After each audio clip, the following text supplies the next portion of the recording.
Chapter 1. Pain, heart-wrenching pain. Li Zixuan felt as if all the bones in his body were broken. He couldn't help but wonder, didn't I just drink a little too much last night? Why is my whole body in so much pain? I won't drink again even if I'm beaten to death. Li Zixuan was an engineering graduate student at an ordinary university. He majored in precision instruments. This year, he was already in his third year of master's degree and was about to graduate. His school was just an ordinary university in Beijing. Facing the army of job seekers after graduation and the sky-high housing prices in Beijing, Li Zixuan expressed that he was under a lot of pressure. Before graduation, a few of his roommates wanted to get together and have a farewell dinner. Li Zixuan, who had never drunk before, indulged himself this time and drank 2 bottles of beer. Then, he swayed and passed out. At this time, Li Zixuan used all his strength to open his eyes. The scene in front of him shocked him. He was lying in a bamboo house. Through the small window beside the bed, he could see a small bamboo forest outside. He could also hear the sound of flowing water behind the house. **CK, shouldn't I be sleeping in the school dormitory? How did I end up in the wilderness? Could it be that someone took advantage of me being drunk and abducted me to this wilderness to do some shameful things? My God, thinking of this, Li Zixuan's chrysanthemum tightened. He quickly glanced around to see if he had any clothes on his body. Phew, fortunately, I'm not naked. But, these clothes don't look like the clothes I wore before. Sigh, but the air here is really good. It's 100 times fresher than the air in Beijing. Li Zixuan took a deep breath and felt that the PM2.5 in his heart and lungs were purified a lot. Unable to endure the thirst, Li Zixuan wanted to get up to find some water to drink. Just as he was about to use his arm to support himself, a sharp pain came from his arm. He couldn't help but cry out in pain, ouch. Then his body fell heavily on the bed. His whole body suffered a destructive impact. Misfortunes never come singly. At this time, Li Zixuan also felt a sharp pain in his head. Pieces of memories that did not belong to him appeared in his mind, just like a movie. The physical and mental pain finally made Li Zixuan unable to endure the torture, and he gloriously fainted. After an unknown period of time, Li Zixuan finally woke up. Only then did he realize that he had encountered the melodramatic transmigration that was written in countless novels. Li Zixuan couldn't help but grumble, **CK, I've been reading time travel novels every day. Who would have thought I'd encounter something like time travel? After sorting out the memories of this body, he discovered that this body actually had the same name as his. He was originally the only son of a wealthy merchant in Jianghu. Since childhood, he had been spoiled by his parents in every possible way. However, due to a congenital deficiency, he had been frail and sickly since childhood. His father, Li Zixuan, had visited all the famous doctors in Jianghu for him, but in the end, they were unable to cure him. Moreover, many famous doctors had said that Li Zixuan would definitely die young and would not live past the age of 8. How could Li Zixuan's father be willing to give up on his son? Later, he used his connections to invite an old imperial physician from the imperial medical department to treat him. The old imperial physician also said that Li Zixuan's weak body was incurable. However, if he could become the disciple of a master of internal energy and use internal energy to nourish his body, it might be able to make up for his congenital deficiency. Li Zixuan's father was originally a merchant. How could he know a true master of Jianghu? He used up all his wealth to invite a group of Jianghu swindlers. They were good enough to guard the house, but not a single one of them was proficient in internal energy. Seeing that his only son's health was deteriorating day by day, Li Zixuan's father was extremely anxious. Mrs. Li also washed her face with tears every day. When Li Zixuan was 6 years old, a white-haired old Taoist passed by the Li Zixuan residence to ask for a bowl of water. Suddenly, he caught a glimpse of Li Zixuan playing in the courtyard. Seeing that his lips were red and his teeth were white, he was honest and cute. However, his face was pale and his eyes revealed a hint of sickness. The old Taoist immediately felt tender affection for him. He told Li Zishuan's father that he was the great elder of the Celestial Master sect of Mount Longhu. His title was Spiritual Void, Spiritual Void. He had traveled to this place and saw that Li Zishuan was congenitally deficient. He wanted to take him in as a disciple and pass on his sect's internal energy to nourish him. Although Li Zishuan's parents were reluctant to let their son go to a faraway place to learn martial arts, it was rare to see an expert of Mount Longhu. If they didn't seize this opportunity, their son's life might not be guaranteed. Therefore, Li Zishuan's father had Li Zishuan kowtow to his master and asked Spiritual Void to teach him well. In the mountains, time was unknown. In the blink of an eye, 8 years had passed. Li Zishuan had already learned martial arts, but his master was already on the verge of old age and his time was almost up. In the spring of the first year of Jianghu, Spiritual Void passed away in meditation on Mount Longhu. Thinking of how his master had treated him like a master and a father for the past 8 years, Li Zishuan wept bitterly in front of his master's grave. After kneeling for a day and a night, Li Zishuan kowtowed and bid farewell to his master. He prepared to leave for Cheng and to visit his parents and then wander the Jianghu to become a chivalrous wanderer. Passing by Mount Zhongnan, Li Zishuan heard the sound of fighting ahead of him. Thus, he concealed himself and sped forward. He saw over 20 masked men fighting with a dozen or so servants and guards. There was also a pink-draped carriage in the middle of the field. The battle was almost one-sided. In the blink of an eye, a few more servants and guards had died. Could it be that some family's young miss ran into bandits when she went out? Li Zishuan was too lazy to think more. He used the cloud-piercing steps, pulled out the long sword at his waist, and stabbed at a burly man who seemed to be the leader of the bandits. In the blink of an eye, the sword was like thunder, and it reached the back of the bandit's neck. The bandit leader was also a master. Feeling a strong wind coming from behind him, he was alarmed and hurriedly dodged to the side. However, a bloody mark was still left on his neck. The bandit leader steadied himself and looked at the attacker. It turned out to be a 14 or 15-year-old boy. He immediately shouted angrily, "Where did this little boy come from? How dare you meddle in my blood-wind stockade's business? Second brother, third brother, go and chop this little bastard up." In an instant, 2 bandits on the battlefield turned to attack Li Zishuan. However, Li Zishuan had been trained by Spiritual Void for 8 years and had learned the authentic Taoist mental cultivation method, Taishian Sutra. How could these bandits compare to him? In a short while, the 20 or so bandits were knocked down one by one. However, he did not take their lives, only seriously injuring them. Li Zishuan was slightly satisfied that he had achieved his goal of being chivalrous. Just as he was about to leave, he suddenly heard a pleasant female voice behind him, "Young hero, be careful." It turned out that during the fight, she had felt the sudden change in the battlefield outside and that someone had come to rescue her. The girl in the carriage had lifted the curtain and secretly watched from the side. At this moment, seeing that the battle situation had been settled, she was about to get off the carriage to thank this young hero when she caught a glimpse of the heavily injured bandit leader on the ground suddenly exploding and launching a palm strike at Li Zishuan's back. The girl was so frightened that her beautiful face turned pale and she hurriedly warned him. Li Zishuan was in no hurry to dodge and was sent flying to the side of the mountain path by the bandit's palm. However, the side of the mountain path was a very steep hill, about 100 meters high. Li Zishuan had just entered Jianghu and was sent flying off the cliff. When he was seriously injured and on the verge of death, he was taken advantage of by a transmigrator. Li Zishuan painfully rubbed his head. He thought of his parents and girlfriend in his previous life. He really did not expect that after drinking some wine, he would be separated from them for 1,000 years. He could no longer go back. He could not help but feel sad. But this body is also quite unlucky. It originally had the life of a main character. Who would have thought that after practicing martial arts, it would die as soon as it entered Jianghu? It's because it doesn't have enough Jianghu experience. This hero saving a damsel in distress ended with his own death. He didn't even see what the beauty looked like. TSK, don't you think it's a pity?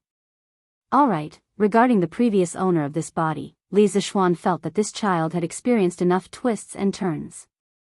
He also had the aura of a main character. Originally, he had just mastered his martial arts and might have been famous in Jianghu very soon. However, he still lacked experience. Thinking of this, Li Zixuan found some comfort in his heart. In any case, he had been reborn. This brother had lost his life in order to be a hero and save a damsel in distress.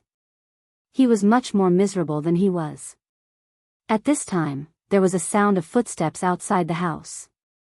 After a while, an old man with white hair and a white beard and wearing a Taoist robe appeared in front of Li Zixuan. "Hey, little Lang Jun, you're finally awake. Don't move first. Your injuries haven't healed yet. Let this poor Taoist take your pulse first." At first glance, Li Zixuan could not help but feel a sense of familiarity from the bottom of his heart when he saw this sage-like Taoist. Perhaps it was because the master of this body was a Taoist, but Li Zixuan also felt a sense of familiarity with Taoism. At this time, the old Taoist finished taking Li Zixuan's pulse and said to Li Zixuan, "Little Lang Jun, since you've woken up, you're fine. However, your injuries were quite serious. When this poor Taoist found you, there were many fractures on your body. You still need to rest for a month to fully recover." Li Zixuan hurriedly propped himself up and cupped his fists at the Taoist priest. "Junior Li Zixuan thanks Taoist priest for saving my life. May I ask for Taoist priest's name and where is this place?" "This is Zhongnan Mountain. This is the thatched cottage where this poor Taoist temporarily stayed when he was picking herbs. 5 days ago, this poor Taoist found you at the foot of the mountain. At that time, you were seriously injured and unconscious. This poor Taoist saw that you were still breathing and brought you back to the thatched cottage. Little Lang Jun, did you encounter some bandits? How could you be so seriously injured?" The Taoist priest leisurely went to the wooden basin in front of the door and washed his hands. He turned around and said, "This poor Taoist is Sun Simiao. Little Lang Jun, where do you live? Why did you come to this deep forest alone?" "Sun Simiao? The king of medicine Sun Simiao, who has lived for 14 emperors, saved countless people, and lived for 141 years? Damn, I've just crossed over and met such a powerful person. I'm so lucky. Do I also have a protagonist's halo?" Li Zixuan was extremely shocked. After being stunned for a while, he respectfully clasped his hands to Sun Simiao and said, "So it's Dr. Sunday. I've been saving lives and healing the wounded for a long time. Countless people have admired you for a long time. Thank you for saving my life. If you have any orders in the future, I dare not refuse." Then, he told Sun Simiao about how he was weak when he was young and how he followed his master to Mount Longhu to learn martial arts to strengthen his body. When he returned home, he encountered bandits and accidentally fell off a cliff. Hearing this, Sun Simiao did not expect this little Lang Jun to have such a chivalrous heart after experiencing so many twists and turns. He looked at Li Zixuan with some admiration. "Little Lang Jun, I didn't expect your life to be so rough. When I felt your pulse before, I felt that you seemed to be congenitally deficient. Fortunately, your internal strength is quite good. Little Lang Jun, you should rest here for a few days. There is still some rice in this house.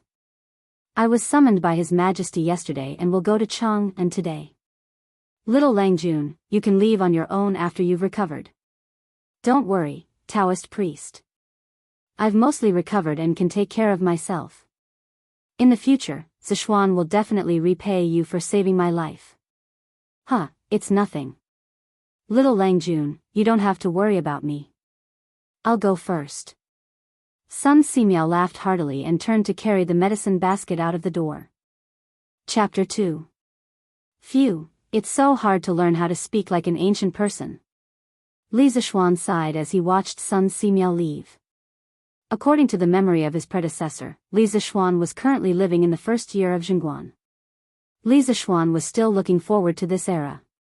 Thinking about the heavenly Khan, thinking about the tens of thousands of countries coming to court, and thinking about Chinatown in the United States 1,400 years later, Li Zixuan's heart was filled with passion.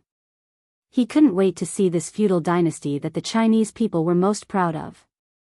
But why don't I have a cheat? Before transmigrating, Li Zixuan had read a lot of transmigration novels. The protagonists who transmigrated either came with an awesome system or had a photographic memory.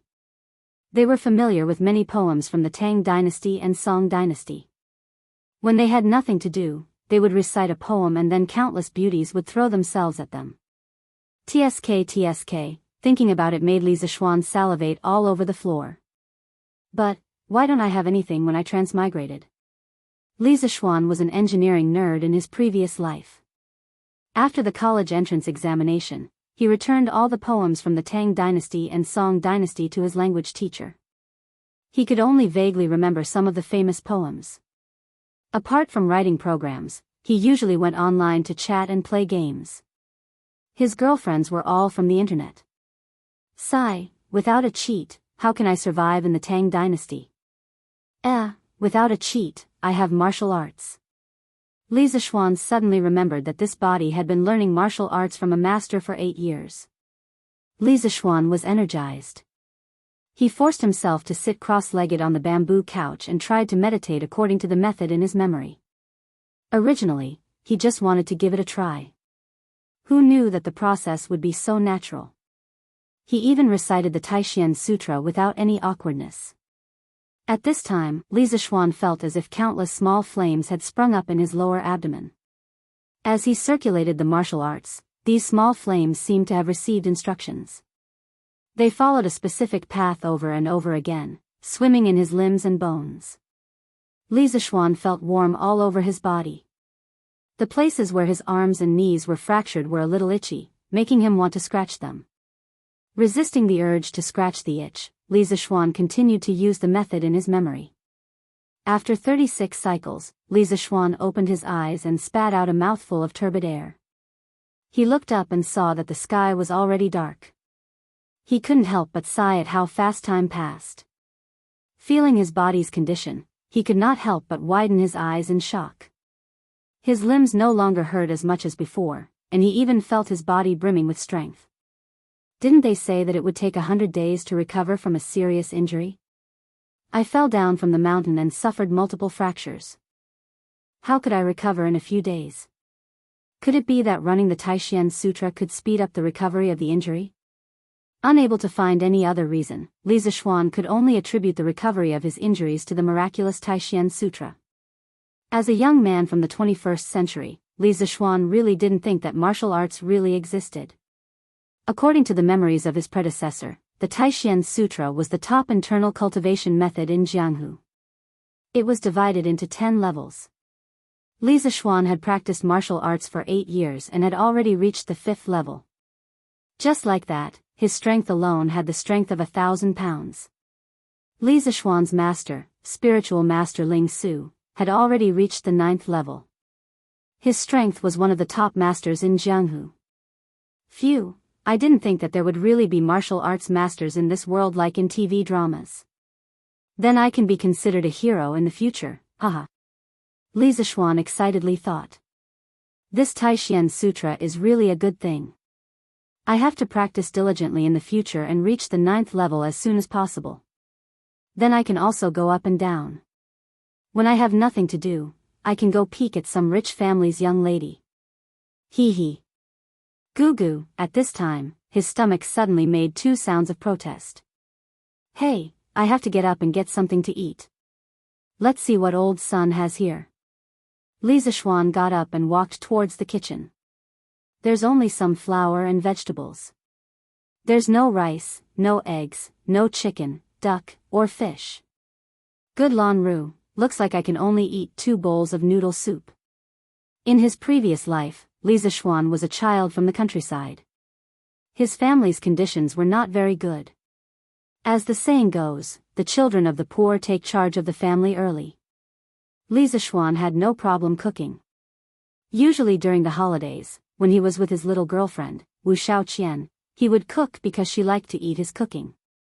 In a small rented house of about 30 square meters, the two enjoyed the feeling of one person cooking and the other watching from the side. It felt like a small family. There was a touch of warmth. Forget it, I shouldn't think too much. Let's fill up my stomach first. After sighing with emotion for a while, Li Zixuan skillfully began to knead the dough. He rolled the dough, cut it into slices, boiled water, and then put it into the pot. After 5 minutes, he turned off the fire and put in some vegetables and salt. There was no oil, so he just ate it. After not eating for a day, Li Zixuan ate 3 big bowls of food before he put down his chopsticks with satisfaction. After cleaning up the dishes, Li Zixuan sat on the bamboo bed and began to think about what to do in the future. Become an official? Li Shimin had a lot of talented people under him. He had Feng Mao, Du Duan, Wei Zheng, and the like. He also had Li Jing, Qin Xiong, Qing Yaojin, and other generals. What can I do if I go? Besides, Li Zixuan was an otaku in his previous life. He was not good at interpersonal relationships.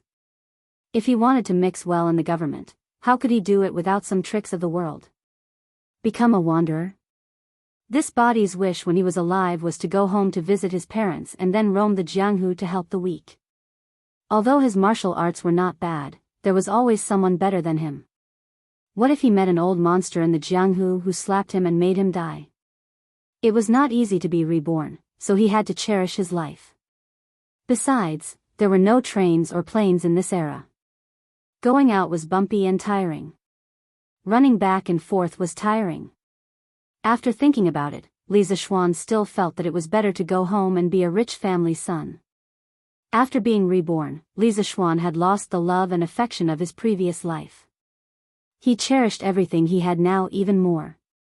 What was the use of living so hard to earn so much money in one life? Life was only a few decades. Many people came and went in a hurry, but they neglected the scenery of their journey. Li Zixuan decided that he would live well in this life.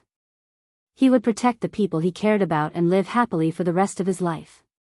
From the memories in his mind, Li Zixuan knew that his parents in this life loved him very much.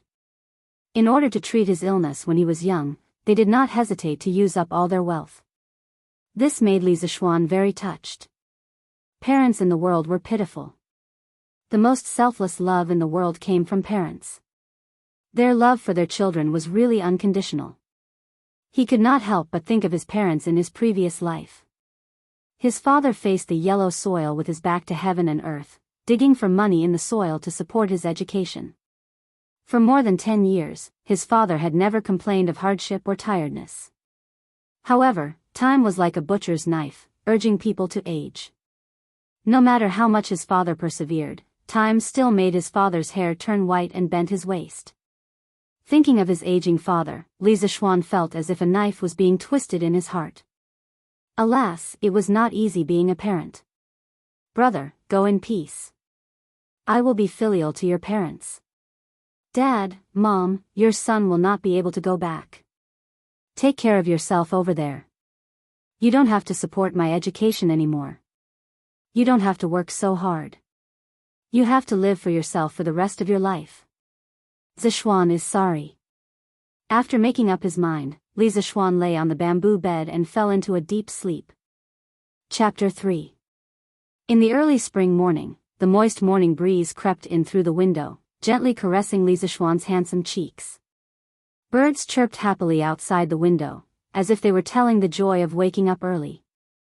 The sun stretched lazily under the urging sounds of roosters crowing in the distance. Not long after, the first ray of golden light pierced through the clouds. Half an hour later, the sunlight finally passed through the window and shone on Li Zixuan's face. Feeling the dazzling light, Li Zixuan finally woke up. Oh, what time is it? Quickly wash up and go to the cafeteria to eat. Habitually, he reached under his pillow to take out his phone to check the time. Naturally, he found nothing. I forgot that I've already transmigrated. Hey, Tang Dynasty, your brother is here. Since he was already here, Li Zixuan felt that his mental state today was quite good. He could go and see this strange world. But the bed board was really hard. Oh, my old waist. After sitting cross-legged on the bed and circulating the Taishan Sutra for 2 cycles, Li Zixuan got up and walked to the stream behind the house to wash his face. He looked down. Wow, who is this pretty boy? He's so handsome. The reflection of the handsome guy in the water had fair skin. His facial features were delicate and youthful, but they were sharp and angular. His eyes revealed a sense of fortitude, and he had a unique kind of ethereal handsomeness, unlike the male idols in the future. He was about 1.78 meters tall, and he was wearing a white suit, looking handsome and spirited. TSK. I didn't expect to be reborn as a handsome guy. This face, this body, if placed in the future, it would completely crush those little fresh meats. Life is really lonely. I can obviously rely on my face to make a living, but I have martial arts skills and a belly full of talent. How can others live with this? Li Zixuan shamelessly narcissistic for a while, then squatted down, cupped the clear water of the stream, and washed his face. After washing up, he hastily made some food.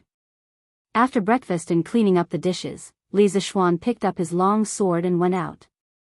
This sword was called Wind-Chasing Sword.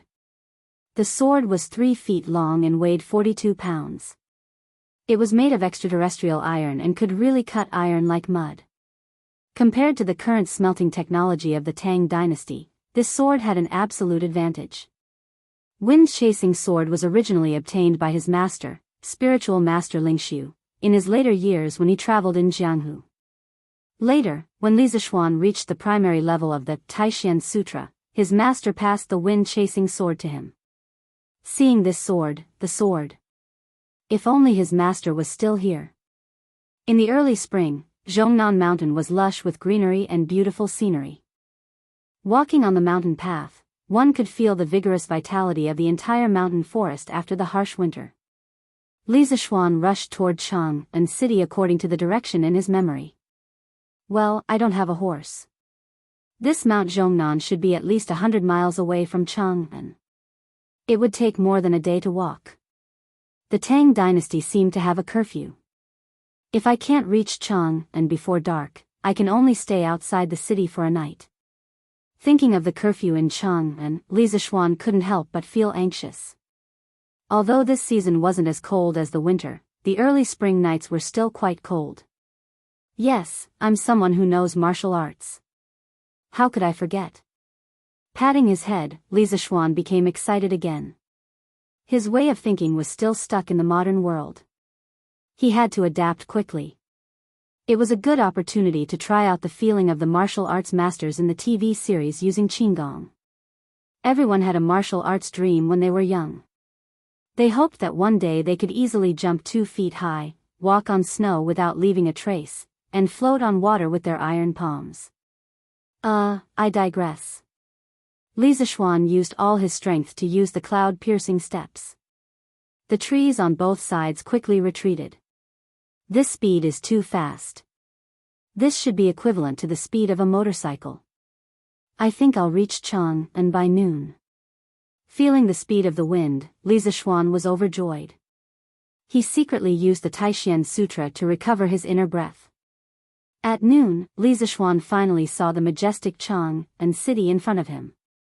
He saw the towering city walls. On the city walls stood a row of soldiers. Outside the city gates, there was an endless stream of people and merchants. From afar, he could see the towering buildings in the city. Rows upon rows of pavilions. What a prosperous scene. Following the flow of people, he successfully entered Chang'an city. Chang'an city was divided into more than 100 residential areas by 38 streets, which were called squares. Each residential area was surrounded by a wall. According to his memory, the Li family lived in Yongla Lane. Entering the city through the illustrious Virtue Gate, Li Zixuan headed north. Looking at the endless stream of people wearing ancient costumes on the streets, Li Zixuan felt as if he was in a costume drama.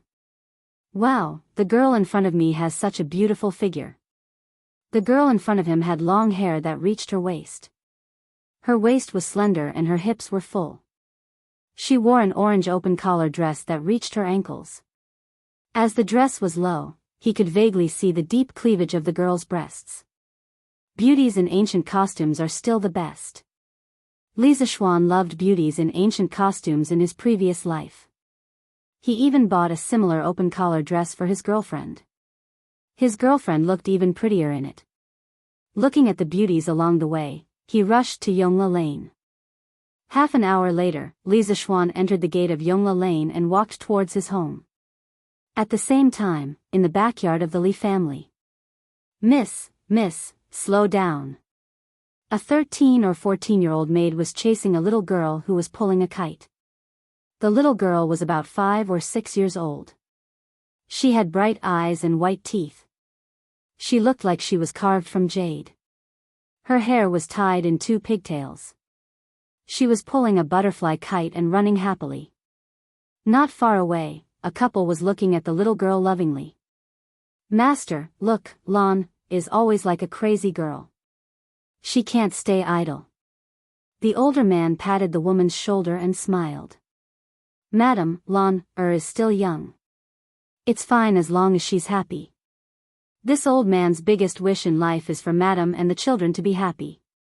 Children, the purple-clothed woman's beautiful eyes trembled. Master, I wonder how Xian is. It's been 8 years and Xian hasn't sent a letter home.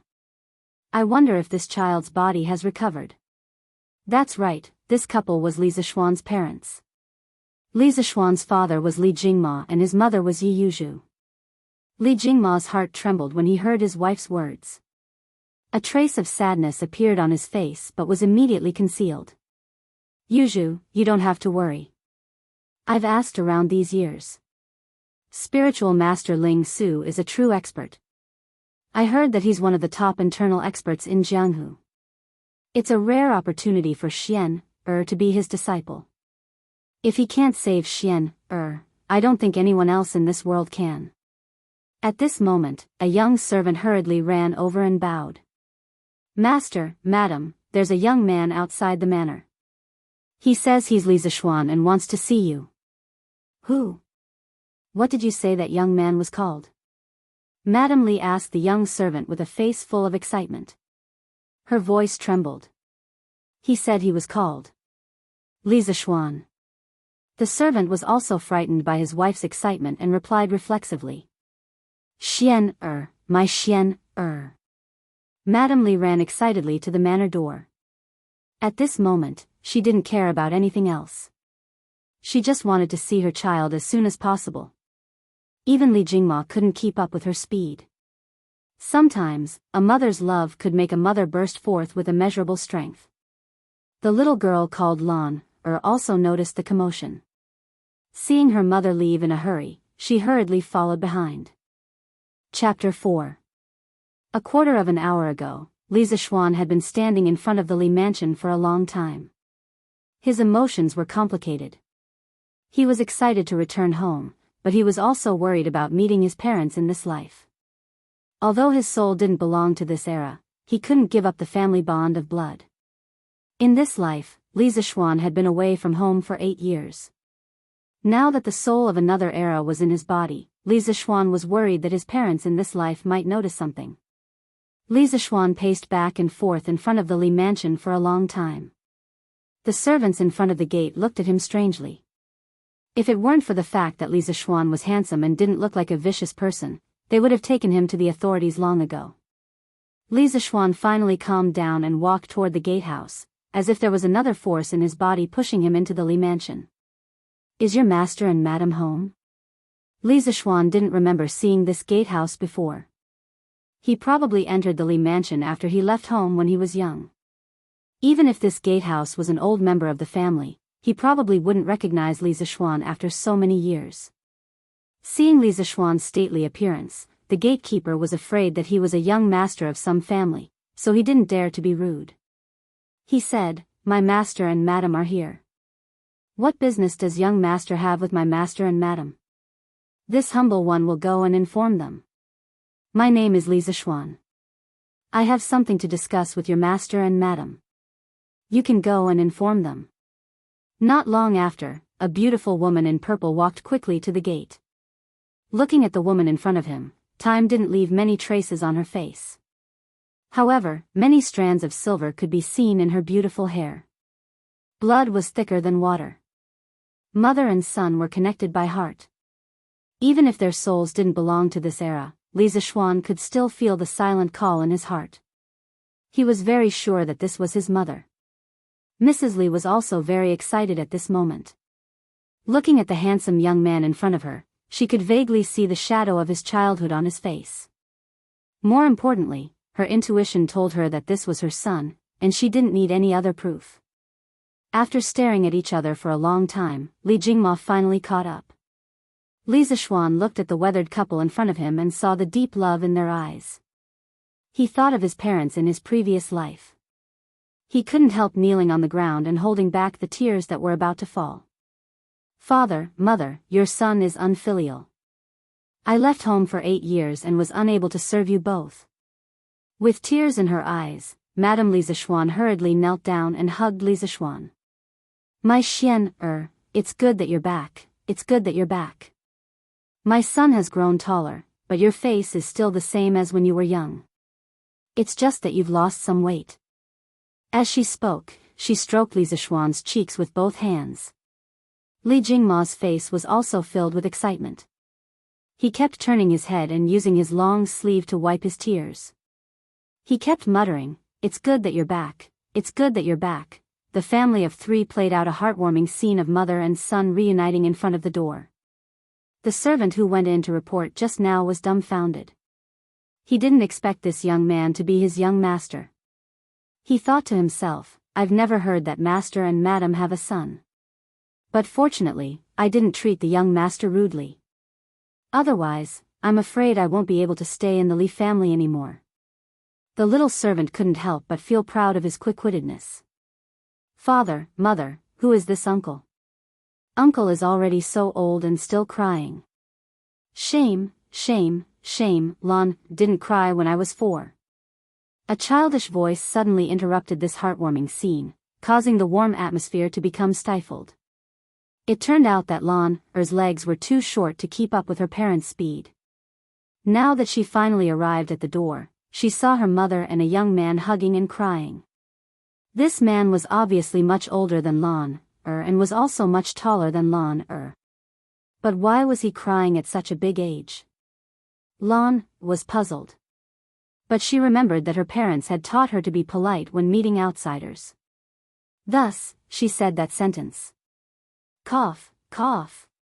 Li Jingma's face was full of black lines. His son had suddenly become his daughter's uncle for no reason. What the hell was going on? Li Zixuan also had an awkward expression on his face, but it wasn't because the little girl had called him uncle. After all, the soul in this body was 25 years old, and this little girl looked like she was only 5 or 6 years old. In his previous life, Li Mingzhou was often called uncle by children of this age. What made Li Zixuan feel awkward was that he was being looked down upon by a little girl. He raised his head and looked at the little girl who was at the door. The little girl was leaning on the door frame and looking at him curiously with wide eyes. She looked very cute. Li Zixuan was also a little puzzled. Whose family did this little girl belong to? Why was she at his house? Lan don't talk nonsense. This is your brother. Mrs. Li didn't know whether to laugh or cry as she scolded the little girl. She turned around and smiled at Li Zixuan. Xian, this is your little sister. She was born the 2nd year after you went to Mount Longhu. She's almost 6 years old. Your father and I named her Li Zilan. Lan, hurry up and greet your brother. Li Zilan. It seems that my parents have been thinking about me all these years. Li Zixuan sighed in his heart when he heard his little sister's name. Li Zilan's little face was full of smiles. She ran over and grabbed her mother's hand. She pointed at Li Zixuan and said, Mother, is this Lan's brother? Why didn't you play with Lan before? Why is brother so much taller than Lan?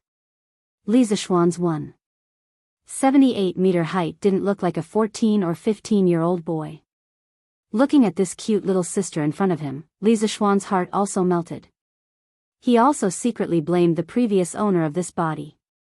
After leaving home for 8 years, he actually didn't come home to visit and only knew how to cultivate. He completely didn't fulfill his responsibility as a son and as a brother. He went forward and hugged Li Zilan. He smiled and rubbed his little sister's bun head. Lan, be good.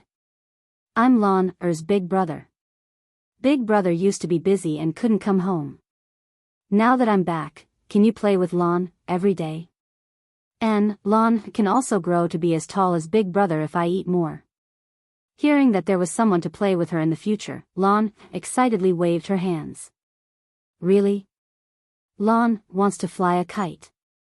Lan also wants to go to Shi City to buy sweets, mud carts, and dolls. Big brother, will you accompany Lan, Accompany. Big brother will fly a kite with Lan, in the afternoon. Tomorrow, big brother will accompany Lan, to Shi City to buy things. Lan wants to pinky swear with big brother. Okay. Let's pinky swear. 100 years, no changes. Looking at the harmonious relationship between the siblings, Li Jingma and his wife were gratified. Their son, who had left home for 8 years, was finally back. The family of 4 was finally reunited. The two of them hadn't been as happy as they were today for more than 10 years.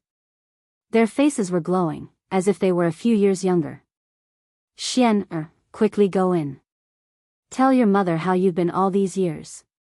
Mrs. Li quickly walked forward and pulled Li Zishuan into the front hall of the Li family. Yes, mother. Chapter 5.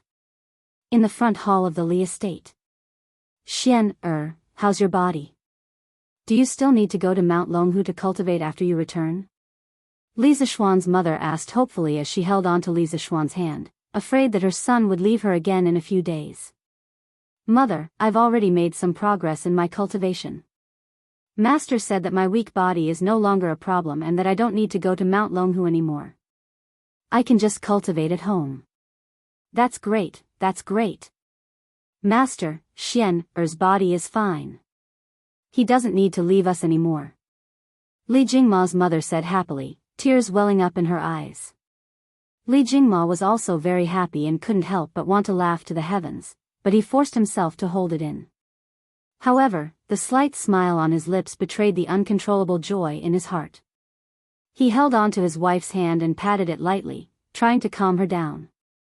Madam, you can finally rest easy now. He then looked at Li Zishuan and said seriously, Xian, it's all thanks to your master that you're where you are today. Although our Li family is a merchant family, we still need to know how to repay kindness. Your master saved your life, so you must be filial to him in the future. Do you hear me? Hearing the mention of his master, Li Zishuan's eyes flashed with a trace of sadness. He recalled the bits and pieces of his memories. Towards the master of this body that he had never met, Li Zishuan still held a lot of respect. Father, master has already passed away half a month ago. Hearing this, Li Jingma and Li Zishuan were both shocked and saddened. After a long while, Li Jingma got up and patted Li Zishuan on the shoulder, saying in a deep voice, Xian, don't be too sad. When you have time in the future, bring me to your master's grave so that I can pay my respects. Your master is our Li family's great benefactor. Li Zishuan nodded heavily. Master, madam, it's time for lunch. At this time, a servant girl dressed in green came to the front of the hall. I was too busy talking. Xian, you must be hungry. Xiao He, tell the kitchen not to serve the food yet. I still need to make some of Xian's favorite dishes. Li Jingma's mother stood up and ordered the servant girl. Yes, madam. Xiao He hurriedly accepted the order and left. Xian, sit here and talk to your father for a while. Mother will be back soon. Mother, Lan wants to eat candied fruit pastries. Lan hurriedly requested from behind. Okay, mother will make it for you. Li Zishuan's mother went to the kitchen to cook. In the living room, Li Jingma picked up his teacup and took a sip. Xian, come and tell your father how you've been on Mount Longhu all these years. Hearing his father's question, Li Zishuan told him some of the important things that happened in his 8 years of learning martial arts. Of course, he didn't mention that he almost fell to his death on the way back. He just said that he encountered a group of bandits in Zhongnan Mountains and was slightly injured. Father, How has the family been all these years? Father spent so much money to treat my illness when I was young. Has the family business been affected? Hearing that his son was concerned about him, Li Jingma's father felt gratified. He slowly recalled, back then, your health was deteriorating day by day. I only hoped that you would recover soon. I didn't have the heart to take care of the shops and restaurants in Shi City. The other owners took the opportunity to suppress us, and the businesses of those shops became worse and worse. I simply sold off those silk and clothing shops to treat your illness. Later on, your master said that he could teach you inner strength to nurse your body and bring you to Mount Longhu to practice martial arts to strengthen your body. Only then did I have nothing to worry about and began to manage the shops again. Li Jingma's father paused for a moment, then took a sip of tea and continued, those people who coveted your father's shops didn't even take a look at the meat in my bowl. Humph, to think that I, Li Jingma, started from scratch and was able to establish such a large family business. Why would I be afraid of them? Less than 2 years after you left home, I crushed those shops that were suppressing us. Speaking up to this point, Li Jingma smiled confidently and released a strong and domineering aura. Li Zishuan didn't expect his father to be so powerful. In modern times, he would be a proper business tycoon. It seemed that he could be content to be a rich second-generation heir in the future. He hadn't experienced the life of a rich family in his previous life. Li Zishuan was secretly pleased with himself for being born into a good family in this life. Who knew that his father would sigh again and say, I'm not afraid of my business enemies. I can defeat them, but time is unforgiving. I'm already 48 years old this year, and my physical strength is much worse than before.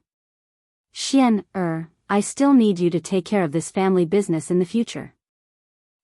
He couldn't be cool for more than 3 seconds. Li Zishuan still didn't want to inherit the family business so soon. It would be great to be a rich second-generation heir. He hurriedly said, Father, you're only 48 years old and in the prime of your life. I've been staying at Mount Longhu all these years and rarely come into contact with the ways of the world. How can I help you take care of your business? Wait for me to learn from you for 2 years, then I'll help share your burdens. At least wait for me to experience the life of a rich second-generation heir for 2 years, Li Zishuan thought to himself.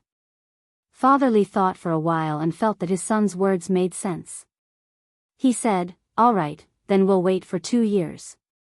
Master, it's time to eat. At this moment, Li Zishuan's mother walked in with a group of servant girls carrying bowls and plates. She said to Li Zishuan, come quickly. Mother made your favorite base soup, mutton soup, and roast chicken. Come and try it. There's also Lan's candied fruit pastries, the little girl hurriedly said. There's everything. Lan, you're a little greedy cat. Motherly chuckled. The family sat down one by one. Looking at the dozen or so dishes in front of him, Li Zishuan realized that most of them were steamed or boiled. There were no stir-fried dishes. It seemed that stir-frying wasn't popular in the Tang dynasty.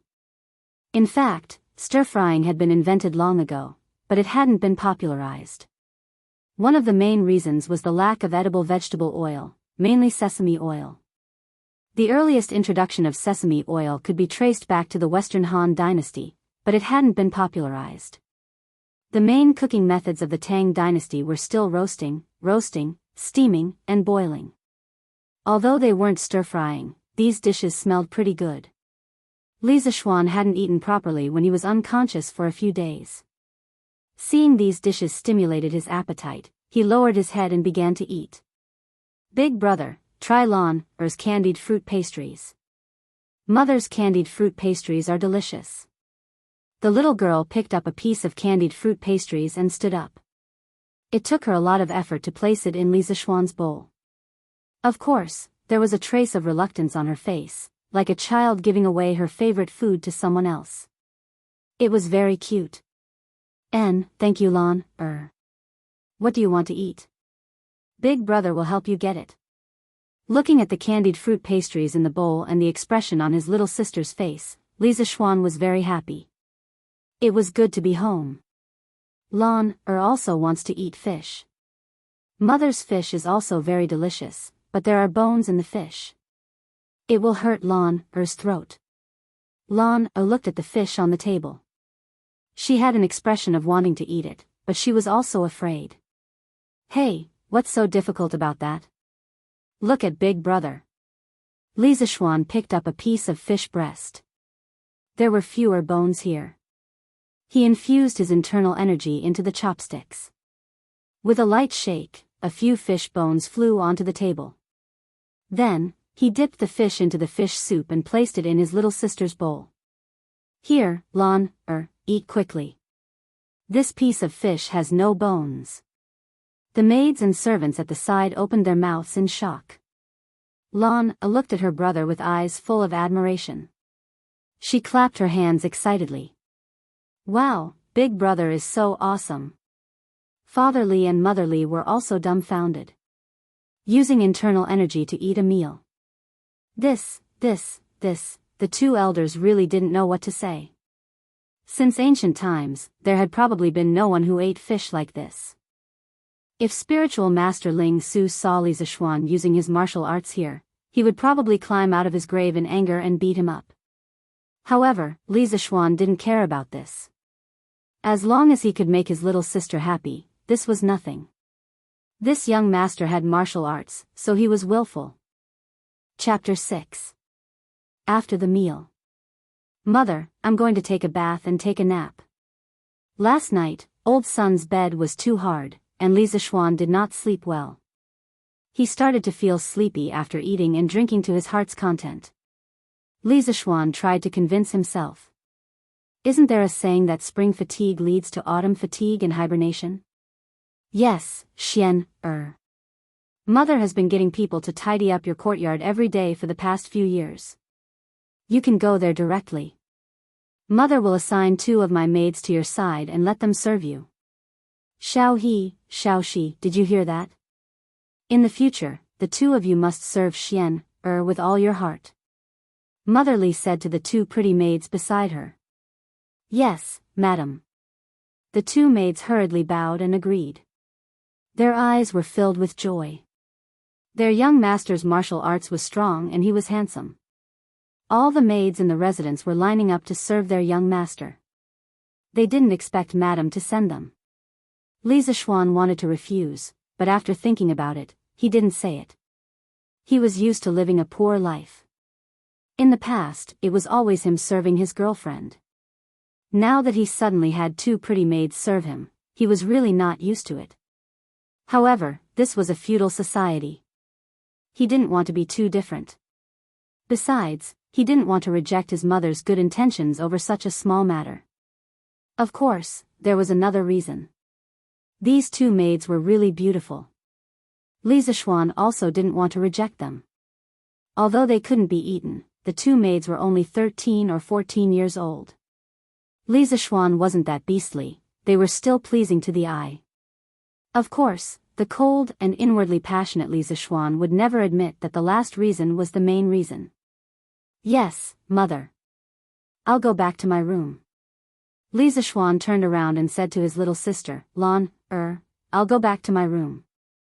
When I wake up, I'll fly a kite with Lan Er. Yes, brother, you have to keep your promise. Although Lan didn't want her brother to go, she still let him go to sleep when she saw his tired face. The Li residence occupied a large area. It was a courtyard with 4 entrances. Li Zishuan lived in a small courtyard on the west side. He looked at the artificial mountains and ponds in the courtyard, the pavilions and terraces, and the corridors. Li Zishuan was deeply moved. In his previous life, he couldn't even afford to buy a place the size of a toilet in Beijing. He didn't expect that he would be able to live in such an antique supermansion. Even the small courtyard that he lived in was more than 10 times larger than those luxurious villas in his previous life. Sigh, having a rich father sure is great. Xiao He, go get the kitchen to boil some water and bring it to my room. I want to take a bath. Li Zishuan began his depraved life of having everything served to him. Yes, young master. Xiao He, who was behind him, quickly responded. Then, she lifted her green dress, and lightly trotted toward the kitchen. After a while, the kitchen staff brought the hot water over. Li Zishuan walked back to his room. What are you two doing here? Get out. Seeing the two girls following him in, Li Zishuan was speechless and hurriedly chased them away. Young master, this servant will help you bathe. Xiao He blushed and hurriedly argued. Li Zishuan looked at the two pretty girls. Xiao He was wearing a light green dress.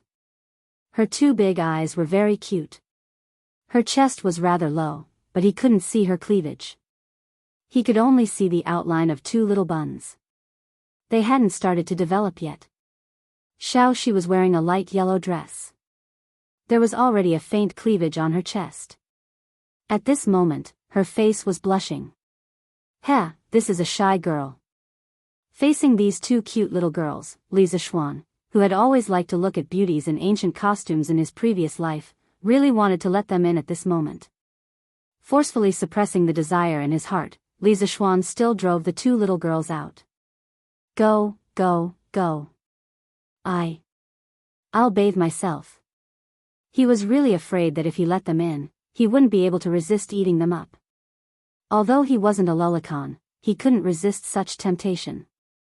The two girls who were chased out looked at each other. They didn't understand why the young master would refuse their service. One had to know that the two of them had mustered up a lot of courage to suggest serving the young master in his bath. Inside the room, Li Zishuan quickly took off his clothes and jumped into the bathtub. Facing his little brother, Li Zishuan said with disdain, Tsk. You still don't have enough self-control. It's just two little girls who haven't grown up yet and you're already so excited. Look at you. After taking a comfortable bath, he felt sleepy and fell into a deep sleep on the soft mattress. Xiao Shi, why didn't the young master let us bathe? Outside the door, Xiao He was still thinking about the matter of being rejected as she whispered to Xiao Shi. How would I know? Is it because the young master doesn't like us to serve him? Xiao Shi was a little worried. In this era, the maids didn't have any human rights. If they made the master unhappy, it was common for them to be sold to the brothel. Master and Madame Li were very kind to the maids. If the young master didn't like them, they wouldn't have a good life in the residence in the future. That's not it. Xiao Shi, you're so pretty and have such big breasts. Why wouldn't the young master like you? I saw the young master sneaking glances at your breasts just now. Xiao He smiled mischievously at Xiao Shi. Li Zishuan didn't expect that Xiao He could still see through his deeply hidden eyes. Xiao Shi instantly blushed from her neck to her ears. She went up and scratched Xiao He. Xiao He, you're talking nonsense again. Xiao He giggled and quickly pinched Xiao Shi's arm to stop her from scratching herself. Xiao Shi, stop scratching. I won't say any more.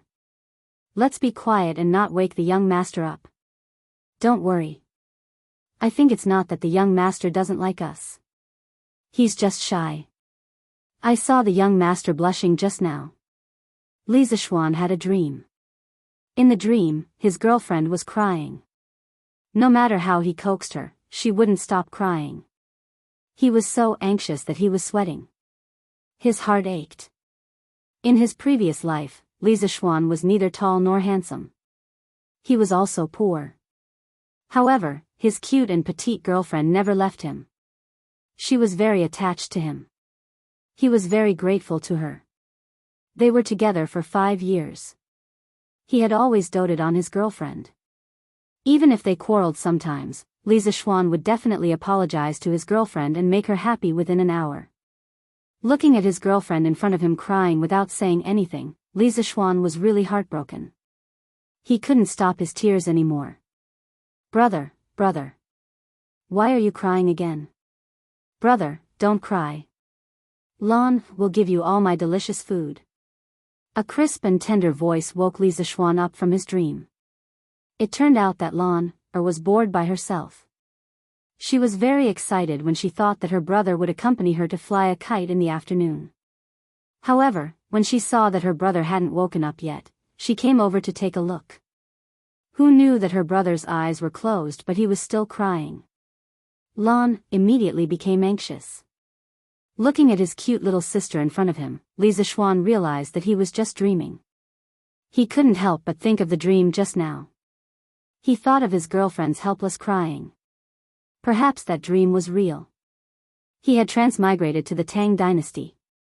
Then, he must have lost his soul and died. If his girlfriend knew about this, she would cry even more sadly than in the dream. Thinking of this, Li Zixuan's heart was ruthlessly stabbed by a knife. Brother. What's wrong? Seeing her brother staring blankly at her after waking up, Lan pulled Li Zixuan's arm worriedly. Seeing the unconcealable worry on Lan tender face, Li Zixuan secretly scolded himself for being a bastard. No matter how sad he was, he shouldn't let such a young sister worry about him. As for his ex-girlfriend Xiao Qian, Li Zixuan could only silently say in his heart, Xiao Qian, I'm sorry. If I could go back, I would definitely go back to find you. However, I really can't go back. I hope that you can quickly walk out of this shadow and find your next happiness. If Xiao Qian also came to the Tang dynasty, how great would that be? I would definitely marry you. However, his girlfriend obviously couldn't come to the Tang dynasty. Li Zixuan could only silently say goodbye to her in his heart. In the previous life, goodbye. Brother is fine. Let's go, Lan. Brother will bring you to fly a kite. After thinking it through, Li Zixuan carried Lan and left. Chapter 7. The next day. Early in the morning, before dawn, the morning drum on the gate tower of the Taiji Palace in Chengdu had already sounded. Then, drum towers on the streets facing the north and south followed one after another. The sound of the drums spread from inside to outside. The gates of the palace and the gates of the markets were opened one after another. A new day had begun. The people and merchants of Chengdu had begun a new day of bustling. At the same time, more than 100 temples in the city began to ring the morning bell. The sound of bells and drums intertwined, trying to wake up the whole city. But there was still one person who had not been woken up. It was Li Zixuan, who was still sleeping in his bed. As a glorious second-generation rich man, why did he get up so early? In the east courtyard of the Li mansion. At the moment, Mrs. Li was helping Li Jingma dress. Madam, I'm going to check the accounts of the clothing store in the West Market today. I won't be back at noon. You can eat first. Why did you suddenly want to check the accounts today? Mrs. Li asked curiously. Nothing, just a sudden whim. Li Jingma seemed to not want to say more. He was about to wash up when he suddenly paused as if he had thought of something.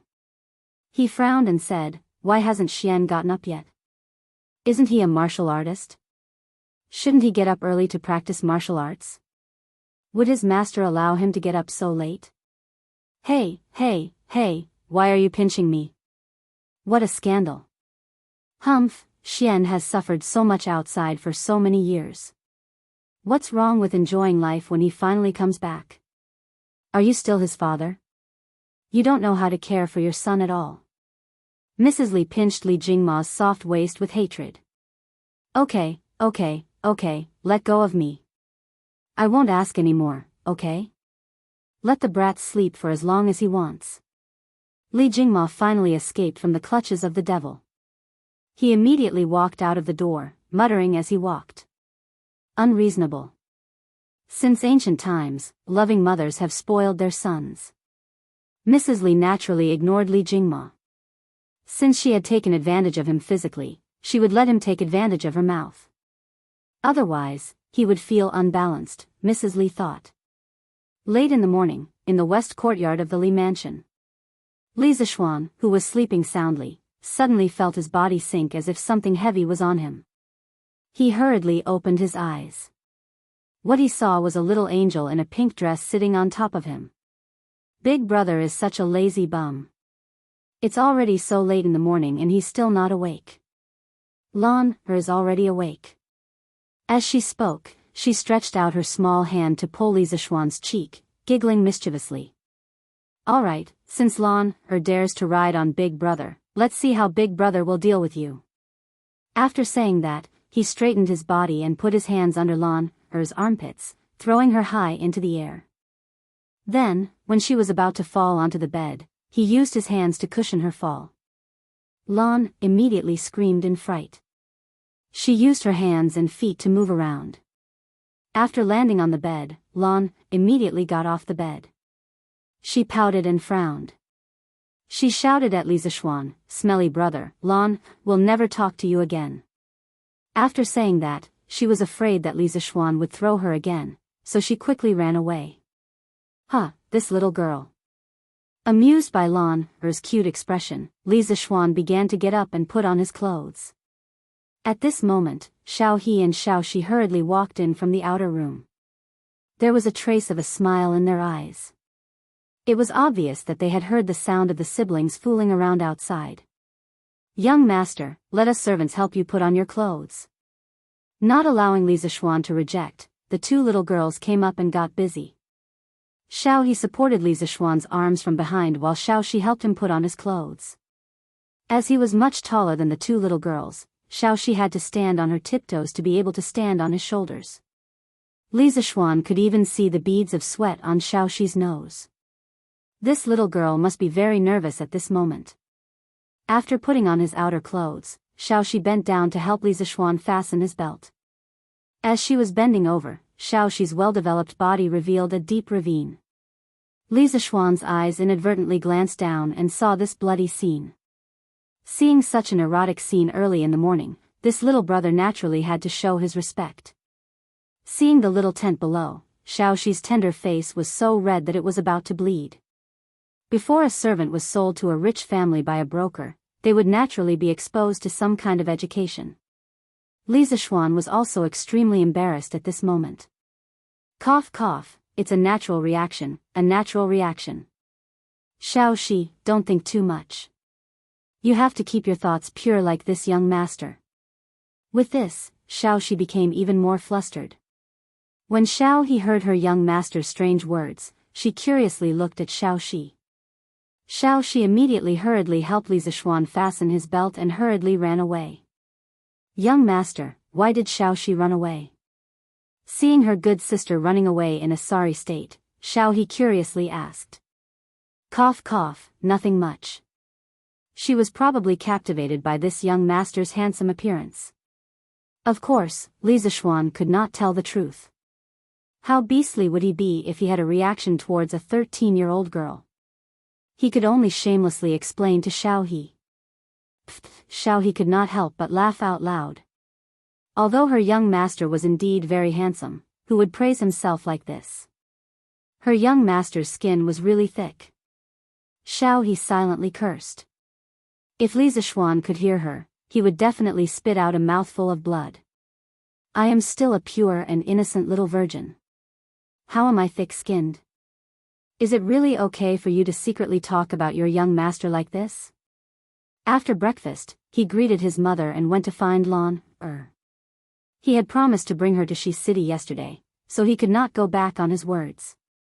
When he arrived at the backyard, he saw Lan playing on the swing. When Lan saw her brother walking over, she pouted and lightly snorted. She turned her head and did not look at him anymore. This little girl was still angry about what happened in the morning. What a proud little loli. Xiao He, Xiao Shi, let's go. Today, this young master will bring you two to Shi City. I heard that a group of Persian people came recently. They even know how to perform magic and can make living people disappear. Let's go. I will bring you two to broaden your horizons. After saying that, Li Zishuan was about to walk out of the courtyard. Although Lan did not look over, her ears were always listening to the movements here. Originally, she was still waiting for her brother to come over and apologize to her. When she heard her brother's words, she immediately could not sit still. I want to go too, I want to go too. Stinky brother, you promised to bring Lan to Shi City to buy things yesterday. You didn't keep your word. Lan immediately chased after Li Zishuan and angrily said. Didn't Lan say this morning that she would not talk to me anymore? As long as brother brings Lan to Shi City, Lan will forget about the past and forgive brother for now. Lan Er's expression was saying that she was giving him face, so he should not fail to appreciate her kindness. Li Zishuan was defeated by this little girl's expression. Alright, let's go. Let's go to Shi City. San Bao, Ah Fu, the two of you follow us to Shi City. Look after the young miss and don't get lost. When they reached the entrance of the residence, Li Zishuan saw the two young servants who were guarding the door yesterday. As for their names, it was Xiao He who told him their names yesterday. Yes, young master. The two young servants had a happy expression. Going shopping with the young master was more interesting than guarding the door. Just like that, the group of people went out. Chapter 8. Shops were not allowed on the streets of Chang'an. The imperial court had specially designated two areas for trading. These were the eastern and western markets. The eastern market was considered a domestic market. There were more than 220 types of goods sold there, including rare treasures from all over the world. The western market was an international market, also known as the Golden Market.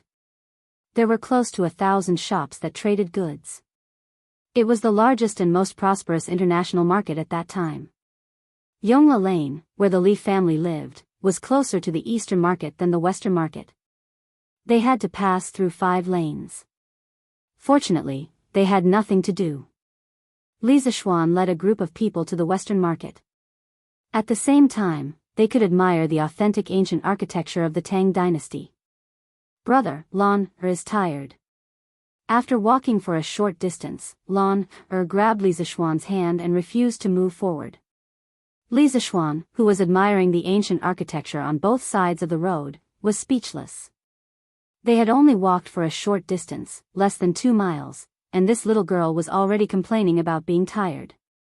However, he could not ignore her now. After all, she was his little sister. He should have hired a carriage in the morning. Lan Er, hang on a little longer. We'll be there soon. No, Lan Er really can't walk anymore. Lan said with a bitter face. How about this, let's walk slower.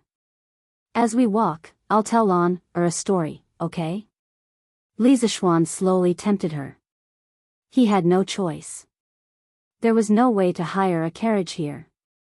He could not possibly carry Lan Er to the western market. When Lan heard that her brother was going to tell her a story, she immediately perked up. Her legs were no longer tired. She quickly stood up and held her brother's hand. Okay. Brother, tell me quickly. Li Zishuan smiled faintly. He held his little sister's hand and slowly walked forward. As he walked, he recalled, legend has it that a long time ago, the world was divided into the Dongxing Divine Continent, the Aparagodania Continent, the Nanbu Continent, and the Uttarakuru Continent. In the Dongxing Divine Continent, there was a mountain of flowers and fruits. There was a celestial stone on the mountain. One day, the celestial stone cracked and an egg rolled out of the stone. The egg turned into a stone monkey when it was exposed to the wind. The monkey's eyes shot out rays of golden light and worshipped in all directions. The monkey could walk and run. When it was thirsty, it would drink some spring water from the mountain stream. When it was hungry, it would eat some fruits from the mountain. He had a great time playing with the animals in the mountains all day long. One day, the weather was particularly hot. In order to avoid the hot weather, the monkeys ran to the mountain stream to take a bath. When they saw the spring water flowing, they walked along the stream to find its source. Li Zishuan planned to tell his little sister, Journey to the West.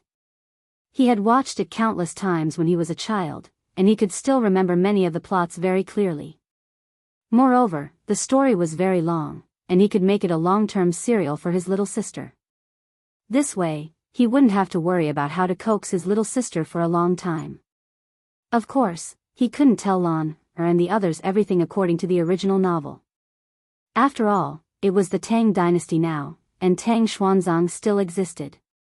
Li Zishuan decided to give Tang Xuanzang a new alias. He would call him Tang Yin for the time being. He also changed the name of the place. I wonder what Tang Bohu would think of Journey to the West in the Great Ming Dynasty hundreds of years later.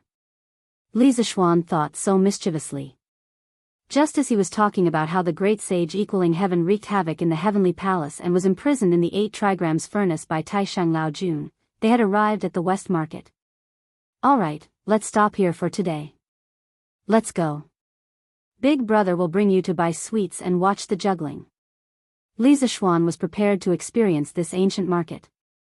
Ah, we're here already? The little girl obviously hadn't heard enough and looked reluctant.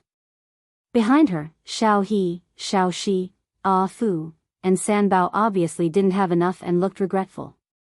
Dear friend, please wait a moment.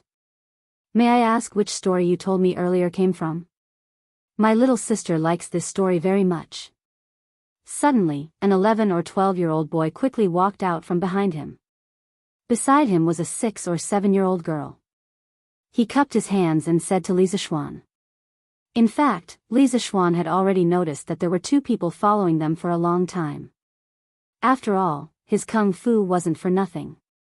Since he felt that the 2 of them didn't have any bad intentions, he didn't bother to pay attention to them. They went their separate ways and he didn't have the right to restrict them. He just thought that they were going to the West Market like him. He didn't expect that they were following behind to eavesdrop on the story. Li Zishuan glanced behind the boy and found that there seemed to be more than 10 people disguised as pedestrians in the crowd. They seemed to be faintly protecting the boy. He's probably the son of an official going out to experience life. Li Zishuan muttered in his heart. However, seeing that the boy was dressed luxuriously and had a polite attitude, and the little girl was looking at him with anticipation, Li Zishuan didn't want to be arrogant and offend them for no reason. Thus, he cupped his hands and returned the greeting. I'm afraid I'll disappoint you. This isn't a story sold in the market. It's just a story that I made up to coax my little sister. Oh. The boy in luxurious clothes looked disappointed. In fact, he also liked this story. He was just about to ask for the name and send someone to buy a copy to read. He cupped his hands again and said, Brother, you're a genius. This story can't be made up without a wild imagination. I'm Li Gaoming. This is my little sister Li Lizzie. I want to make friends with you. How should I address you? Li Zishuan didn't expect to meet 2 brainless fans of Journey to the West when he went out for a trip. He was helpless. Seeing that the boy didn't look like an arrogant and domineering person, he thought that he could make friends with him. Thus, he smiled and said, Little brother, you flatter me. It's just a story that I made up. It's not elegant. My name is Li Zishuan. I live in Changlefang. I'll make friends with you. This boy was the current crown prince, Li Zishuan. His courtesy name was Gao Ming. As a result, he wasn't lying when he called himself Li Gaoming. However, in his previous life, Li Zishuan was an engineering student. How could he have studied the history of the Tang dynasty so deeply? Naturally, he didn't know what Li Qingxian's courtesy name was. The little girl was Princess Changle, Li Lizzie. She was 7 years old this year. As her name suggested, she was a natural beauty. Her skin carried a sickly white color. Although she was only 1 year older than Lan, she was much taller. Li Lizzie had suffered from qi since she was young. This could be considered a hereditary illness in the Li family. Li Qingxian had seen his little sister sulking all day in the palace. As a result, he brought her to the Western market to relax. He didn't expect to meet a boy who told such an interesting story. Just as he and his little sister were listening to the story with great interest, their blood boiling, the story suddenly stopped. Only then did Li Qingxian have the intention to chat. After the 2 introduced themselves, they chatted for a while. Li Qingxian said, Brother Zishuan, there must be more to that story. Li Zishuan didn't expect that the charm of Journey to the West would be so great during the Tang dynasty. Of course there's more. What I told you just now was only the beginning. There's still more to come. Li Qingxian's face was filled with joy. In the end, he was only a child of about 10 years old. He excitedly said, Then this little brother will pay a visit another day. Brother Zishuan, you must continue to tell me the rest of the story. Li Lizzie's face was filled with regret. Her brother, the crown prince, could frequently leave the palace, but as a princess, she could not disregard imperial etiquette. Li Zishuan naturally agreed. Afterwards, he parted ways with Li Qingxian, taking his little sister to go shopping. Seeing Li Lizzie's melancholy expression, Li Qingxian understood what was going on after thinking it over. He then said to Li Lizzie, "Little sister, don't worry. In the future, after I finish listening to Li Zishuan's story, I will immediately return and tell it to you, okay?" Only then did Li Lizzie's expression change from gloomy to sunny. She happily smiled at Li Qingxian. Thank you, Crown Prince." Chapter 9. Li Zishuan and his group arrived at the Shi market. There were many inns, pavilions, taverns, and food stalls on the streets. Among them, there was an endless stream of tourists and merchants.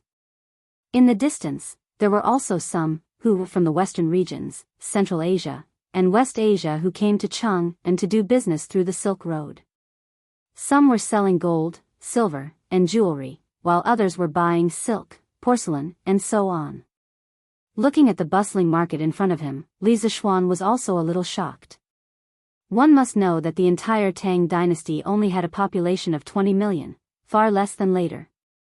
It was really not easy to have such a bustling market in this era. In a few years, the people of the Tang dynasty will welcome an unprecedented prosperity. Li Zishuan sighed in his heart.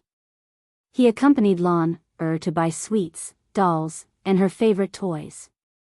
He even brought her to see the Persian juggling show that she had been talking about for a long time. It was already noon.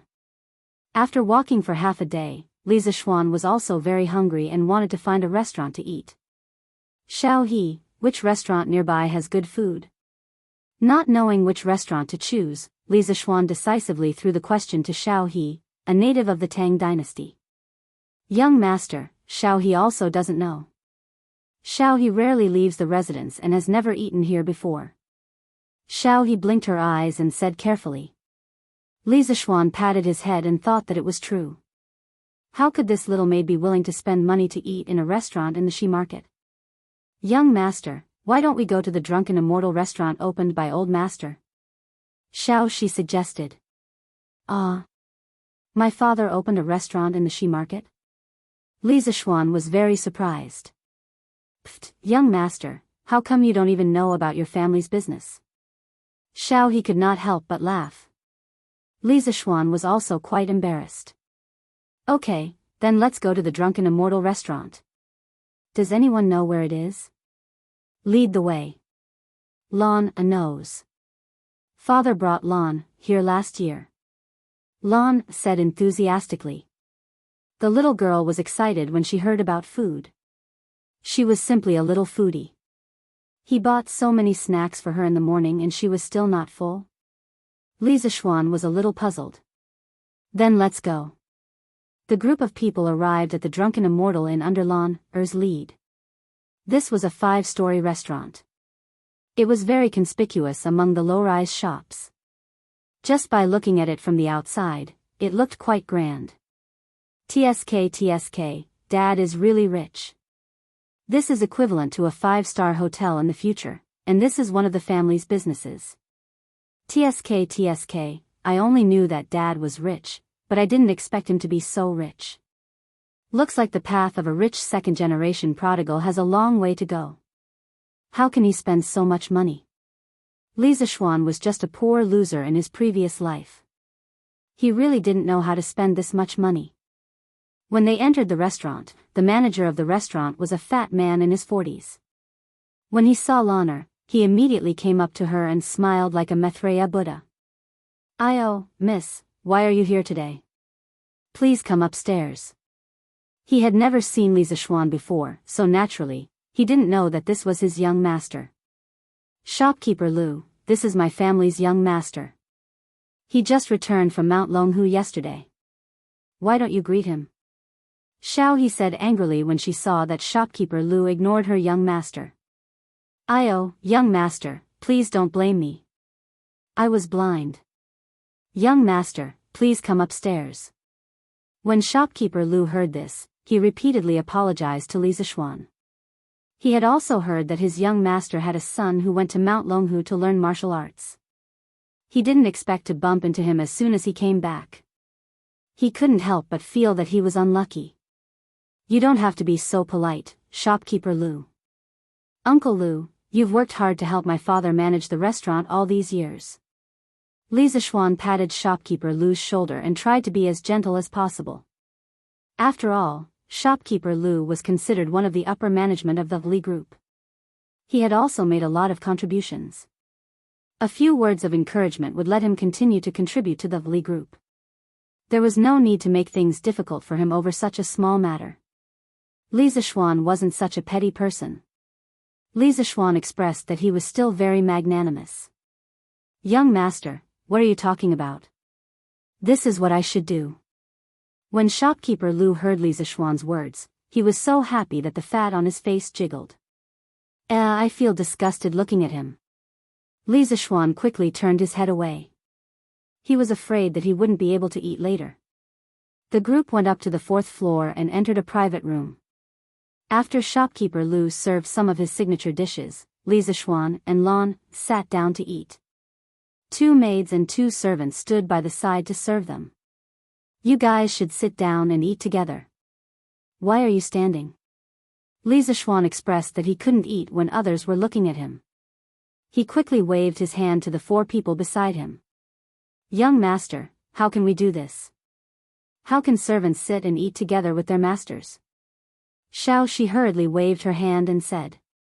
Although Xiao He, Fu, and San Bao also wanted to sit down and eat, they all knew the rules.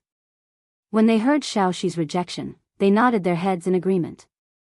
What are you talking about? Why are you talking so much nonsense?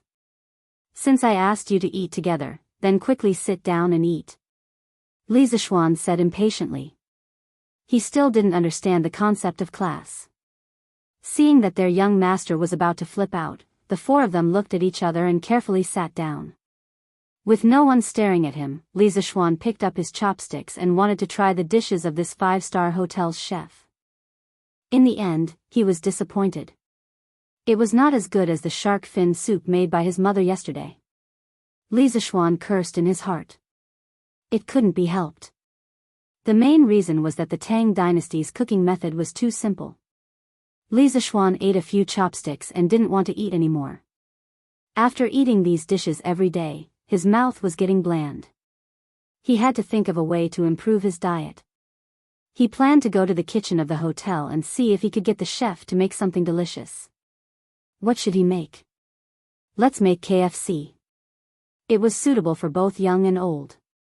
The key was that in his previous life, in order to please his girlfriend, he learned how to make KFC online for a long time. He still remembered the process of making KFC in detail. At this time, Lana also put down her chopsticks.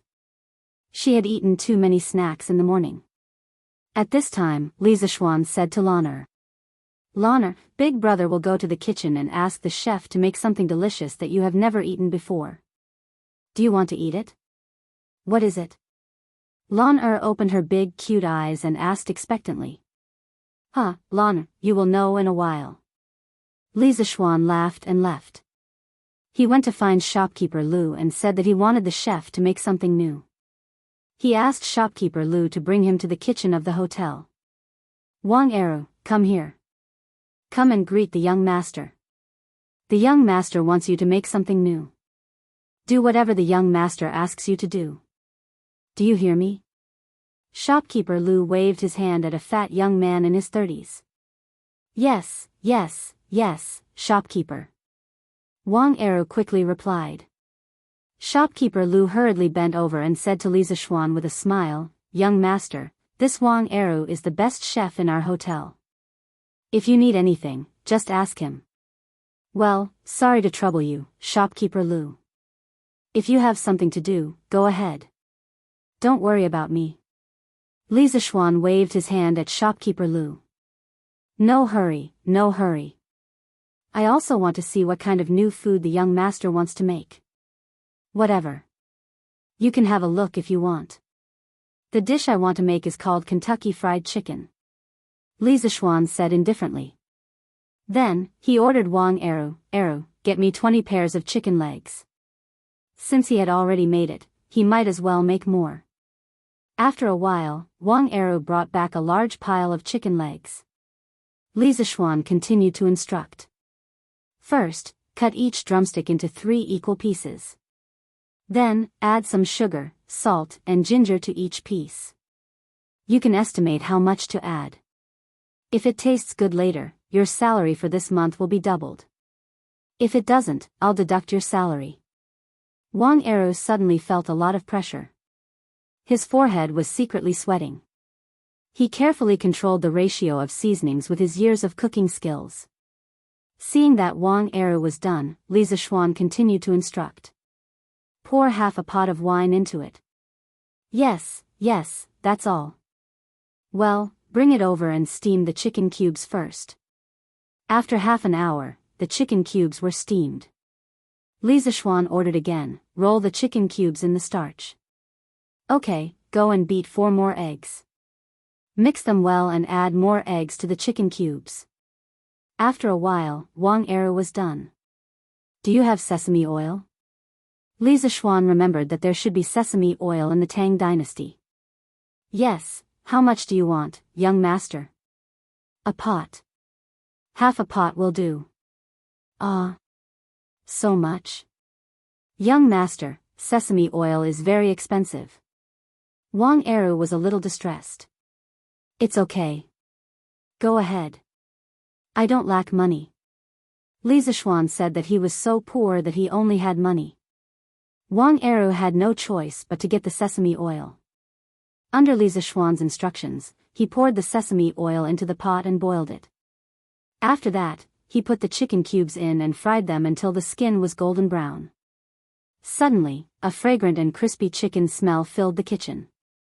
The other cooks looked over and secretly swallowed their saliva. Wang Eru was also a little dumbfounded. Looking at the golden chicken cubes in front of him, he couldn't believe that it was made by him. Li Zishuan picked up the chopsticks and couldn't wait to pick up a piece.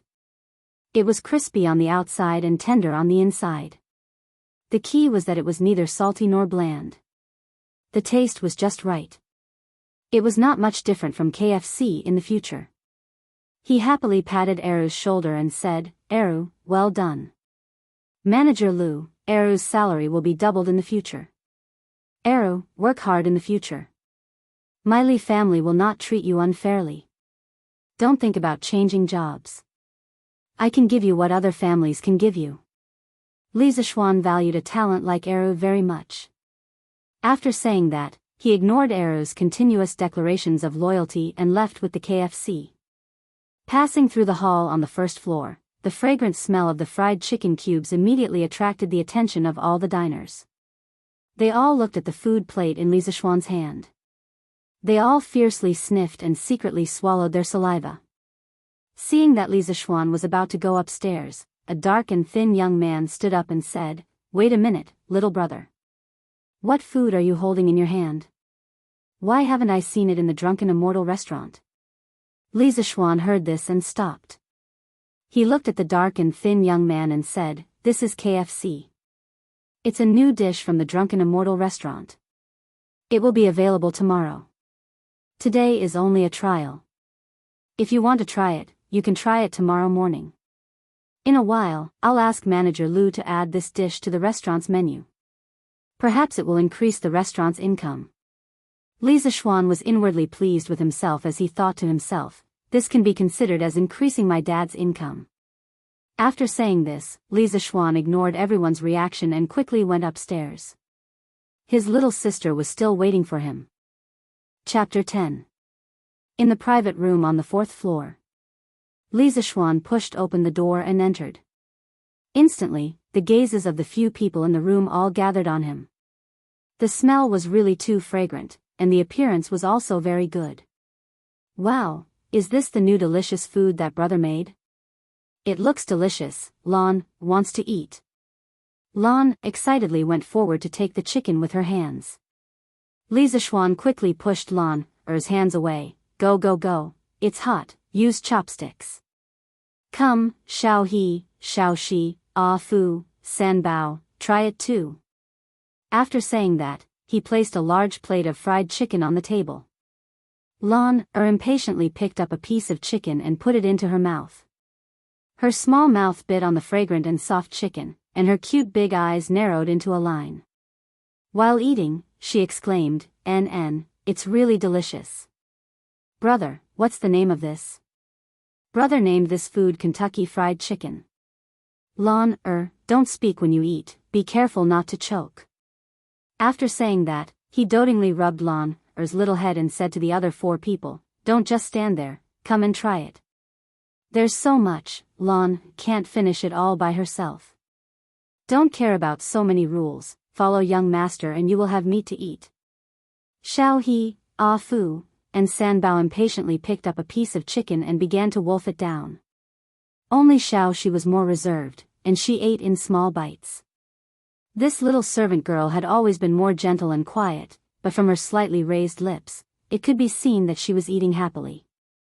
Sob, young master, this is the most delicious thing that Sanbao has ever eaten in her life. This chicken is really too delicious. The uncultured Sanbao suddenly cried while eating. Then why are you crying? If it's delicious, eat it. No one is stopping you. Li Zishuan was rather speechless. Eating a piece of fried chicken could actually make someone cry. Young master, but Sanbao can't eat anymore. Xiao He and Ah Fu at the side nodded with a bitter face. In fact, this was also difficult for the 3 of them. As servants, it was rare for someone to bring them to such a high-end restaurant for a feast, and the young master didn't dislike them and let them eat together. The food in this restaurant might not be considered delicious in the eyes of Lan and Li Zishuan, but in the eyes of these people, it was a delicacy. Therefore, when Li Zishuan and Lan put down their chopsticks and did not want to eat anymore, they opened their stomachs and ate boldly. When Li Zishuan came back from the kitchen, more than a dozen dishes on the table had basically been finished. Now, facing the even more delicious fried chicken, they really wanted to cry but had no tears. Li Zishuan looked at the dozen or so empty plates in front of him and understood what was going on. Oh, that's a pity. Such a delicious thing is unique in the Great Tang. Lan little Shi, since they can't eat it, let's destroy it, haha. Lan's face was also filled with joy. Fortunately, she didn't eat too much just now. She didn't have time to talk and just kept eating. Xiao He and the other 2 looked at the tempting chicken and drooled. Although they were full, they still couldn't bear to part with such delicious food. The 3 of them resolutely attacked the fried chicken. With such delicious food, it was worth it even if they were stuffed to death. Sanbao thought so tragically. After a while, the 6 of them really couldn't eat anymore, but there were still 5 pieces of chicken left on the plate. At this moment, a voice came from the door. Little brother, since you can't eat anymore, why don't you give the rest to me? Li Zishuan turned his head and saw that it was the dark and thin man he met at the Drunken Immortal restaurant. Although his clothes weren't gorgeous, he had an intimidating aura. Li Zishuan didn't dare to underestimate him and cupped his hands. Old brother, if you really want to eat, why don't you wait until tomorrow and let old brother eat the leftovers? This little brother is truly lacking in manners. It's fine, it's fine. Old Qing doesn't care about these things. Oh, this one is Qing Chumo. How should I address you, little brother? Qing Chumo repeatedly waved his hands to show that he didn't care. In truth, he didn't want to thicken his skin and come here. He was the eldest son of the Qing clan, so how could he be so shameless? But after smelling the fragrance of the fried chicken, he felt like his heart was being scratched by 100 claws. Looking at the plate in front of him, he found it tasteless. So this fellow was Qing Chumo, the son of the demon king of chaos Qing Yaojin. He couldn't offend him. Li Zishuan was inwardly alarmed and hurriedly cupped his hands. This little brother is Li Zishuan. This is my little sister, Li Zilan. Since brother Qing doesn't mind, then sit down and eat together. It's truly lacking in manners to let brother Qing eat this today. Tomorrow, I'll set up another banquet and treat brother Qing to a good meal. How about it? Hearing this, Qing Chumo grinned and heavily patted Li Zishuan's shoulder. Brother Li is straightforward. I, old Cheng, will definitely take you as a brother. Hey, little sister Lan, is really beautiful. Today, Brother Cheng didn't bring a gift, I'll make it up to Lan, or tomorrow. After saying this, he found a seat and sat down. He laughed and said, "Ha, just now you were imitating those literati words." It was so sour. Li Zishuan was speechless. No wonder he felt that the style was wrong. How could Qing Yaojin's son be so scholarly? After being praised by Qing Chimo, Lan shyly hugged Li Zishuan's arm and lowered her head, not saying a word. Qing Chimo saw that Li Zishuan was still unperturbed after being patted twice, and he was a little surprised. His 2 pats just now had the intention to test Li Zishuan, so he used 30% of his strength. Ordinary people would not be able to withstand it, so he praised, "Brother Li's skills are not bad." Li Zishuan smiled slightly. "I know a little about martial arts. Brother Qing seems to be a straightforward person. Quickly sit down and eat together." At this moment, Qing Chimo remembered the purpose of coming over. He immediately shifted his target to the golden crispy fried chicken. He didn't hold back and immediately put a piece of chicken into his mouth. After chewing twice and tasting the flavor, he immediately swallowed it in big mouthfuls like a cow chewing on peonies. He even gave a thumbs up and praised.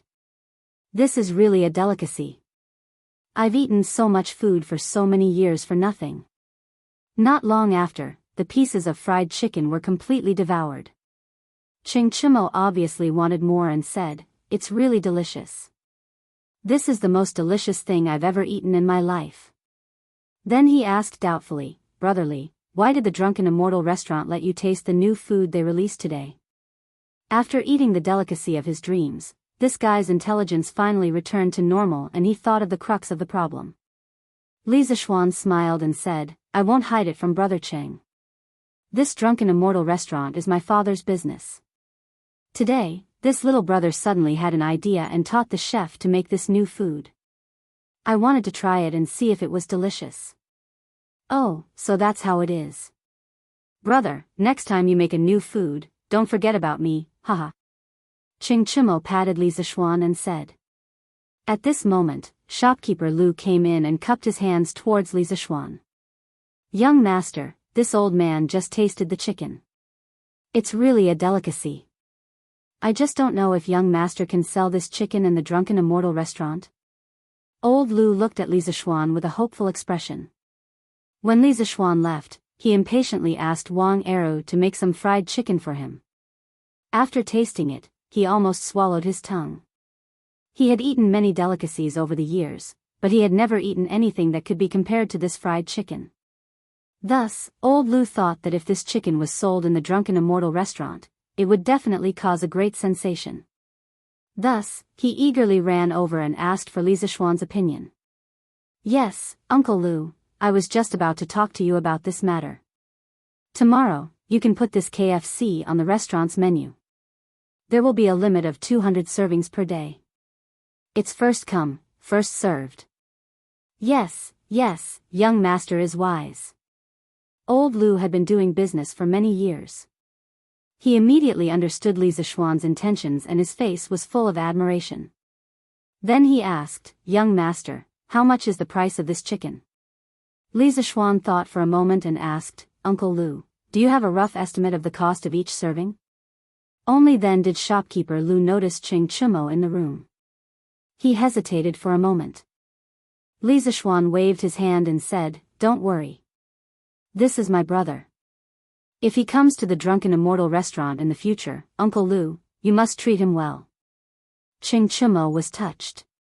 Shopkeeper Lu then said, "Young master, the process of making this chicken is not difficult. The main problem is that the sesame oil used is quite expensive. The cost of each serving is about 200 copper coins. Well, then let's set the price as usual. Don't set it too high. I want all the people in Cheng and city to be able to eat this delicacy." Haha.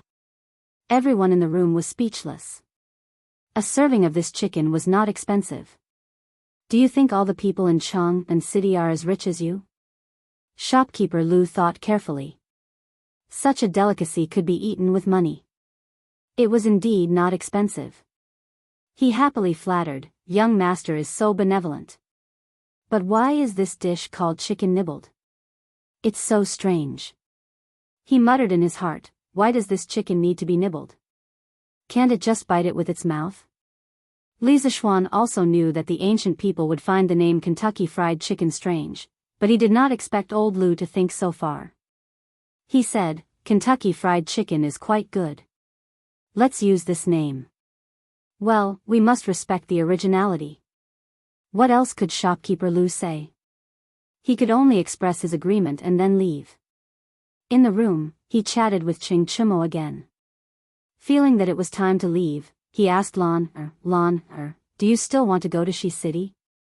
Lan rubbed her swollen belly and shook her head bitterly. She said, "Brother, let's wait a little longer. I'm so full that I can't walk." Hearing this, except for him and Ching Chimo, everyone in the room nodded in agreement. Li Zishuan felt quite funny. "Well, then let's wait a little longer." Hearing this, Lan rolled her eyes and went forward to hug Li Zishuan's hand. "Brother, you haven't finished the story you told this morning. Why don't you tell Lan now?" Li Zishuan was a little reluctant. He only had a little stock in his stomach, and he had already told so much in the morning. At this rate, it would not be long before it was all gone. But seeing the hopeful faces of Lan and the maidservants, he could not bear to not tell them. "Well, then let's talk for a while. Last time, when the great sage equaling heaven wreaked havoc in the heavenly palace, he was locked in the 8 trigrams furnace by Taishang Laojun. He saw Wukong jumping around in the furnace and accidentally jumped to the position of the Sun Palace. There was only smoke and no fire, so the smell was very strong. He bent down and squatted inside. After 49 days, Taishang Laojun gave the order to open the furnace door. Suddenly, Wukong heard a sound from the top of the furnace. He looked up and saw a ray of light. He used all his strength to jump out of the furnace, kicked down the furnace, turned around, and ran. Everyone quieted down and listened attentively. Although Ching Chimo did not hear the first 3 times, just listening to the latter part was quite interesting. Soon, he was conquered by this unconstrained story. Tang Sanzang saw that he already knew his mistake, so he stopped talking. Wukong's head immediately stopped hurting. He thought that this incantation must have been taught by Guanyin Bodhisattva, so he clamored to go to the South Sea to find Guanyin Bodhisattva to settle the score. Tang Sanzang said, "Since she can teach me this band-tightening incantation, she must also know how to chant the incantation." Wukong took a deep breath and stopped messing around. He swore that he would listen to his master in the future and protect Tang Sanzang in his journey to the west. Alright, that's all for today. After telling them 2 more chapters of Journey to the West, Li Zishuan saw that it was getting late. He guessed that Lan and the others should be able to walk, so he stopped talking. Everyone had a look of pity on their faces. After bidding farewell to Ching Chimo and making an appointment to meet again tomorrow, Li Zishuan left the Drunken Immortal restaurant with Lan, and the others. As for the money for the meal, Li Zishuan chuckled. Did it cost money to eat in his restaurant? Chapter 11. Young master, look over there. Isn't that old master? Shao, he pointed at a nearby shop. That's Daddy. That's Daddy. Big brother, let's go see Daddy. Lan glanced in that direction and immediately grabbed Li Zishuan's hand as she cheered. Actually, after Shao he finished speaking, Li Zishuan saw that the person was his father. The shop had a signboard with the words, Li Jiqing Clothing Shop, written on it. His father was talking to a middle-aged scholar with his back facing them. Seeing that Lan wanted to look for his father, Li Zishuan could only let her pull him in that direction. Li Zishuan was now completely obedient to his younger sister. When the group of people was about to reach the clothing shop, Lan let go of Li Zishuan's hand and ran towards Li Jingma. Daddy, Lan is here to see you. The little girl was bouncing around like a beautiful butterfly. Hearing the sound behind him, Li Jingma hurriedly turned around and saw his daughter bouncing over. When Li Jingma was talking to the middle-aged scholar, his face was originally very serious.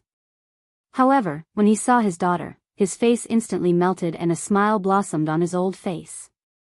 Worried that his beloved daughter would fall, he quickly went forward and held Lan Er's small hand. Bending down, he patted Lan Er's head and asked worriedly, Lan Er, why did you come here alone? Lan came with Big Brother. After saying that, she pointed at Li Zishuan who had just entered the door. Only then did Li Jingma see Li Zishuan and his group. His heart was slightly relieved. Thinking about how he had been pinched by his wife this morning because he had said a few words about his son in front of his wife. Even now, the soft flesh on his waist was still faintly aching. He couldn't help but want to rebuke this brat. Oh, Xian, you're up so early. Why don't you sleep more? When Li Zishuan saw Li Jingma's heartfelt love for Lan he was still sighing at how warm this family's atmosphere was. However, when he heard his old man's sarcastic words, he couldn't help but look outside the door. Seeing that the sun was shining brightly outside, it was almost 2 or 3 o'clock in the afternoon in modern times, he couldn't help but feel speechless. He didn't expect to be scolded by his old man for sleeping in the morning. Naturally, he didn't know that his father had been pinched by his mother this morning because he had slept in. Li Zishuan coughed dryly, wanting to change the topic as soon as possible. Father, what are you doing here today? Do you want to buy clothes for your mother? When he saw that this shop was a ready-made clothing store, he thought that his father was here to buy clothes for his mother. He didn't expect his father to be so affectionate towards his mother, hee. Brat, this is my family's shop. Do I need to buy anything here? When Li Jingma heard Li Zishuan's teasing words, he knew that this brat was up to no good, so he said angrily. Lan Xiao He and Xiao Shi at the side couldn't help but laugh. Ah Fu and San Bao didn't dare to be too presumptuous, so they lowered their heads to hold back their laughter while looking at the ants on the ground. Li Zishuan was even more embarrassed. He quickly said, then why did father come here today? After scolding his son, Li Jingma's mood improved a little. When he heard that, he said, father came to Shi City today to check the accounts of our family's shops. This is the last shop. You guys wait at the side first. Once I'm done, we'll go home together. Although Li Zishuan wasn't willing to wait, he didn't want to provoke his father now, so he quickly agreed. At this moment, the middle-aged scholar walked over with the account book and said to Li Jingma, Brother Li, I've already checked the accounts of this shop. Brother Li, this Su has just finished checking the accounts of this clothing store, but there's still something that doesn't match up. As for where exactly it doesn't match up, this foolish brother really can't find out. I'm ashamed. When Li Zishuan heard this person call his father Brother Li, he was a little surprised. He thought that this person was the bookkeeper of the shop. Li Zishuan then introduced him to Li Zishuan. Xian, this is Mr. Su Hongji. He's an old friend that I made when I traveled to Chang and in my early years. Mr. Su studied under Dr. Liu of the Imperial College. He's a real master of mathematics. You have to learn from Mr. Su. I also invited him to help me check the accounts today. When he heard that it was his father's good friend, Li Zishuan also gave his father some face. He quickly cupped his hands and bowed, looking as if he had been looking forward to meeting him for a long time. Hello, Mr. Su. I've admired Mr. Su's talent for a long time. Mr. Su smiled reservedly and said, You flatter me. However, his expression clearly showed that he enjoyed Li Zishuan's flattery. Scholars were always somewhat arrogant. After seeing that his son and Mr. Su had finished greeting each other, Li Jingmo returned to the topic at hand.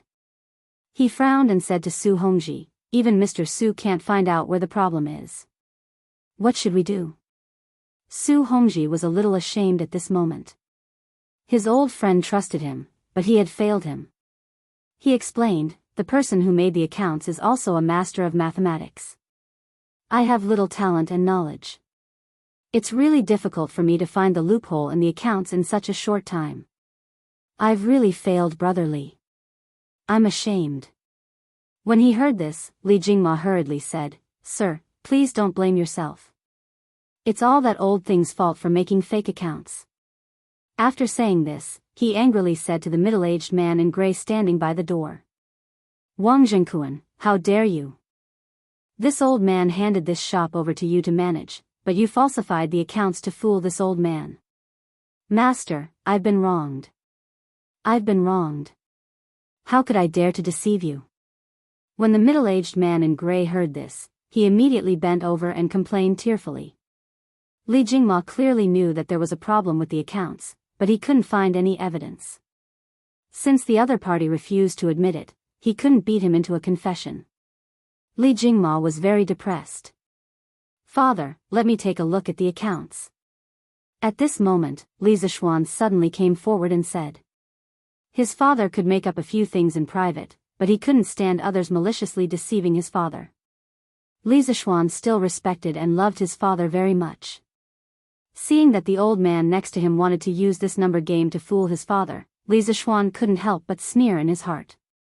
Humph, you dare to play math with me? I'll let you know why the flowers are so red today. When he heard that his son wanted to help him, although Li Jingma was touched, he couldn't help but frown. Don't mess around. What do you know about mathematics? Even Mr. Su couldn't find a problem with the accounts. How could his son, who had never gone to school, do it? Father, Master has not only taught me martial arts for the past 8 years, but he has also taught me arithmetic and the art of investigation. Master is very knowledgeable and can be considered a master in many aspects. Father, please let me try. Li Zishuan tried to convince his father. Fortunately, his master was considered an expert.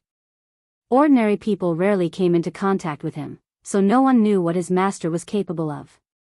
Li Jingma couldn't help but hesitate. Then you can try. Li Zishuan took the accounts book and walked to the counter at the side.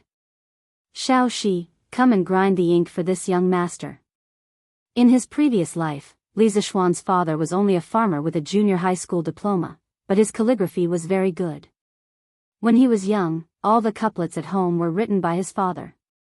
Li Zishuan also asked his father who taught him. His father said that Li Zishuan's grandfather taught him when he was young. Therefore, although Li Zishuan didn't attend any calligraphy classes when he was young, under his father's urging, he still practiced calligraphy for a few years. The words he wrote were still acceptable. When Wang Zhengkuan saw that Li Zishuan was going to check the accounts, he lowered his head. A trace of ridicule flashed in his eyes as he sneered in his heart, Humph, this little brat is overestimating himself. This old man has been doing accounting for so many years. How could you possibly find out? At this time, Su Hongji also walked over with interest. Although he didn't believe that this young man's mathematical ability was better than his, this young man was his good friend's son. He could give him some pointers and treat it as helping a younger generation. Chapter 12. The sun was setting in the west. In less than an hour, the gongs and drums would sound and the shops would be closed. The customers would have to go home. Chang'an City had a very strict curfew. The peddlers outside shouted even louder. They wanted to sell more goods in the last hour. Li Jiqing's clothing store was quiet. Su Hongji stood beside Li Zishuan and watched Li Zishuan write and draw. He drew some horizontal and vertical lines on the paper, and these horizontal and vertical lines formed a grid. The daily expenses and income were separately listed in the grid and categorized. Finally, a comprehensive calculation was done. Su Hongji praised in his heart. This accounting method was unprecedented. But what were those tadpole-like words? Su Hongji, who wanted to help the younger generation, looked at the Arabic numerals in front of him. He wanted to ask the young man, but when he saw Li Zishuan writing and drawing seriously, he resisted the urge to ask. In less than a quarter of an hour, Li Zishuan exhaled deeply. He stood up and said to Li Jingma, All right. All right, father, I've found out what's wrong with the accounts. Su Hongji was shocked. He had calculated for more than 2 hours and still couldn't figure it out. But this young man found the problem in less than a quarter of an hour? Su Hongji suspected that the young man was fooling him. Although he had never seen this accounting method before and it looked very clever, it was impossible for him to calculate so many numbers in such a short time. Of course, he didn't know that these simple operations were a piece of cake for Li Zishuan, who was always bombarded with power series calculus and even more complicated matrix convolution operations. Wang Jingquan panicked when he heard this, but then he sneered inwardly. In less than a quarter of an hour, he found the problem with his accounts. Who was he trying to fool? Li Jingma also couldn't believe it. He hesitated and said, "Xian, are you serious?" Li Zishuan took the report and walked to Li Jingma. He nodded and said, "Of course." Li Zishuan then turned his head to look at Wang Jingquan. Although Wang Jingquan's face was filled with fear, the mockery in the corner of his eyes was still caught by Li Zishuan. Li Zishuan sneered in his heart. "Humph, old man, if you still don't believe me, I'll expose your crimes today and put you in jail." Li Zishuan didn't waste any time. He took the financial report and said to Wang Jingquan coldly, "Wang Jingquan, on the 20th of the first month of this year, the clothing store was short of 16 strings of cash, 8.3 fun. On the 25th of the first month, it was short of 9 strings of cash, 6.9 fun. On the 5th of the second month, it was short of 8 strings of cash, 4.5 fun. On the 20th of the third month, which was yesterday, it was short of 13 strings of cash, 7.4 fun. In less than 3 months, Wang Jingquan, you secretly embezzled money 26 times, totaling 280 strings of cash, 9.6 fun. Do you admit to your crimes?" Li Zishuan's voice was like thunder. Every sentence was shocking. Lan Er looked at her brother with admiration. Although she didn't understand the twists and turns between adults, she felt that her brother was just right. He was so powerful. Xiao He and Xiao Shi's eyes were also full of splendor. In their hearts, they were praising their young master for his handsome appearance and excellent martial arts skills. Now, he even knew arithmetic and was better than that student from the Imperial College. He was simply a master of both the pen and the sword. The 2 young maidservants were now a little infatuated. However, Wang Jingquan was not in such a good mood right now. As Li Zishuan reported the accounts one by one, even though it was still spring, his sweat could not help but drip down. The ridicule in his eyes was no longer there, replaced by endless fear. When Li Zishuan finished, his back was completely wet and his legs were trembling. He couldn't help but kneel down in front of Li Jingma and cry, "Master, master, I know. Master, master, this old servant knows his mistake. It's all the fault of this old servant's unfilial son. He was swindled into the gambling house and owed a debt. If this old servant didn't help him pay his debts, those people would break his arms and legs. This old servant only has one son. Master, this old servant was blinded by greed.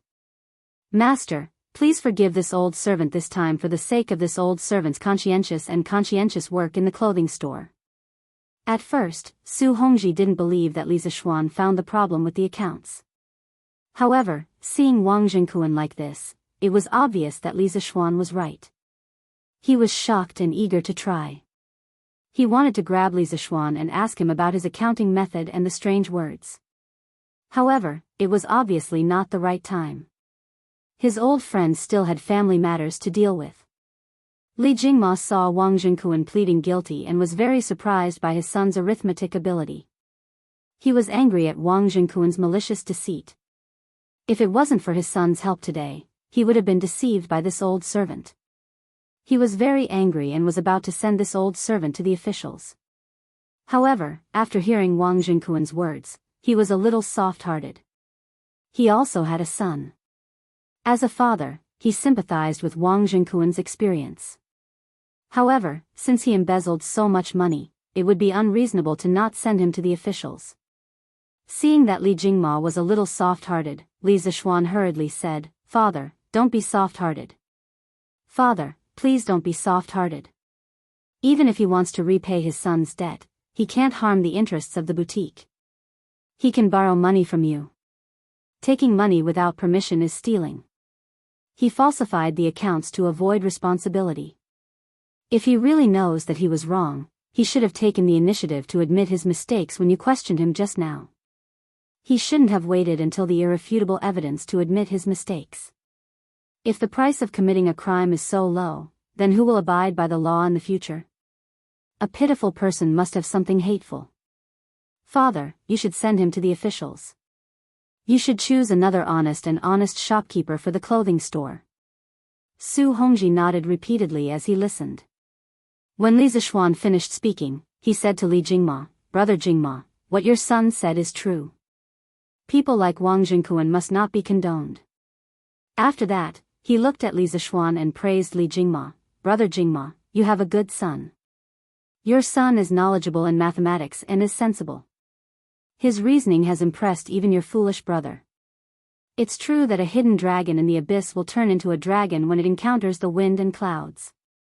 Li Zixuan hurriedly said that Mr. Su was overpraising him. He didn't deserve such praise. Li Jingma also felt that his son's words were quite reasonable. When he heard his old friend's praise, he was also very happy. However, he couldn't show it in front of others. He said in a reserved manner, Mr. Su is overpraising. My son is lazy and needs to be polished. Then he ordered, San Bao, Fu, you two send Wang Jingquan to the officials. After that, you two can go back to the mansion directly. The two of them accepted the order and went forward to support Wang Jingquan, who had fainted from fright. Father, it's time to go home. Shi City will be closed soon. Seeing that it was getting late, Li Zixuan urged. And, then let's go home together. Li Jingma nodded and invited Su Hongji, Mr. Su, do you want to come to my humble abode for a chat? Su Hongji hurriedly waved his hand and said, not today, but I will definitely pay a visit another day. Your foolish brother still wants to ask your son for advice on how to keep accounts. When the time comes, I hope your son will not be stingy with his teachings. Li Zixuan repeatedly said that he didn't dare. The few of them parted ways in Shi City. Li Jingma hired a carriage. The family of 3 sat in the carriage and slowly drove towards the Li mansion. On the way, Li Jingma asked, Xian, why did you come to Shi City today? Don't tell me you came here to see your father. I don't believe it. Li Jingma immediately added when he saw that Li Zixuan wanted to flatter him. Li Zixuan really wanted to say that just now, but he didn't expect that his quick-witted father would see through him. He had no choice but to swallow the words that were about to come out of his mouth. After a while, he said, I saw that my younger sister was rather bored at home, so I accompanied Lan, to Shi City today to watch the juggling. That's right, father. That vaudeville was really good. Big brother even made Lan, a chicken that Lan had never eaten before at the Drunken Immortal restaurant. It was so delicious that Lan's stomach became big. In the end, there were still a few pieces of chicken left that we couldn't finish, so they were snatched away by a black-faced big brother. That black-faced big brother ate so much that he almost licked the plate clean. Big brother even asked shopkeeper Lu to take out the chicken to sell tomorrow. Lan immediately chattered like a little sparrow and shared the happy events of the day with her father. Li Zixuan was sweating profusely when he heard this. What was bloated? Was this something that a girl should say? There were also those words about Ching Chimo's brother Blackface. If Ching Chimo heard this, would he vomit blood? When Li Jingma heard about the chicken, he didn't think much of it. He only thought that it was his child playing around. He didn't care whether it earned him money or not. However, this name was very strange. The curtain of night slowly fell and the carriage gradually moved further away. Chapter 13. The next day. Once again, Li Zixuan slept until the sun was high in the sky before he woke up. Thinking about how he had woken up too late yesterday and hadn't been able to cultivate, he couldn't help but feel a little ashamed. Previously, he had wanted to cultivate the Scripture of Supreme Mystery to the 9th level. It wouldn't do for him to slack off like this. Thus, he sat cross-legged on the bed and circulated the Scripture of Supreme Mystery a few times. Brother, brother. Lan Er's soft voice came from outside. Then, he heard light footsteps walking towards the door. Sigh, this girl would wake him up every morning like an alarm clock. Every time, she would barge in without even knocking on the door. This was not a good habit. What if one day he was in the room with Xiao Shi? Bah, wrong. What if one day he was in the room with his future wife doing something embarrassing and this girl barged in and ruined it? Li Zixuan would never admit that he had feelings for Xiao Shi. Xiao Shi was still a 13-year-old child. He was definitely not a lolicon. In order to get rid of his sister's bad habit, Li Zixuan decided to punish her a little. In a flash, he hid behind the door. Just then, he heard Lan Er's footsteps walking towards the door. As expected, Lan Er didn't have the habit of knocking on the door. She directly pushed the door open and ran towards the inner room. "Brother, big lazy worm, wake up quickly." Lan Er started shouting before she reached the bed. When she reached the bed, she naturally found that it was empty. Where is brother? Why is he gone? Lan Er was about to turn around and ask Sister Xiao He when she suddenly saw a face with white eyes. Naturally, it was Li Zixuan who was rolling his eyes. A big tongue was sticking out and moving towards her little face. After 3 seconds, an ear-piercing scream suddenly rang through the Li residence west courtyard. "Ah!" Lan Er screamed in horror. She closed her eyes and used her hands to hit the monster in front of her. She didn't want him to eat her. She prayed that her brother would come quickly to save her. Lan Er, what's wrong?" Li Zixuan was shocked by Lan Er's reaction. He was afraid that Lan would be too scared, so he quickly held Lan Er's shoulders with both hands and spoke gently to Lan Er. Lan Er only dared to open her eyes when she heard her brother's voice. When she saw that her brother was really in front of her, she hurriedly ran over and hugged her brother. "Big brother, where did you go?" Just now, there was a demon with a big tongue who wanted to eat Lan Er. Li Zixuan didn't expect that he would scare Lan Er to tears. He secretly blamed himself, but now that things had come to this, he could only make the best of it. Otherwise, Lan wouldn't let him off easily. "Lan Er, did you not knock on the door when you came in?" No. Lan Er sobbed. "Lan Er, the monster you saw just now is actually a door demon. If you don't knock when you enter the room, he will come out if he's in a bad mood and will only eat young ladies." Li Zixuan began to trick her. Don't eat Lan Er. Lan doesn't taste good. Lan will knock on the door next time. Lan immediately became scared. As long as Lan knocks on the door, the demon won't come out. Lan Er, don't cry." Li Zixuan was very happy to trick children now, but when Lan Er grew up and remembered this incident, he would regret what he did today. But that's a story for the future, so let's not talk about it for now. After coaxing Lan Er, Li Zixuan went to wash up and eat breakfast. Li Zixuan woke up late every morning, so Mrs. Li told the kitchen to leave a portion of breakfast for the two of them and Lan Er, who woke up early, to eat together. At this moment, Li Zixuan was eating breakfast alone in the front hall. He happened to see his parents walk in. His father even had dark circles under his eyes. "Father, mother, why are you here? Let's eat together." Li Zixuan greeted his parents as he ate.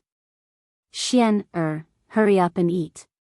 Your father and I have already eaten," Mrs. Li said with a smile as she and Li Jingma sat on the bench next to him. Mrs. Li sat down and looked at Li Zixuan with a smile. Her face was full of love, and the more she looked at him, the wider her smile became. Li Zixuan felt his hair stand on end under his mother's gaze. He thought to himself, "I haven't done anything bad recently. Mother, if you have something to say, just tell me.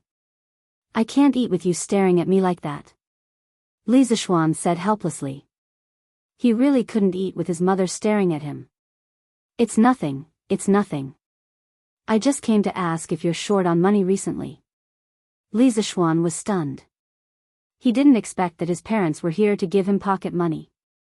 Generally, people would ask their parents for pocket money. Which parents would take the initiative to give pocket money to their children? Li Zixuan was a little touched at this moment. He smiled and said, "Mother, I don't lack pocket money recently." Mrs. Li was a little disappointed. Last night, she heard her husband tell her everything about Li Zixuan at the ready-made clothing store. As a mother, she was happier than anyone else that her son was successful. However, she was a little too happy. She was so excited that she didn't sleep well the whole night. She kept asking Li Jingma about the details. Li Jingma had already told her about it 7 or 8 times, but she still didn't get tired of it. Just like that, Li Jingma was tormented the whole night and woke up with dark circles under his eyes.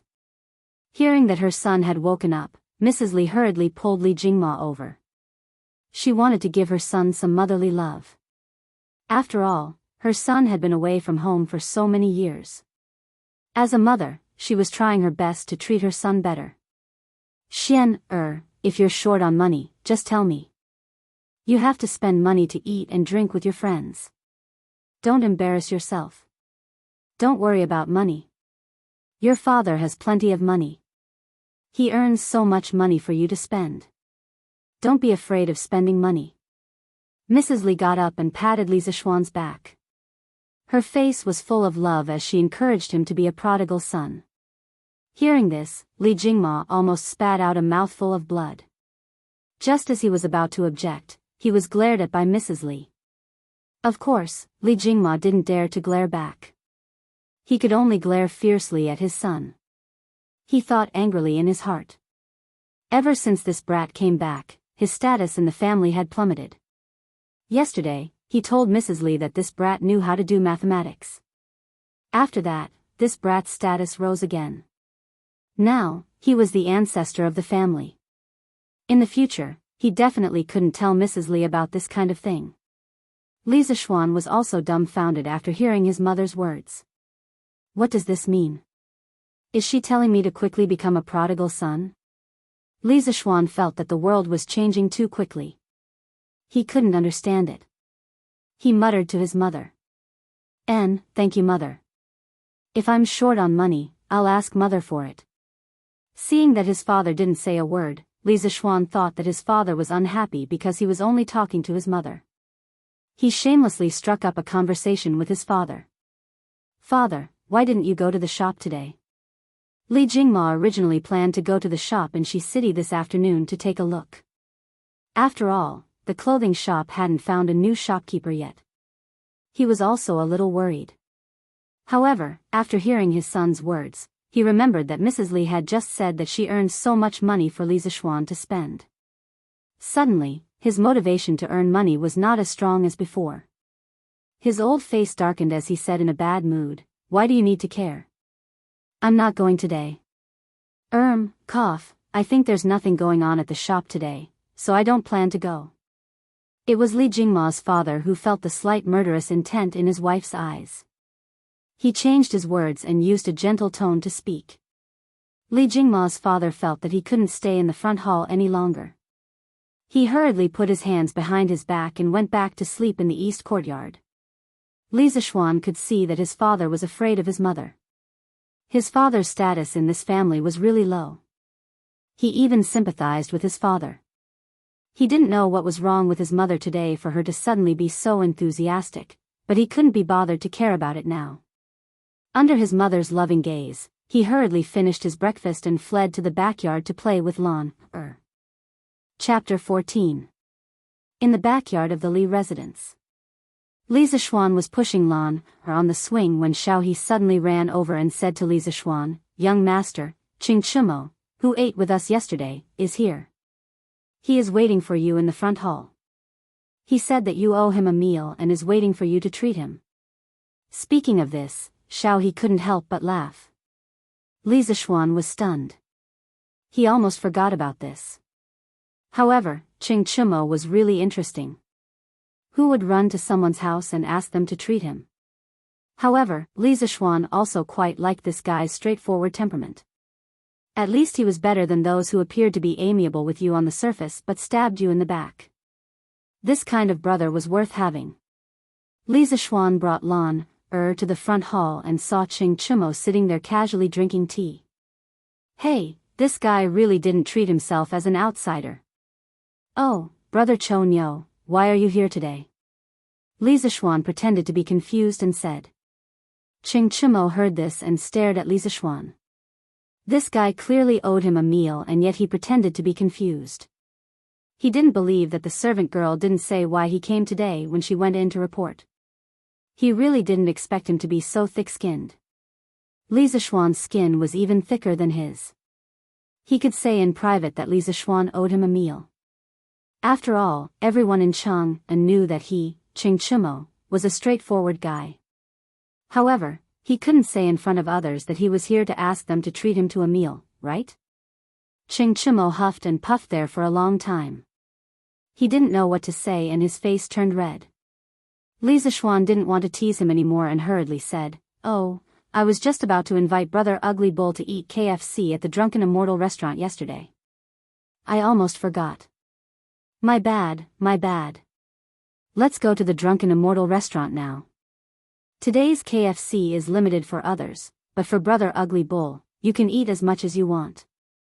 Ching Chimo also knew that Li Zishuan was deliberately teasing him. It was normal for brothers to joke around, so he didn't take it to heart. However, when he heard the last sentence, his eyes suddenly lit up. He instantly felt that this joke was worth it. If possible, he didn't mind Li Zishuan joking with him a few more times. He stepped forward and patted Li Zishuan's shoulder with all his might. He laughed and said, "Brother, you're very kind. If you ask me, you're good in every way, but you're too polite. However, I, old Sheng, like it." Li Zishuan was speechless. In his previous life, when he watched the TV series, The Legend of the Sui and Tang Heroes, he often heard Ching Chimo call this person Old Sheng.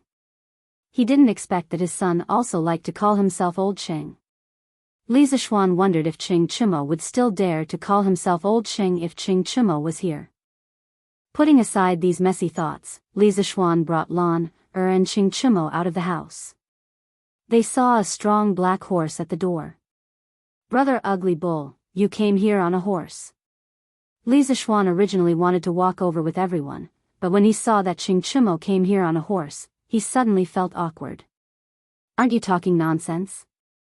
My house is so far away from yours. If I didn't ride a horse here, how long would I have to walk?" Ching Chimo said unhappily. The Lu public house was in Huaid Lane, which was west of Shi City. It was quite close to Shi City, but it was quite far from the Li public house. It must have been hard for him to come all the way here so early in the morning to have a meal with Li Zishuan. "San Bao, do we have a horse in our house?" Li Zishuan had no choice but to ride a horse. Although he didn't ride a horse in his previous life, he was confident that a horse wouldn't be able to do anything to him now that he was highly skilled in martial arts. "Yes, young master. Old master has a few horses in the past. San Bao will go get them for you now." San Bao quickly went to get the horse for Li Zishuan. After a while, Li Zishuan carried Lan, and rode together with Ching Chimo to Shi City. The Tang dynasty wasn't like the other dynasties after it, where one could ride a horse in Jianghu and city. When they arrived at Zuaxian restaurant, Li Zishuan was surprised to see a long line outside. After all, this was only the first day of KFC. What he didn't know was that before they arrived, several groups of people had already ordered KFC at Zuaxian restaurant. After eating it, they were naturally shocked by the deliciousness of the world. However, a serving of KFC was only about 10 pieces of chicken. How could it be enough? They quickly asked the waiter to bring another serving. The waiter could only say with a bitter face that each table was limited to one serving. The entire Zuaxian restaurant was limited to 200 servings a day. This made the people who had just finished their KFC suffer. After eating the delicious fried chicken, they immediately lost their appetite when they looked at the other dishes on the table. However, there were some smart people among them. When they saw that there weren't many people eating at Zuaxian restaurant at this time, they immediately paid the bill and went out to find their attendants. They asked them to go back and find a few more servants. Then, they came in and each took a table and ordered a serving of KFC. Of course, those servants definitely wouldn't be able to eat it. They could only leave it for their old master. This caused Zuaxian restaurant to be full. There was a long line outside. Some passers-by who didn't know what was going on asked around and also joined the line out of curiosity. The line became longer and longer. Shi City was originally a place with a lot of people. With such a long line, it naturally attracted everyone's attention.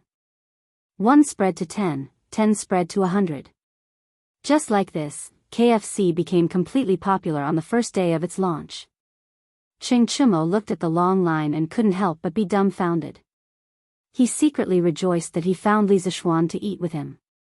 Otherwise, he would also have to painstakingly wait in line. Don't think that just because he was the son of Lu Guogong, he could cut the line as he pleased. It must be known that those who could afford to eat at Zuaxian restaurant were generally rich and respectable. If he went up and cut the line and offended the second generation of the imperial censor, everyone would make a fuss. Naturally, he couldn't avoid being impeached. Although the emperor wouldn't do anything to him for such a small matter, from another point of view, if he were to be reprimanded by the emperor for such a small matter, wouldn't it be worth it? Li Zishuan naturally didn't need to wait in line. It didn't make sense for him to have to wait in line when he was going to his own restaurant. Therefore, he directly held Lan Er's hand and pulled the horse along with Ching Chumo as they bypassed the crowd and walked towards Zuaxian restaurant. "Hey, brother Zishuan." Suddenly, he seemed to hear someone calling him from the line. Li Zishuan quickly turned his head and saw Li Qingxian pulling Li Lizzie from the line and walking towards them. "Oh, so it's brother Gao Ming and sister Lizzie. Brother Gao Ming also came to eat at Zuaxian restaurant?" Li Zishuan went forward and greeted. "That's right. The two of us saw that Zuaxian restaurant was quite popular in Shi City today. It seemed like they had withdrawn from some new food, so we came to join in the fun." "That's good. If brother Gao Ming doesn't mind, why don't you come with us?" "I won't hide it from brother Gao Ming." Li Zishuan also felt that the second generation of the imperial censor in front of him didn't have any heirs and was worth befriending, so he invited him. However, he didn't notice Cho Ox behind him. When he saw Li Qingxian, his expression changed slightly. "That's what I was thinking. Then let's go in together." After Li Qingxian returned to the palace yesterday, he had someone investigate Li Zishuan's background. Naturally, he knew that this restaurant was the property of Li Zishuan's family. When he saw Li Zishuan just now, he was quite happy and decisively gave up on waiting in line for half a day to hitch a ride with Boss Li to go in and have a big meal. "Hey, Cho Ox, why are you with brother Zishuan?" Li Qingxian noticed Ching Chumo at the side and asked with a strange expression. "Li Zishuan is a brother that I just met yesterday. He's treating me to a drink today," Ching Chumo said matter-of-factly. "Brother Cho Ox, you know Gao Ming?" Li Zishuan asked with some confusion. "Yes, because of my father's generation, I know him." Ching Chumo saw that Li Zishuan didn't seem to know Li Qingxian's true identity. At this moment, it wasn't good for him to point it out, so he could only give a vague answer. "Oh." Li Zishuan suddenly understood and said with an "oh." It wasn't strange that the second generation of the imperial censor knew each other. The group didn't waste any more words and directly entered Zuaxian restaurant. Chapter 15. Shopkeeper Lu also saw Li Zishuan and hurriedly came out to greet him with a smile. "Hey, the young boss is here." Seeing Li Zishuan make the KFC so popular today, Boss Lu was naturally happy at the moment. "Well, I brought my friend here for dinner." "Uncle Lu, are there any seats upstairs?" Yes, there are seats on the 4th floor specially reserved for young master." "Young master, please come in." Shopkeeper Lu hurriedly responded. At this time, someone in the line outside the door was unhappy. "Shopkeeper Lu, why do we all have to line up, but this person directly goes in?" Li Zishuan didn't say anything. He crossed his arms and waited to see how old Lu would deal with it. Shopkeeper Lu hurriedly stepped forward and said, "Dear guests, this is the young master of our restaurant. Today, he is here to check the accounts, not to eat. Please forgive him." Of course, old Lu didn't dare to say that Li Zishuan was here to eat. Everyone in front of him was a big boss. It wouldn't be easy to deal with if he angered everyone. Hearing Shopkeeper Lu's nonsense, Lan and Li Lizzie couldn't help but turn their backs and smile at each other. Everyone knew that Shopkeeper Lu was talking nonsense. Who would bring two little girls to check the accounts? However, they couldn't say anything. The restaurant was his business. It seemed that there was no need to line up to eat in his own restaurant. Shopkeeper Lu deliberately lied to give face to everyone. The people in the line weren't so unappreciative. When they entered Zoetian restaurant, Li Zixuan saw that there was a new dish on the hanging plate. It said, nibbled chicken. Li Zixuan was a little dumbfounded. Only then did he realize that old Lu had misheard. Forget it. Nibbled chicken is nibbled chicken. It's troublesome to change it again and again. Li Zixuan was too lazy to correct him. After entering a private room on the 4th floor, they all sat down. Li Zixuan waved at shopkeeper Lu and said, Uncle Lu, give us 10 servings of gnawed chicken, 8 light side dishes, and a pot of good wine. Put the gnawed chicken in a food box, pick a clever servant, and let him secretly bring it up. Li Zixuan knew that Qing Chimo would definitely drink, so he ordered a pot of wine. He would not drink it himself. He came to the Tang dynasty because he drank too much. If he drank too much and traveled to the primitive society, then it would be terrible. The reason why he asked the servant to secretly bring up the chicken was to prevent the people downstairs from getting angry if they saw it. After all, other people only had 1 serving per table. Why did he have 10 servings per table here? No matter what era it was, making an exception would be hated by others. Hearing this, shopkeeper Lu hurriedly agreed, and then went downstairs to have people prepare. Not long after, a servant dressed in green walked in with an extra-large food box. The servant opened the food box and put the dishes on the table. He smiled at Li Zixuan and said, Young master, you ordered the gnawed chicken. Young master, this is the chicken you wanted.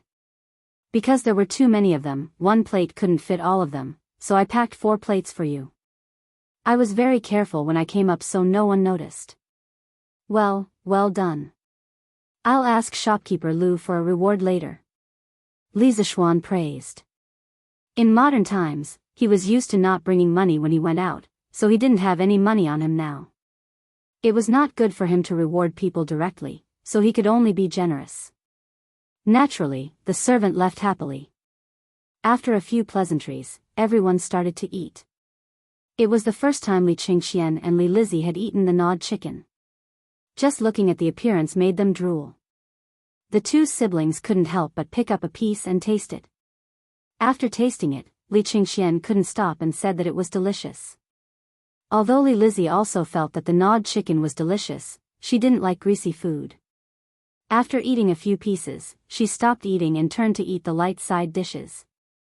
Although Lana ate a lot yesterday, she obviously didn't get tired of it. Her small mouth was constantly chewing. Li Zixuan had eaten yesterday, so he wasn't so addicted now. After eating a few pieces, he also ate the light side dishes with Li Lizzie. Qing Chimo didn't know what was polite. When he saw the gnawed chicken on the table, his eyes lit up. He immediately took a plate and put it in front of him, eating happily. He only ate a few pieces yesterday and craved it all night. Now that he had an unlimited supply of food from Li Zixuan, he immediately turned into a glutton. His cheeks were like small motors that kept trembling. Just as Qing Chimo's mouth was dry from chewing, the servant in green came over with a jar of wine. Qing Chimo's eyes lit up. He went forward and grabbed the jar of wine. He broke the seal and poured a bowl for himself. He couldn't wait to drink 2 mouthfuls. Then he looked at Li Zixuan and said, Little Xian, you haven't drunk with me yet. You must drink 2 bowls with me today. This idiot didn't drink with people by cup, but by bowl. He wouldn't drink with this guy even if he was beaten to death. Li Zixuan secretly frowned and quickly refused. I really can't drink. The martial arts I practice can't touch alcohol. Brother Chou Nyo, don't force me. You should drink with Gao Ming. Qing Chimo naturally didn't believe this strange reason. He still insisted on drinking. Lana was unhappy. Brother Blackface, you can't let brother drink. If brother gets drunk, who will tell Lana stories? Hearing the story, Li Lizzie's eyes lit up. She quickly agreed. Brother Chou Nyo, since brother Xian doesn't drink, don't force brother Xian. Seeing the 2 girls like this, Ching Chimo couldn't persuade them anymore. He could only say to Li Qingxian, "Gao Ming, drink with me." He didn't dare to call himself brother in front of Li Qingxian like Li Zishuan. Li Qingxian was also quite thirsty from eating fried chicken. Ching Chimo's words were to his liking, so he agreed. While the two of them were drinking, Lanner and Li Lizzie were rather bored. Lanner said, "Brother, the two of them are drinking. Why don't you tell me and Sister Lizzie a story?" The little girl had recently become addicted to listening to stories. However, Lanner's listening speed was faster than Li Lizzie's, so it wasn't easy to tell her. You've already heard this story for the 5th time. Your big sister Lizzie has only heard it for the 3rd time. Why don't you tell your big sister Lizzie the first 2 chapters you heard yesterday? I want to see if listens to my stories seriously. Clapped her hands and said, Okay. Sister Lizzie, I'll tell you first. Lanner was very happy to be able to tell stories to others. Li Lizzie smiled and said, "Thank you, Sister Lanner." After saying that, she also smiled at Li Zishuan. When they were eating, Li Zishuan saw that Li Lizzie's movements were elegant and refined. Now that he saw her generous and decent behavior, he couldn't help but praise in his heart. How is this like a 7 or 8-year-old girl? I don't know which official cultivated such an outstanding girl. She's only 7 or 8 years old, and her temperament and appearance are already so outstanding. I don't know who will be lucky enough to marry such a proud girl when she grows up. Lanner excitedly told Li Lizzie the 2 chapters yesterday. When she talked about the passionate parts, she even gesticulated. Her dancing appearance was so cute that Li Lizzie couldn't help but laugh. Li Qingxian was also eavesdropping. He was also very interested in this story. There, he was pulled by Ching Chimo to play finger-guessing games while listening to Lanner's story. Naturally, he lost more than he won when he was multitasking. Ching Chimo forced him to drink a lot. Ching Chimo was unbearably thirsty, but he couldn't lose even if he wanted to. Seeing that all the wine had entered Li Qingxian's stomach, he said angrily, I'm not going. You go listen to the story." He snatched the wine jug and poured himself a drink. Although he felt that the story was interesting, it was still lacking compared to the chicken and wine in front of him. Moreover, he had already heard the 2 chapters yesterday. Li Qingxian naturally couldn't ask for more. He listened to the story attentively from the side. After a while, Lanner finished and hurriedly ran over to ask for credit. "Brother, was Lanner's story good?" Li Zishuan was also a little surprised. He didn't expect Lanner to be able to recite it so well after listening to it once. Her memory was pretty good. He praised, "Lanner's story is really good. It's almost the same as brother's." At this moment, a black-clothed brawny man hurriedly came in and whispered a few words in Li Qingxian's ear. Li Qingxian stood up and said, "Brother Zishuan, I have some family matters to attend to, so I'll go back first. In the future, I'll drink and chat with Brother Zishuan. Thank you for your hospitality today." "It's fine. Gao Ming, if you have something to attend to, go do it." Brother Zishuan, can I bring back a portion of the chicken for my father to try? My father's appetite hasn't been good recently." Li Qingxian was a little embarrassed. Wasn't this a typical case of not being able to eat the consequences? Li Lizzie also felt that her brother was a little embarrassing. Her tender face was slightly red. Li Zishuan smiled and said, "Of course. Gao Ming, since you have urgent matters to attend to, why don't you go back first and let your attendant stay? I'll have shopkeeper Lu prepare 2 portions of the chicken for your guard to bring back. How about it?" Li Qingxian hurriedly said gratefully, "Brother Zishuan is still the most considerate. Thank you very much. Wu San, did you hear that? Go to shopkeeper Lu and get the chicken. Go back later." The black-clothed brawny man bowed and said, "Yes." Li Lizzie stood up and smiled at Li Zishuan. She politely said, "Brother Xian, goodbye. Lizzie will listen to Brother Xian's story again next time." Li Zishuan was also very happy to have such a cute lowly fan. He hurriedly replied, "Okay, goodbye Lizzie sister." Li Qingxian then pulled his sister out of the private room. Chapter 16. In a private room on the 4th floor of the Drunken Immortal restaurant. Seeing the Li siblings leave, Qing Chimo hesitated for a moment before nudging Li Zishuan's arm. Little Xian, do you really not know the identity of this Li Gaoming? Li Zishuan shook his head, somewhat hesitantly replying, I don't know. If they don't say, it wouldn't be good for me to take the initiative to ask. However, judging from the temperament of the siblings, they should be from an official's family. Qing Chimo somewhat admired his observation skills. Leaning over, he whispered, not only are they from an official's family. It's not just the families of officials. That Li Gaoming is the current crown prince, and that Li Lizzie is the emperor's most beloved Princess Changel. Li Zishuan was stunned. Isn't the current crown prince Li Qingxian? Are you stupid? Crown Prince Li Qingxian's calligraphy is brilliant. Don't tell me you don't even know this? Qing Chimo was speechless. He was actually being looked down upon by this uncultured fool. If he wanted to blame someone, he could only blame himself for choosing engineering. He only knew that the crown prince was called Li Qingxian. Who knew what his calligraphy was? At this moment, Qing Chimo said somewhat worriedly, Little Xian, you have to think carefully. The matters of the imperial family are not as simple as you think. The waters are deep. It's best if you don't get too close to the crown prince. My father has told me to stay away from the crown prince and the Prince of Wei. His attitude towards them is to not offend them, nor to cling to them.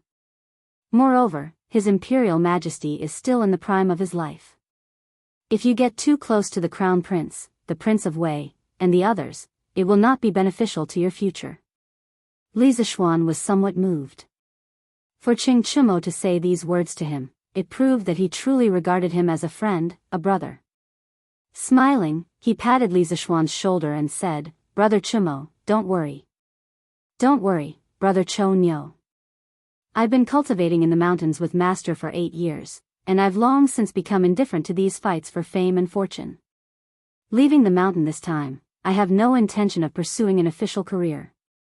I only want to stay at home and be a rich man, accompany father and mother, tease Lon, or drink with Brother Cho Nyo. If I'm tired of staying at home, then I'll go to the pugilistic world and find a confidant. Isn't life like this wonderful? Qing Chimo also admired his open-mindedness, but he couldn't live such a life. He was the kind of person who couldn't stay idle. Letting him stay at home was worse than killing him. Little Xian, since you already know how powerful it is, then I won't say any more. Li Zishuan nodded. Thank you for your reminder, Brother Cho Nyo. If the Crown Prince continues to treat me as a friend like this, I'll naturally still treat him as a brother. If he feigns civility and wants to use me to achieve his own goals, then there's no point in having such a friend. Although Li Zishuan knew that in history, Li Qingxian had a violent temperament and was excessively extravagant, resulting in his rebellion being defeated, at the very least, the current Li Qingxian was still a humble and courteous youth. Although he didn't know why he became like this, perhaps he could be saved. Hearing the conversation between the two, Lon opened her mouth in surprise. Wow, so big sister Li Ji is a princess. Brother, isn't the position of princess very important? Li Zishuan patted Lan's head in amusement. The position of princess is indeed very important. In the entire Great Tang, only His Majesty the Emperor has such a position. Does Lan also want to be a princess? Lan frowned and thought for a moment before answering. Lan doesn't want to be a princess. Lan only wants to be brother's little sister. Li Zishuan laughed heartily. He didn't dote on this girl for nothing. Inside Taiji Palace, Li Shimin was currently flipping through a memorial. After reading the memorial, the corners of his mouth revealed a trace of a smile. At this moment, a beautiful woman dressed in palace attire, carrying a bowl of lotus seed porridge, gracefully walked over to Li Shimin's side. Seeing that Li Shimin was in a good mood, she smiled and asked, Why is your Imperial Majesty so happy? Li put his arm around the beautiful woman in palace attire and handed the memorial in his hand to her. He smiled and said, this is a report of victory sent by Jingda from Yuzhou. Maid Guanyin, take a look. In the first month of this year, Luo Yi rebelled in Yuzhou. Your brother and Jingda suppressed the rebellion in less than 2 months. With these capable ministers and generals, why should we worry about Great Tang's prosperity? Haha. Seeing that Li Er was so happy, Empress Zhongsun also smiled and said, that's all because Erlang has a good eye for people. Erlang, you've been reading memorials for so long. It's time for you to rest. This is the lotus seed porridge that your imperial concubine made. Erlang, have a taste. At this moment, an eunuch hastily entered and bowed to Li Er and the Empress. Your Imperial Majesty, Imperial Concubine, His Imperial Highness the Crown Prince and Princess Changel are waiting outside. Li Er curiously said to the Empress, these 2 children have been hard to find in the palace recently. Today, they have finally come to see us. He then said to the eunuch, quickly let them in. Not long after, Li Qingxian and his sister entered the palace. Bowing to Li Er and the Empress, they said, this son pays respects to Imperial Father and Imperial Mother. Dispense with the formalities. Changel, quickly come to Imperial Father and Imperial Mother. Li Er beckoned to Changel. He doted on this eldest daughter of his.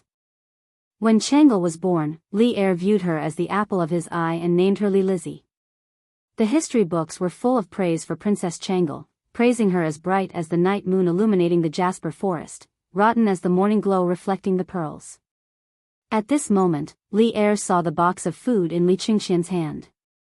Curious, he asked, Qingxian, what is that in your hand? Li Qingxian promptly bowed and replying to Imperial Father, this is a delicacy that this son and younger sister Changel encountered at a restaurant in the Western Market today. The price of this item is the same as usual, with a limit of 200 servings per day. However, many people are scrambling for it like a flock of ducks. By the time this son arrived, there was already a very long line in front of the restaurant. This son asked a friend that this son had just met to obtain 2 servings. Seeing that Imperial Father's appetite has not been good recently, this son wanted to bring it over for Imperial Father and Imperial Mother to try. Li Er and Zhongsun glanced at each other, smiling with gratification. Li Er said, it is rare for Qingxian to show such filial piety. Hearing you say this, we are rather curious. What is so miraculous about this delicacy? Despite the price being so expensive, it still causes so many people to scramble for it. Zhao Song, go and bring out the box of food. An old eunuch behind Li Er bowed and accepted the order. At this moment, Changel, who was beside Empress Zhongsun, also smiled at Li Er and said, Imperial Father, the method of cooking this food is indeed rather peculiar. This son has also tasted it. It is indeed delicious. This son also saw Qing Chimo of Duke Lu's family in the restaurant. He ate 16 servings by himself. Finished speaking, he couldn't help but cover his mouth and chuckle. Changel naturally did not know that not long after the 2 of them left, Qing Chimo had almost eaten 20 servings. At this moment, Zhao Song brought out the box of food and was about to test it for poison when Li Er waved his hand to stop him. No need. Would Qingxian harm us? Finished speaking, he looked at the box of food. Inside, he saw pieces of golden and tender chicken lined up on a plate. Bursts of crispy chicken aroma wafted into his nostrils. Li Er couldn't help but feel his appetite increase. He picked up a piece of chicken and sent it into his mouth. The charred aroma of egg and starch mixed with the freshness of the chicken. Li Er couldn't help but smack his lips and praise, this thing is indeed delicious. Guanyin maid, you should also try it. The crispness of this fried chicken will be paired with the Empress's lotus seed porridge in a moment. It doesn't appear greasy. It really whetted our appetite. Seeing that the Emperor finally had an appetite, Zhongsun was also happy. She picked up a piece and tasted it. The taste was indeed rather peculiar. In the future, she could have the royal chef try it and see if they could make it. Zhongsun was not a greedy person. After eating 2 pieces, she put down her chopsticks. It was rare for Li Er to have an appetite, so she left the rest for the Emperor to eat. The empress turned her head and looked at Li Qingxian. Qingxian, what is the name of this delicacy? Imperial mother, this food is called nibbled chicken. Li Er interjected as he ate. Nibbled chicken? This name is very strange and rather inelegant. After eating the piece of chicken in his hand, Li Er asked again, Qingxian, where have you and Chang'e been these 2 days? Li Qingxian hurriedly replied, Imperial father, I saw Sister Chang'e in the palace a few days ago. Furthermore, Chang'e's health has always been poor. I was worried that she would fall ill from boredom, so I took Chang'e out of the palace to relax in Chang'an. Hearing this, a rare trace of warmth appeared on Li Er's face. After the Xuanwu Gate incident last year, although he had taken the throne, he had also lost a lot at the same time. There was no familial love in the royal family, but he really needed it. He was most worried that his children would live under the shadow of the Xuanwu Gate incident. Now that he saw his eldest son's heartfelt care for his eldest daughter, he was very gratified. Li Er said to Li Qingxian, Yes, Qingxian, as the elder brother, you should indeed be more concerned about your younger siblings. However, you must not neglect your studies. You are the future crown prince, so you should prioritize your studies. You can leave first. Chang'e will stay with Imperial father. Li Qingxian hurriedly excused himself from Li Er and the empress. Zhang Sun smiled and nodded. She had seen the warmth in Li Er's eyes just now. She and Li Er were husband and wife and had helped each other in difficult times for 15 years. They had long known each other deeply. She was also quite satisfied with what her son had done this time. Chang'e, has your qi flared up recently? Why did Qingxian say that you were depressed a few days ago? Li Er asked with some worry. Chang'e and Zhang Sun had always had qi. The imperial physicians in the palace were all helpless. A few days ago, they had asked Sun Simiao to enter the palace to treat the two. Sun Simiao had also said that he could only help the empress and princess recuperate, but could not cure them completely. The two's qi had now become Li Er's mental illness. Imperial father, my qi has not flared up recently. However, a few days ago, I did feel that my chest was stuffy. These 2 days, brother crown prince has taken me out of the palace. I have seen many interesting things, and my mood has improved a lot. Imperial father, don't worry. Thinking of the stories she had heard outside the palace these 2 days, the delicious food she had eaten, and the interesting siblings she had seen, the corners of Chang'e's mouth could not help but curl up slightly. Li Er saw that his daughter was in a good mood and was truly happy. He said, Chang'e, then tell Imperial father what interesting things you have seen these 2 days. It just so happens that your Imperial mother is here today. Chang'e, you haven't chatted with Imperial father and Imperial mother for a long time. Yes, Imperial father. Chapter 17. Drunken Immortal Restaurant. Private room on the 4th floor.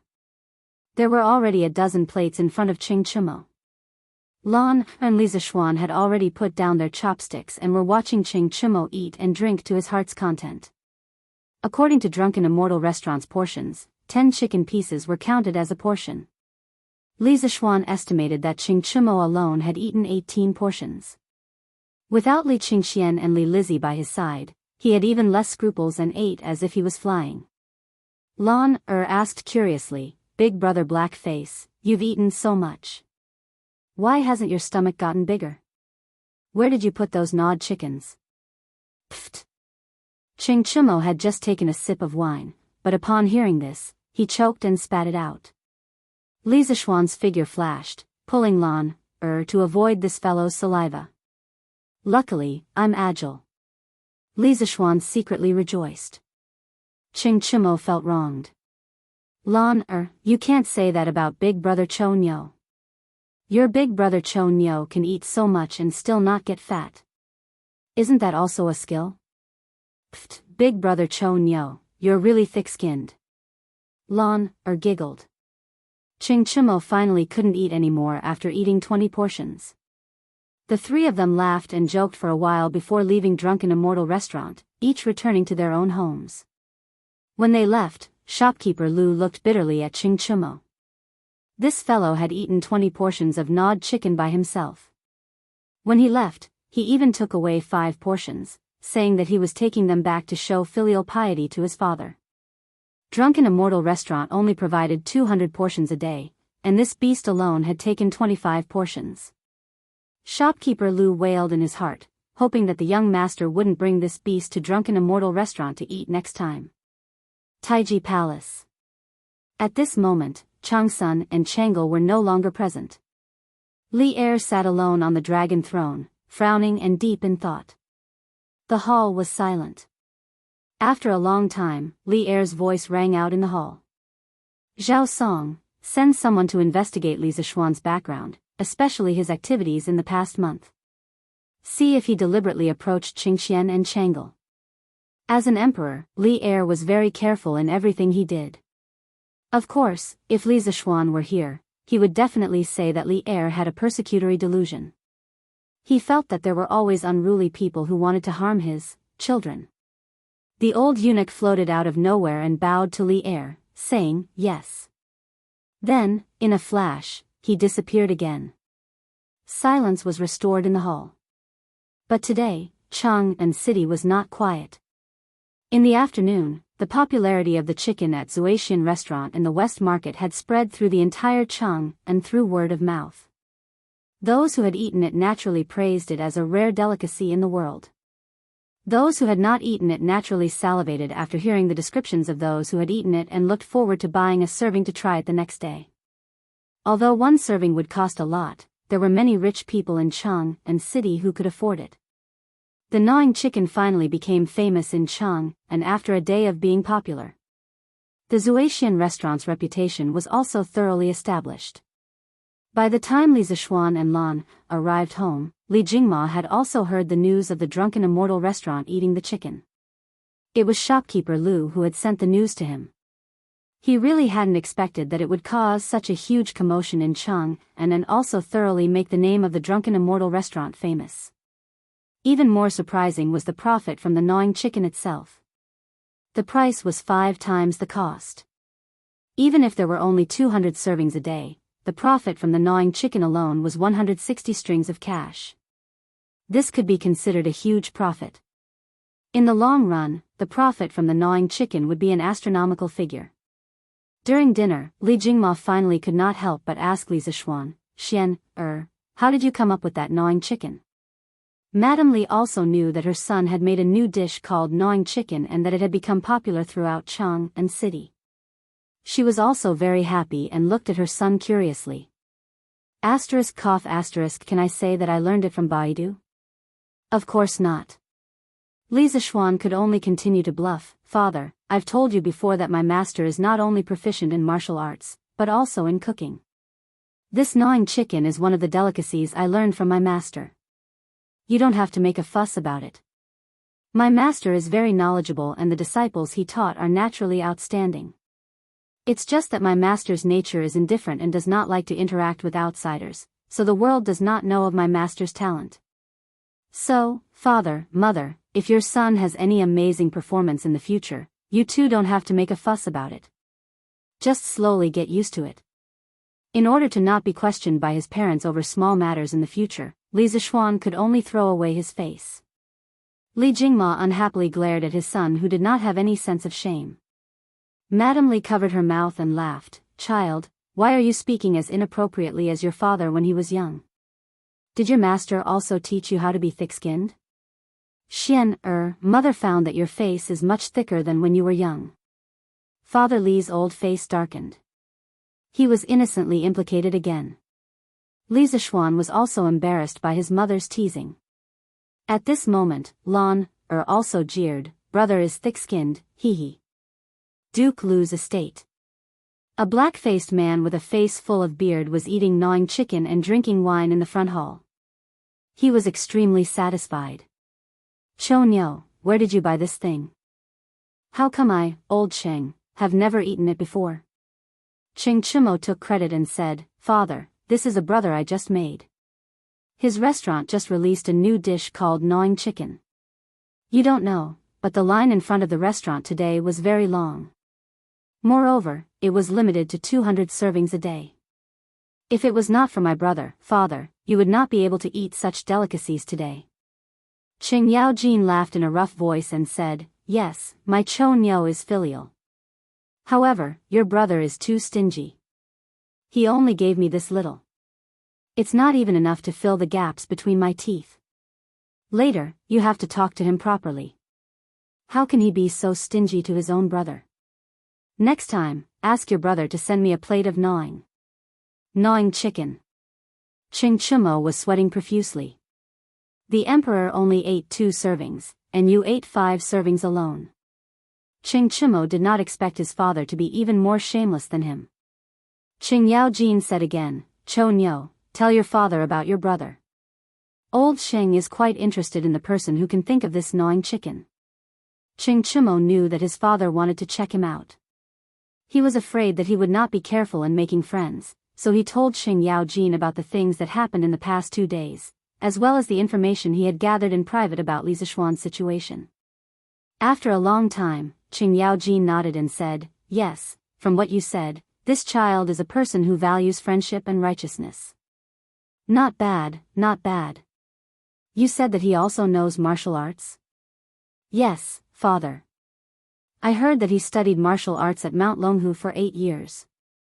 His master is Mount Longhu's great elder, spiritual master Ling Su, who is also a great grandmaster expert in the martial arts world. Moreover, I saw that Li Zishuan's lower body was very stable and his steps were vigorous. I'm afraid that his martial arts skills are above mine. Oh. Then invite him to the manor some other day. I, old Sheng, will exchange a few blows with him. The world is at peace, and there are no more wars to fight. I, old Sheng, am sick from boredom at home every day. You can ask that Li family boy to come over. This old man will treat it as giving pointers to the younger generation. When old Sheng heard this, he was suddenly very interested in Li Zishuan. At this moment, Qing Chumo could only mourn for his good brother in his heart. Chapter 18. The popularity of the gnawing chicken continued. On the second day, when the Western market opened, many people went straight to the Drunken Immortal restaurant. In less than a quarter of an hour, all the seats in the Drunken Immortal restaurant were taken. Those who couldn't enter the restaurant began to line up outside. Brother Wang, are you also here to eat the chicken? A short youth in white in the line saw that the person in front of him was an acquaintance and began chatting with him. Yes. Yesterday, after Chen Eru ate the chicken from the Drunken Immortal restaurant, he bragged to me the entire afternoon. His Chen family is just a nouveau riche, yet he dares to come to my house and show off. It's not like I can't afford to eat this chicken. The one surnamed Wang had a face full of arrogance. We came so early. How come there aren't any seats left? This Drunken Immortal restaurant is really too small. I heard that the chicken is only limited to 200 servings a day. We should be able to get in with our position. Those behind us are miserable. Today, we'll have a taste of what the chicken that everyone talks about tastes like. 2 hours later, the 200 servings of chicken from the Drunken Immortal restaurant were all sold out. However, there was still a line of at least 100 people outside. Those who did not get in immediately became unhappy and began to make a ruckus. The order was in chaos, even alarming the Marquis of Chang'an. Helpless, shopkeeper Lu could only announce that the supply of chicken for the day would be increased by 100 servings. Only then was the chaos resolved. Taiji Palace. The old eunuch Zhao Song was reporting to Li Er everything he had found out about Li Zishuan's background.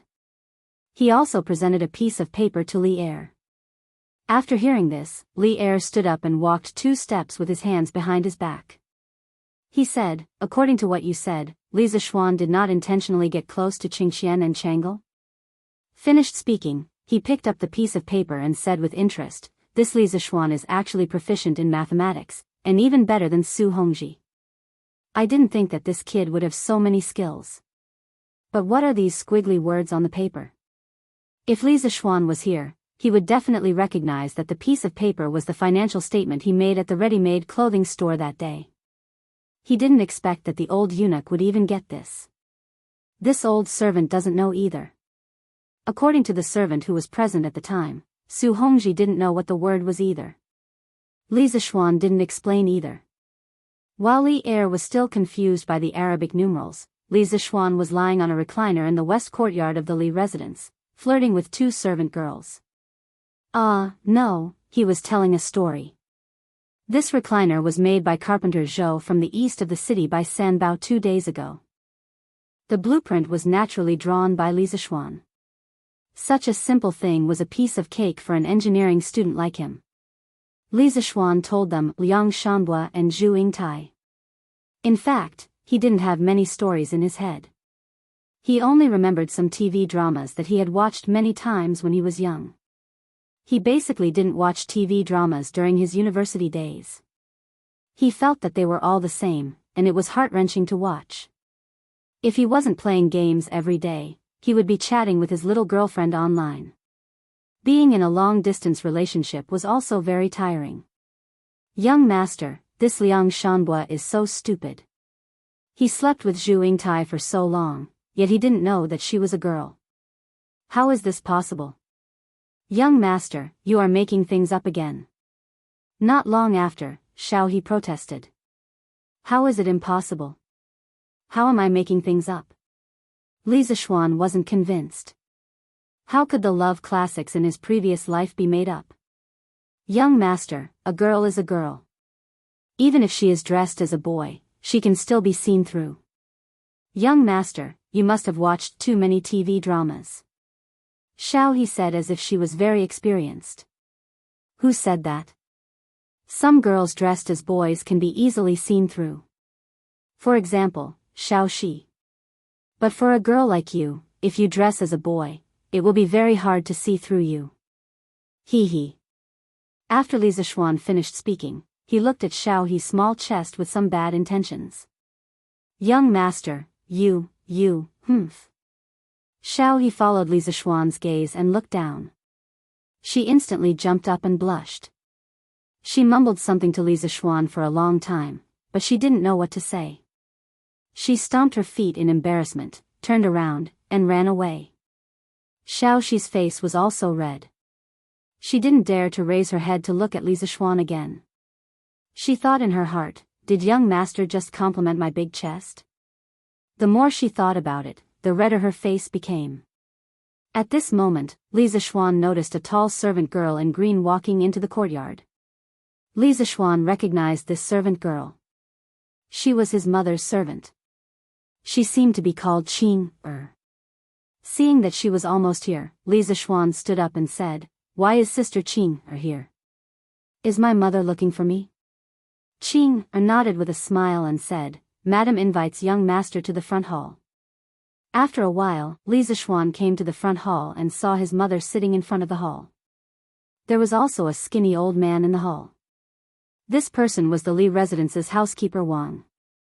Li Zishuan had met him a few days ago. "Xian, you're here. Come sit with mother." When Madame Li saw her son coming, she quickly smiled and waved her hand. Li Zishuan walked over and sat down. He said, "Mother, why did you ask me to come over?" Madame Li handed a small booklet to Li Zishuan. Li Zishuan took it and flipped it open.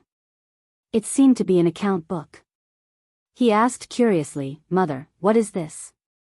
Madame Li smiled and said, "This is the rent account that Steward Wang just sent over from the Han Manor in the eastern part of the city. Originally, the rent should have been paid a long time ago, but last year's harvest was not good, so Mother gave them a few more months. Originally, they should have been charged 50% of the rent, but Mother only charged them 40%. Isn't this because my Xian is good at reading? Mother asked you to come over and help Mother do the reading. In the past, every time Mother collected rent, Mother had to do it for a few days. This year, Xian happened to be here, so Mother saved a lot of trouble." Madame Li was very gratified when she said this. Her son could now help her share her worries. After Li Zishuan heard this, he smiled and said, "Yes, Mother. In the future, leave these things to me. Mother, just relax and enjoy your life. Mother's heart is really good. You reduced the rent for those farmers by 10%. But then again, those farmers don't have it easy." After saying this, he asked with some doubt, "Mother, why does our family still have so much fertile land? Why haven't I heard father mention it? Madame Li unhappily rolled her eyes at him and said, these are all land that mother bought in the past few years and rented to those farmers. Mother saw that there was so much spare money at home and couldn't just leave it lying around, so she took out a portion and bought some land. TSK, he didn't think that his mother's awareness was so advanced. Even in the Tang dynasty, she knew to invest money to buy land. He asked curiously, then mother, how much land have you bought in the past few years? Not much, only about 3,000 mu. Your father's shop often needs a lot of money, so mother only bought this much. Pooh. Li Zishuan almost knelt down in front of his mother. 3,000 mu wasn't a lot, but he didn't think that he could be considered a big landlord. Mother, then I'll take this account book with me. I'll give it to you after I finish the reading tomorrow. Li Zishuan said as he flipped through the account book. Yes, then Xian will have to work hard. Mother will make something good for you at noon to nourish your brain. Madame Li smiled and said. Mother, it's not hard. In the future, let me do these things. Actually, it's really easy for me. I don't want mother to waste her energy on these things. Yes, mother knows. Xian is so filial. Go quickly. Chapter 19. The next morning, Li Zishuan took the account book and went to the east courtyard. Mother, I have finished calculating the account book you gave me yesterday morning. Please take a look. After saying that, he handed over the account book in his hand. Mrs. Li took the account book and said happily, I heard from your father that you are very knowledgeable. I didn't expect you to finish it so quickly. You have saved me a lot of trouble. Li Zishuan smiled and said, Mother, I want to go to the Han village to take a look. Mrs. Li was curious and asked, that place is so far away from home and the road is not easy. Why do you want to go there? Li Zishuan thought for a while and said, I want to see how the villagers are doing. I have been learning martial arts at Longhu Mountain for 8 years, but I don't know the hardships of the world. Master also wants me to do something for the people of Tang Empire. So I want to go to the Han village today. Mrs. Li thought about her son's words and said happily, since you want to go, I will go with you. Housekeeper Wang will go with you. Xian, bring some pastries. I don't think you will be able to make it back in the afternoon. Don't go hungry. Okay, thank you mother. I will go now. Li Zishuan went to the front courtyard and found steward Wang Zhong. He told him that he wanted to go to the Han manor and asked him to prepare a horse first. The Han manor was about 30 li away from the Li residence, so they couldn't walk there. Brother, where are you going? Lanner saw housekeeper Wang going to the stables to get the horse and knew that her brother was going out. I want to go to the village to take a look. Lanner, can you wait for me at home? Li Zishuan said helplessly. This sister of his was too clingy. No, Lanner is bored at home alone. Mother doesn't want to play with Lanner. Lanner wants to go to the village with brother. Lanner shook her head like a rattle drum. Okay. Xiao He and Xiao Shi, you two go too. Take care of Mississippi San Bao, go get a carriage. These girls definitely didn't know how to ride a horse. Li Zishuan asked San Bao to get a carriage. Not long after, the group set off for the Han village. They left Chang and city from Yanqing Gate and headed east. The road became more and more difficult. Li Zishuan and Wang Zhong didn't feel anything on their horses, but the carriage behind them kept shaking, which made the 3 maidservants cry out in surprise. San Bao, slow down. Don't overturn the carriage. Li Zishuan didn't know if San Bao was an experienced driver, but he was afraid that the carriage would overturn. He and steward Wang slowed down the speed of the horse so that San Bao could drive slower. Just like that, the group walked for more than 2 hours on the 30-something mile road. At this time, he saw a village not far ahead. He could vaguely see a few people working in the fields. Young master, that's the Han village. Wang Zhong stopped his horse and pointed at the village. Well, then let's go quickly. It's almost noon. Uncle Wang, can you find a family and give them some money? We'll have lunch in the village, Li Zishuan ordered. Wang Zhong was more familiar with this place than him. His family often sent him to collect rent, so it was best for him to arrange it. Yes, young master. Why don't we go to Han Lijing's house at noon? Every time madam sends me here to collect rent, Han Lijing is very cooperative. Wang Zhong suggested. Okay, then Uncle Wang, you lead the way. The group of people rode into the village. It was the spring plowing season. At the entrance of the village, they could see many people pulling oxen to plow the fields.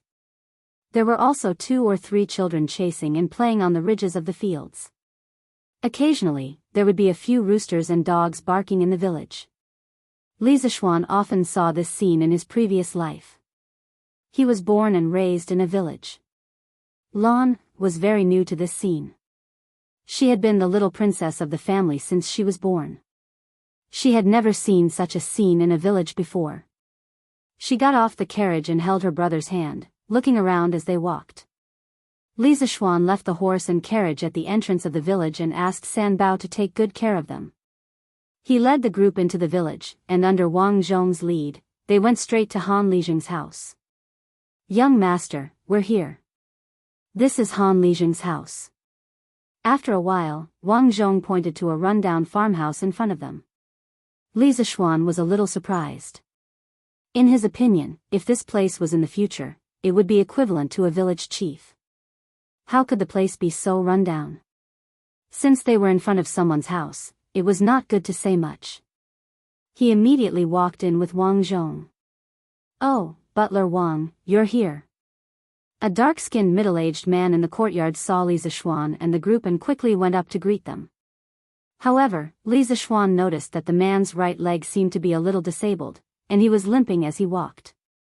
However, from the thick muscles on his arm, it was obvious that this middle-aged man's body contained a lot of strength. Han Lijing, this is my family's young master and young mistress. My madam has calculated the rent that your farmstead paid this year, and there's no problem. Today, my young master wants to come to the Han Manor to take a look. Wang Zhong introduced to Han Lijing. When Han Lijing heard this, he quickly bowed respectfully to Li Zishuan and Lan, and said, "Greetings to young master and young mistress." Li Zishuan quickly returned the greeting, and said, "Uncle Han, you don't have to be so courteous. We'll be bothering Uncle Han later. Seeing that it's almost noon, I'll bring this group of people to Uncle Han's house for lunch. Uncle Han, don't worry, we've brought our own ingredients and pastries. We only need to borrow Uncle Han's kitchen to heat them up, and we'll pay the corresponding remuneration." When Han Lijing heard this, his face instantly turned red, and he straightened his neck and said, "Young master, you're flattering me. My Han Manor's harvest last year wasn't good, and not only did Madam Li reduce our rent by 10%, she also extended the deadline of half a year. If it weren't for Madam Li's benevolence, who knows how many people in my Han Manor would have starved to death.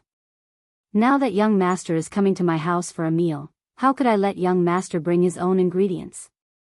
How could I dare to take young master's money? If the villagers knew, they'd poke at my spine. Young master, you must never say such things again. Although I, Han Tianhu, am a boor, I still know how to repay kindness." Well, he accidentally hurt the other party's self-esteem. Li Zishuan quickly explained, "Uncle Han, don't misunderstand. I don't have any other intentions by giving you money. This is what you deserve. There's no such thing as not paying for a meal in this world." Seeing that Han Lijing straightened his neck and wanted to decline again, Li Zishuan hurriedly said, "Since Uncle Han doesn't want to accept it, I won't force you. Thank you for your hospitality today, Uncle Han. If the Han Manor has any difficulties in the future, Uncle Han can look for Steward Wang. I'll try my best to solve it. Use our ingredients for lunch. After all, the ingredients we brought will definitely spoil if we don't eat them. It's just that we'll have to use some of Uncle Han's firewood." Only then did Han Lijing reluctantly accept. He waved his hand and said, "It's just some firewood, it's not worth much money. Young master, use it as much as you can. Once you're done, I'll go to the mountains to chop some more. Young master, young miss, please come in and have a seat." The group of people then entered the house. Chapter 20. My humble abode is too simple and crude. I'm sorry for neglecting young master and young mistress. After entering the house, Han Lijing said embarrassedly. Li Zishuan looked around. It was indeed very simple and crude. The only valuable thing was probably the Mo sword hanging on the wall. However, Li Zishuan was a little confused. This kind of sword was usually only found in the army. Why did Han Lijing have one in his house? It's okay, Uncle Han. We don't mind. Uncle Han, where's your kitchen? I'll ask my maid to heat up the food. Li Zishuan waved his hand and said unconcernedly. Han Lijing quickly shook his head and said, I wouldn't dare to trouble young master's people. I'll ask my brat to call my daughter back to cook for you. Young master and young mistress, please take a seat here. After saying that, he cupped his hands and walked out. Outside the courtyard, Han Lijing roared towards the east, Tai Dan, you stinking brat, get back here. After a while, a young child's voice could be heard outside the courtyard. Father, why did you call me? Han Lijing said, Brat, quickly go up the mountain and call your sister back. Tell her that there are important guests at home. Tell her to come back and cook. Oh, father, who's here? Brat, you talk too much nonsense. Go. Then, they heard a series of hurried footsteps gradually fading away. Han Lijing returned to the house and smiled apologetically at Li Zishuan. Young master, please take a seat for a while. My daughter went up the mountain to pick wild fruits and mushrooms in the morning. She'll be back soon. Li Zishuan nodded and asked, Uncle Han, how have the people in the manor been these years? Han Lijing said, in the past few years in the village, most of the families were living precarious lives and did not have enough food to fill their stomachs. At that time, the rent for the main house was very high, and every year, they had to pay 70% of the rent. In addition, during those years, the world was not peaceful, and the harvest was not good, which made the situation even worse. During the slack time, I had to bring a few hunters into the mountains to hunt and deliver them to the city to exchange for money. 3 years ago, young master's family bought the land of the Han family manor. Not only did Madame Li allow us to continue farming, she even reduced the rent to 50%. In addition, in recent years, the world has gradually become peaceful, so life in the manor has become much better. At the very least, no one will starve to death now. This is all thanks to Madame Li. After saying that, Han Lijing's eyes were filled with gratitude. Li Zishuan was somewhat speechless. These villagers weathered wind and rain year after year, working themselves to death just so that they wouldn't starve to death, just so that they could survive. It was such a simple request, but it was difficult to satisfy in this era. It wasn't because of natural disasters or war, but because of the oppression from the noble class. Li Zishuan felt that it was unfair for these villagers, and his heart was very vexed. Perhaps it was because he was also the son of a farmer in his previous life. At that moment, a very clear and pleasant voice came from outside the house. Father, your daughter is back. Then, he heard a series of footsteps coming into the house. At the door, a young girl of 13 or 14 years old came in. She was wearing rough clothes that had been washed until they were white, and there were a few neat red patches on her sleeves. The patches were quite artistic, and they were arranged in the shape of a plum blossom. From afar, it looked like a plum blossom that was embroidered on. The young girl had an oval face with extremely delicate facial features. Her skin was smooth, and she had a sharp chin. Her long hair draped over her shoulders, and she had a beautiful figure. Just by looking at her face, she was as pure as a fairy from the heavens. However, her pair of lively eyes were not like those of a fairy from the heavens who did not eat the food of mortals. Her pair of eyes contained the wind and frost of the world. The simple hemp clothes matched the young girl's beautiful face, but it did not reduce the young girl's peerless elegance. It made people feel that she was a peerless fairy who had descended to the mortal world. Just her current appearance was more beautiful than any of the pure girls he had seen in his previous life. If she were to wear the fresh and beautiful clothes of those celebrities, Li Zishuan could not imagine how beautiful she would be. Li Zixuan didn't expect that he would be able to see such a stunning woman in such a remote and desolate place. The two little maids by his side were already very beautiful, but in front of this young girl, they were somewhat overshadowed. Xiao He's beauty was a kind of lively and cute beauty. Xiao Shi's beauty was a kind of beauty from a small family in Jiangnan. The girl in front of him was a kind of beauty that was fresh and refined, like a poem or a painting. Li Zixuan was stunned for a moment when he saw her. It was only when Lan'er tugged at him that he woke up. Father, daughter heard from Iron Egg that there are guests in the house? The young girl asked Han Lijing. Yushi, come here. This is Steward Wang. You have seen him before. This is the young master of Chang An's Li family. This is the young miss of the Li family. Young master, young miss, this is my daughter. Her name is Han Yushi. Yushi, quickly greet the young master and young miss. Han Lijing pulled Han Yushi and introduced them to each other. Han Yushi, what a beautiful name. Li Zixuan inexplicably praised in his heart. Yushi greets young master, greets young miss. Han Yushi bowed to Li Zixuan and Lan'er. Li Zixuan hurriedly returned the greeting and said, Hello Miss Han. Lan'er saw Han Yushi and happily jumped up and said, Wow, Sister Han is so beautiful.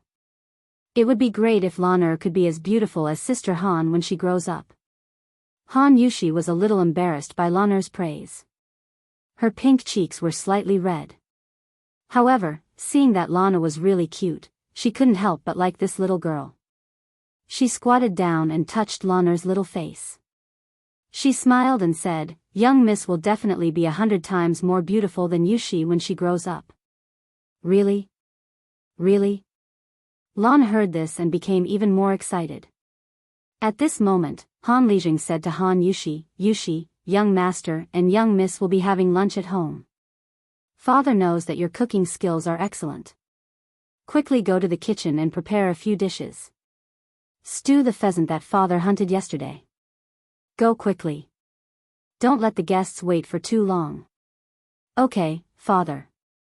I will go now, Han Yushi responded crisply. She then turned to Li Zixuan and Lan'er and said, Young master and young miss, please take a seat. Yushi will be back soon. Listening to her gentle voice, Li Zixuan felt that his heart was about to melt. It was as if the dry land was moistened by the spring rain. Xiao He, quickly go to the carriage and get the ingredients and pastries that we brought. Send them to the kitchen and let Miss Han heat them up, Li Zixuan said to Xiao He. Xiao He was about to accept the order and leave when she heard Han Lijing say to the door, Brat, quickly come in. What are you hiding outside the door for? A little boy with a strong head walked in. He was about 6 or 7 years old. When he saw so many strangers, he was still a little shy. The little boy said to Li Zixuan and Lan'er, Hello, young master and young miss. Obviously, he had been eavesdropping outside for a long time. Li Zixuan nodded at him. Lan'er smiled mischievously at him. When the little boy saw this, he became even more shy. He then said to Han Lijing, Father, you called me. Han Lijing pointed at Xiao He and said to him, This young miss is going to the carriage at the entrance of the village to get something. Accompany her. Be careful and don't run around. Do you hear me? Yes, father. I got it. Li Zixuan smiled.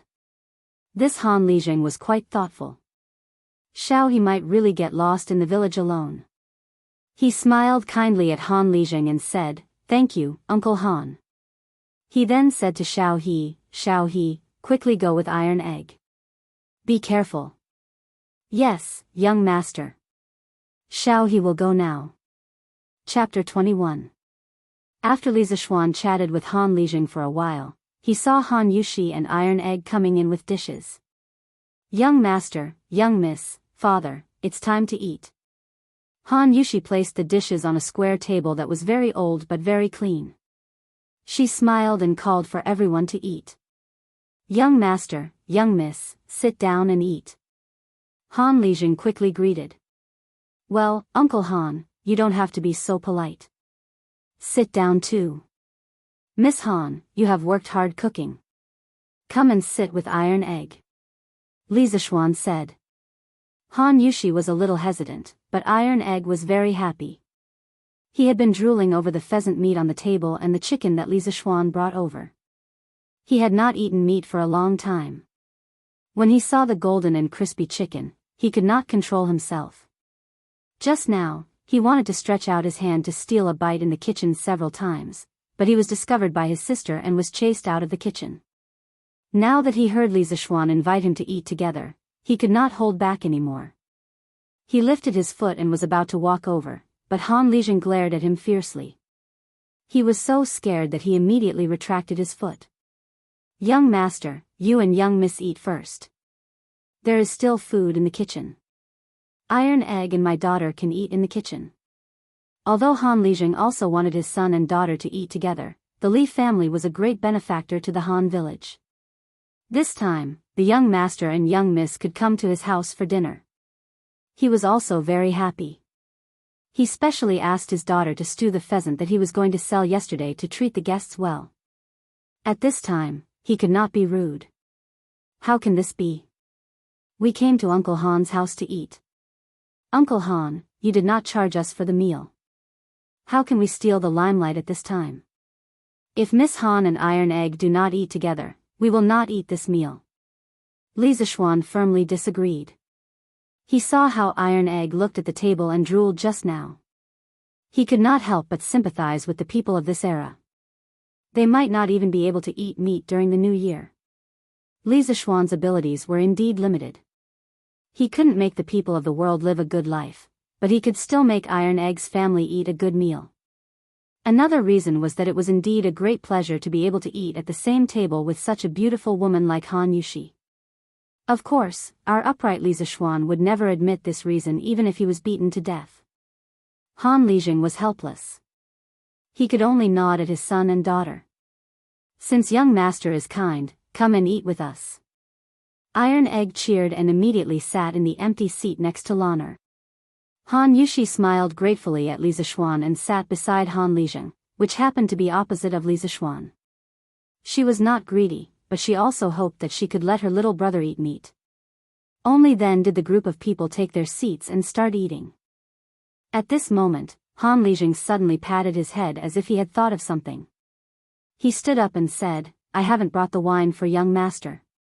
Young master, there isn't any good wine in the countryside, but the fruit wine made by my family's Yushi tastes quite good. I'll bring it for young master and young mistress to try. Then, without waiting for Li Zishuan to refuse, he ran into the inner room to get the wine. Li Zishuan originally wanted to refuse. He did not drink. Later, when he heard that it was just fruit wine, and it was made by Han Yushi herself, he hesitated. Seeing that Han Lijing went in to get the wine without waiting for him to speak, he did not say anything. Instead, he was somewhat expectant. After a while, Han Lijing came out with a wine jar. He said to Li Zishuan, young master, this is the fruit wine made by my family's Yushi. It is made with wild strawberries and hawthorns on the mountain. I'm not boasting, but the taste is really good. Yinshi restaurant buys this wine every year in Jianghu city at a high price of 10 copper coins per caddy. As he spoke, he poured a bowl for Li Zishuan and the others. Father, Iron Egg also wants to drink it. Iron Egg licked his lips and looked at Han Lijing eagerly. Obviously, he must have drunk it before and still could not forget it. Han Lijing glared at his son angrily. Li Zishuan hurriedly said, Uncle Han, since Iron Egg wants to drink it, let him drink it. We can't finish so much. Well, this guy thought that Han Lijing carried such a big jar of wine for them to drink. In fact, Han Lijing also knew that such a big jar of wine could not be finished by Li Zishuan and the others. He even planned to take the rest to the city to sell. However, when he heard Li Zishuan's words, it was even harder for him to explain anything. He poured a bowl for his son and daughter and said, since young master said so, Yushi, Tai Dan, you guys can accompany young master for a drink at noon. Iron Egg was very happy. He did not expect this young master from the city to be so easy to talk to. He was much more modest than the son of the landlord Lu. He was very grateful to Li Zishuan. How could he know that Li Zishuan was interested in his sister? Li Zishuan looked at the fruit wine in the bowl. It was bright red and very beautiful. He sniffed it gently and found that there was no smell of alcohol. Only then did he feel relieved. He picked up the wine and took a sip. It was sweet and sour, with the sourness of hawthorns and the sweetness of strawberries. It was much better than the fruit juice of the future. After all, the ingredients of this fruit wine were all natural and pollution-free. Li Zishuan smacked his lips and exclaimed in admiration. Miss Han's winemaking skills are really superb. The taste of this wine is really great.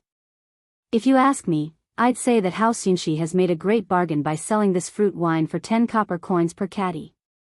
Lan Er also took a sip and could not stop. This sweet and sour taste had a fatal attraction to children. When she heard her brother's words, she quickly agreed. Yes, yes. Brother is right. Sister Yushi, you are so good. This fruit wine is so delicious. Lan has never drunk such delicious fruit wine in her life. Li Zishuan was a little amused. This little girl was only 6 years old and she still had the nerve to say that she had grown up. Han Yushi said shyly and modestly, "Young master and miss, you flatter me. Actually, this winemaking is very simple. These ingredients are originally some worthless things on the mountain. Yushi is already very satisfied to be able to sell it for 10 copper coins per caddy." Li Zishuan shook his head. He had an idea. If he slightly modified this mountain fruit wine, it would definitely sell well in the summer. He said to Han Lijing, "Uncle Han, do you know the Zuaxian restaurant in Chang and West City?" Han Lijing nodded, "I know. I went to the West City yesterday and saw that the Zuaxian restaurant's business was very good. There was a long line in front of the door. I don't know what they were queuing for." Li Zishuan smiled and said, "To be honest, Uncle Han, the Zuaxian restaurant is my family's business. Those people queuing in front of the Zuaxian restaurant yesterday were precisely to buy this gnawed chicken." Li Zishuan pointed to the plate of gnawed chicken and saw that there were only a few pieces of chicken left on the plate. It turned out that Iron Egg saw that the adults were talking happily at the side. After he tasted a piece of the golden gnawed chicken, he could no longer stop. While the few of them were talking, this brat wretchedly developed at the side and gorged himself on the food. Han Lijing was instantly furious. "Iron Egg, you little bastard." After saying that, he stood up and was about to beat him up. Li Zishuan quickly pulled Han Lijing back. "Uncle Han, don't be impulsive. This gnawed chicken is not something valuable. I have a lot of it at home." Iron Egg ate it. "Today, everyone is eating happily together. Don't be angry." Li Zishuan persuaded Han Lijing for a long time before he finally stopped. Han Lijing sat down and glared at Iron Egg fiercely. When Iron Egg saw that his father was angry, he was about to run away. Seeing that Li Zishuan stopped his father, he didn't want to run away. He was a little embarrassed and whispered, "Thank you, young master." Lan Er was watching from the side and was quite interested. She said to Iron Egg, "Brother Iron Egg, what do you want to eat? Call me sister and I will get it for you. Then, your father won't be angry at you." Seeing that such a beautiful and cute little girl like Lan Er was talking to him, Iron Egg instantly blushed and said, "Miss Lan Er, you might not be older than Iron Egg, right?" Lan Er picked up a piece of chicken and stared at Iron Egg when she heard what he said. She shook the piece of chicken in her hand and threatened him. Iron Egg looked at the piece of chicken and swallowed his saliva. He had never eaten such delicious chicken before. After hesitating for a long time, he bitterly shouted, "Sister Lan Er." Lan Er smiled and replied, "Brother Iron Egg, good boy." After saying that, she put the piece of chicken into Iron Egg's bowl. Iron Egg looked at the piece of chicken in his bowl and thought to himself, "It's worth it to call me sister." Li Zishuan ignored his little sister's nonsense and continued to talk to Han Lijing. "Uncle Han, as you can see, Drunken Immortal Restaurant's business is very good. In the future, if you sell fruit wine to Drunken Immortal Restaurant, we will buy it for 30 copper coins per caddy. We will buy as much as you have. You can also ask the villagers to go up the mountain to help you pick wild fruits. You can give them some compensation. After all, Miss Han can only pick a limited amount, and if there are wild beasts in the mountain, Miss Han won't be safe alone. Don't you think so? Han Yushi heard that Li Zixuan was faintly concerned about her and felt happy for some reason. She lowered her head and ate without saying anything. When Han Lijing heard that Li Zixuan was offering 30 copper coins per caddy, his breathing quickened. However, after a while, he still rationally refused. No, how can we do business like young master? Young master will lose money if he does this. We will sell the wine to young master in the future, but we will still only sell it for 10 copper coins per caddy. We, the people of the Han village, cannot do such an unkind thing. Alas, why were the people these days so simple? Li Zixuan said, Uncle Han, listen to me. Since I dare to buy it for 30 copper coins per caddy, I will definitely not lose money. I will even make a lot of money. As long as Uncle Han sees that I have made so much money and doesn't regret it, it will be fine. Li Zixuan said half-jokingly. Han Lijing heard this and his face turned red.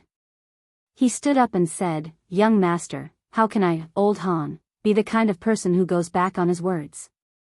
Seeing him like this, Li Zixuan quickly comforted him, Uncle Han, don't worry. I am just joking with you. I know that Uncle Han is a person who values loyalty. Uncle Han, there is a reason why I am offering 30 copper coins per caddy. Look, you hired the villagers to pick wild fruits for Miss Han. You can't not pay them, right? This is all part of the cost. This will also increase the income of the villagers of the Han family village. When Han Lijing heard this, he carefully thought about Li Zixuan's meaning. As Lijing, he naturally knew that the villagers of the Han family village lived a very poor life. Although compared to the villagers of other villages, it was still much better. However, he also wanted the villagers to live a better life. Li Zixuan's suggestion also moved him. After thinking for a while, he said to Li Zixuan, since young master is kind enough to give us a way out, then I, old Han, will represent the entire village to thank young master. After saying this, he stood up and bowed to Li Zixuan with cupped fists. Li Zixuan quickly came over to support him and told him not to be so polite. At this time, Han Lijing added, however, if young master loses money in the future, then the purchase price will automatically be reduced to 10 copper coins per caddy. At that time, the wages will also be reduced. When the time comes, I, old Han, will be responsible for persuading the villagers. Young master, if you don't agree to this, then this business deal will end here. I, Han Lijing, would rather starve to death than harm young master. Li Zixuan could only helplessly agree. This Han Lijing was really too straightforward. Chapter 22. After talking about business, Li Zixuan and Han Lijing began to eat. Naturally, the two of them didn't mind that most of the dishes on the table were almost finished by the two little fellows. Han Lijing was very happy to meet such a good young master who took the initiative to bring him business. He pulled his daughter along and toasted Li Zixuan. Li Zixuan also didn't refuse anyone. This meal was very enjoyable for everyone. Of course, it had to be said that Han Yushi's cooking skills were really good. The mushroom and pheasant stew was very delicious. Li Zixuan, who didn't like to eat stew, ate a lot. Of course, it was unknown whether the pheasant was made by Han Yushi. After lunch, Han Yushi began to clean up the dishes. Li Zixuan quickly asked Xiaohe to help. At this time, Iron Egg said to Han Lijing, Father, I'm going to the threshing field at the entrance of the village to play. At this time, Lan was also eager to try. She also felt that the scenery of the countryside was very novel. She said to her brother, Brother, Lan wants to go out and play with Brother Iron Egg. Well, then you can go with Iron Egg. Remember to come back in 2 hours. Li Zixuan thought about it. Since Iron Egg was Iron Egg's son, there shouldn't be any accidents if Lan followed Iron Egg to the village to play. At this time, Han Lijing said to Iron Egg solemnly, Iron Egg, listen to me. You must take good care of the young miss. If anything happens to the young miss, I will skin you. Iron Egg quickly nodded in agreement. Even if his father didn't say it, he would do it. He wasn't a completely ignorant child. He naturally knew that the young master and the young miss were so good to their family. He was very grateful to them in his heart. Just like this, the two little brats went out. Li Zishuan chatted with Han Lijing in the front room. Not long after, Han Yushi finished cleaning up the dishes in the kitchen and came to the front room with Xiao He. She sat next to Han Lijing and listened to them quietly. After chatting for a while, Li Zishuan stood up and said, "Uncle Han, please tell the farmers about the business I told you about this morning. I want to go to the farm alone. When it's time for us to go back, I'll come and say goodbye to Uncle Han." Han Lijing hurriedly said, "Young master, you are not familiar with the manor. Let Yushi accompany young master." Li Zishuan declined. "How could I trouble Miss Han? I'll just walk around and come back. I won't get lost." In fact, he also hoped that he could go out with Han Yushi, but he couldn't show it so obviously. When it was time to decline, he still had to decline. Han Lijing waved his hand and said, "It's okay, it's okay. Yushi has nothing to do at home in the afternoon. It's just nice to go out with the young master." After saying that, he said to his daughter, "Yushi, accompany the young master to walk around the manor in the afternoon." Han Yushi softly replied, "Okay, father." Li Zishuan was a little happy in his heart, but his face was calm. He cupped his hands and said to Han Yushi, "Then I'll have to trouble Miss Han." Han Yushi hurriedly bowed and said, "It's okay." Li Zishuan then said to Xiao He and the others, "Xiao He, Xiao Shi, housekeeper Wang, the journey this morning was bumpy. You must be tired. Rest at Uncle Han's house for a while. After I finish walking around the manor, we'll go back." The few of them naturally agreed.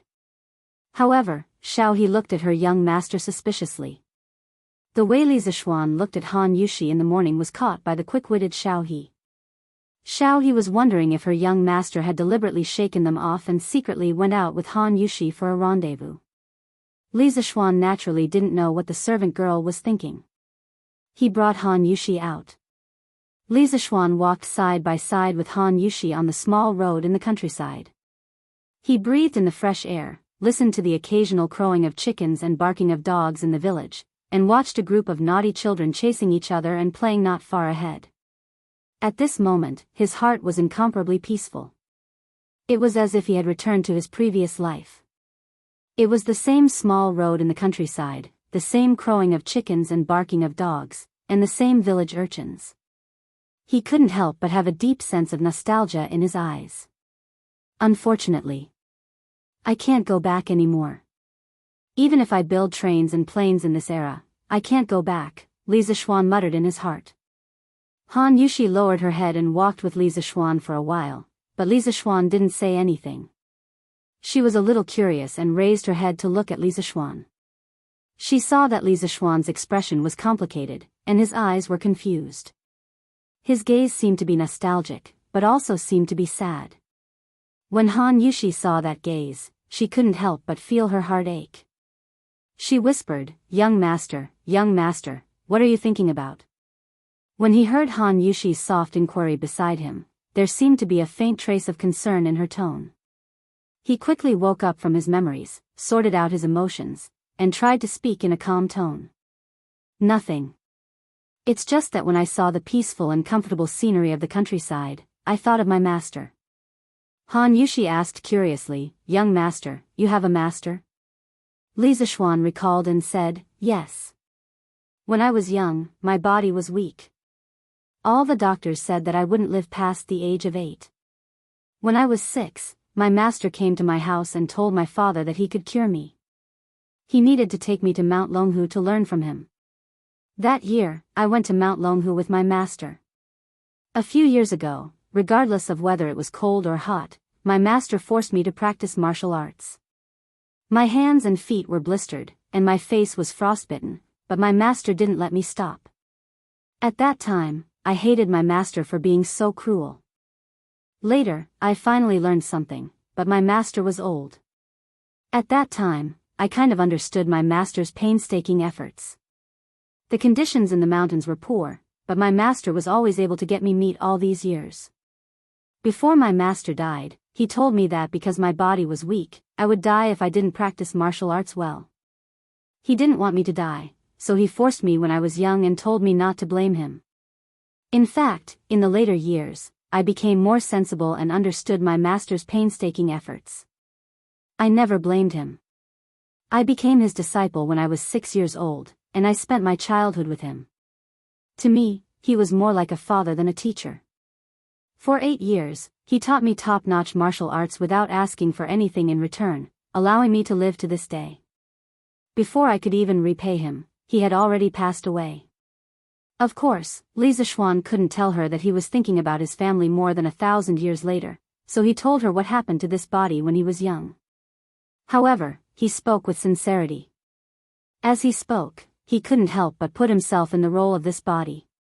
When he got emotional, the corners of his eyes couldn't help but moisten. As Li Zixuan spoke, Han Yushi's heart also became sad. When she heard the end, she couldn't help but cry. She originally thought that Li Zixuan was a rich young master who didn't eat the hardships of the world. She didn't expect his life experience to be so rough. Looking at Li Zixuan's wet eyes, she saw Li Zixuan's bruised soul under his strong appearance. She couldn't help but feel her heart ache.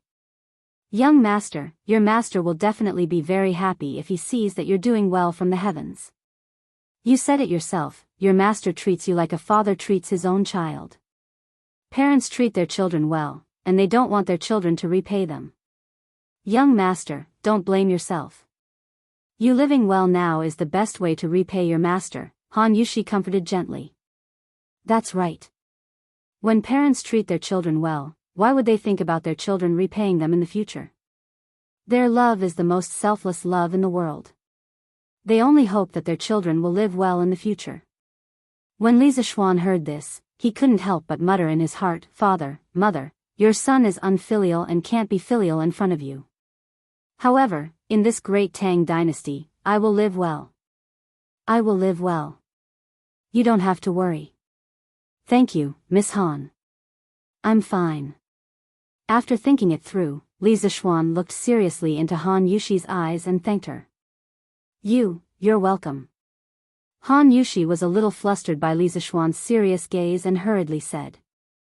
Chapter 23. The two of them chatted and soon finished touring the village. Li Zixuan was a little reluctant to part with her. Miss Han, where do you usually go to pick wild fruits? Li Zixuan, who was reluctant to part with her, began to find a topic to talk about. Han Yushi pointed to the mountain behind them and said, It's on that mountain. Li Zixuan looked in the direction of her finger and saw the dense forest on the small hill. He said, Aren't you afraid when you go alone? What if you meet a wild beast like a tiger? Han Yushi smiled and said, A few years ago, there were indeed some fierce tigers and fierce beasts in this mountain. But during those years, the world was in chaos and the harvest was not good. Many people in the village were starving. My father organized the villagers to go into the mountain to hunt. In the past few years, all the large beasts in the mountain have been hunted. Li Zixuan heard and said, Oh, then let's go up the mountain to take a look. Han Yushi nodded in agreement. The two of them walked up the mountain. At the foot of the mountain, a few peach blossoms were in full bloom. It was very beautiful. A few butterflies danced in the wild flowers by the roadside. A few birds chased each other and played in the forest on the mountain. Li Zixuan was very happy with the beauty by his side and the beautiful scenery in front of him. Miss Han, I have a question, but I don't know if it's appropriate to ask. Li Zixuan asked. Young master, if you have something to say, Yushi will tell you everything she knows. Li Zixuan hesitated and said, Why didn't I see your mother at your house? Han Yushi's face instantly turned pale. Deep sadness flashed in her eyes. Li Zixuan saw this and immediately apologized, I'm sorry, Miss Han. I took the liberty. Don't be sad. Han Yushi shook her head and was silent for a while before saying, My mother passed away after giving birth to the iron egg.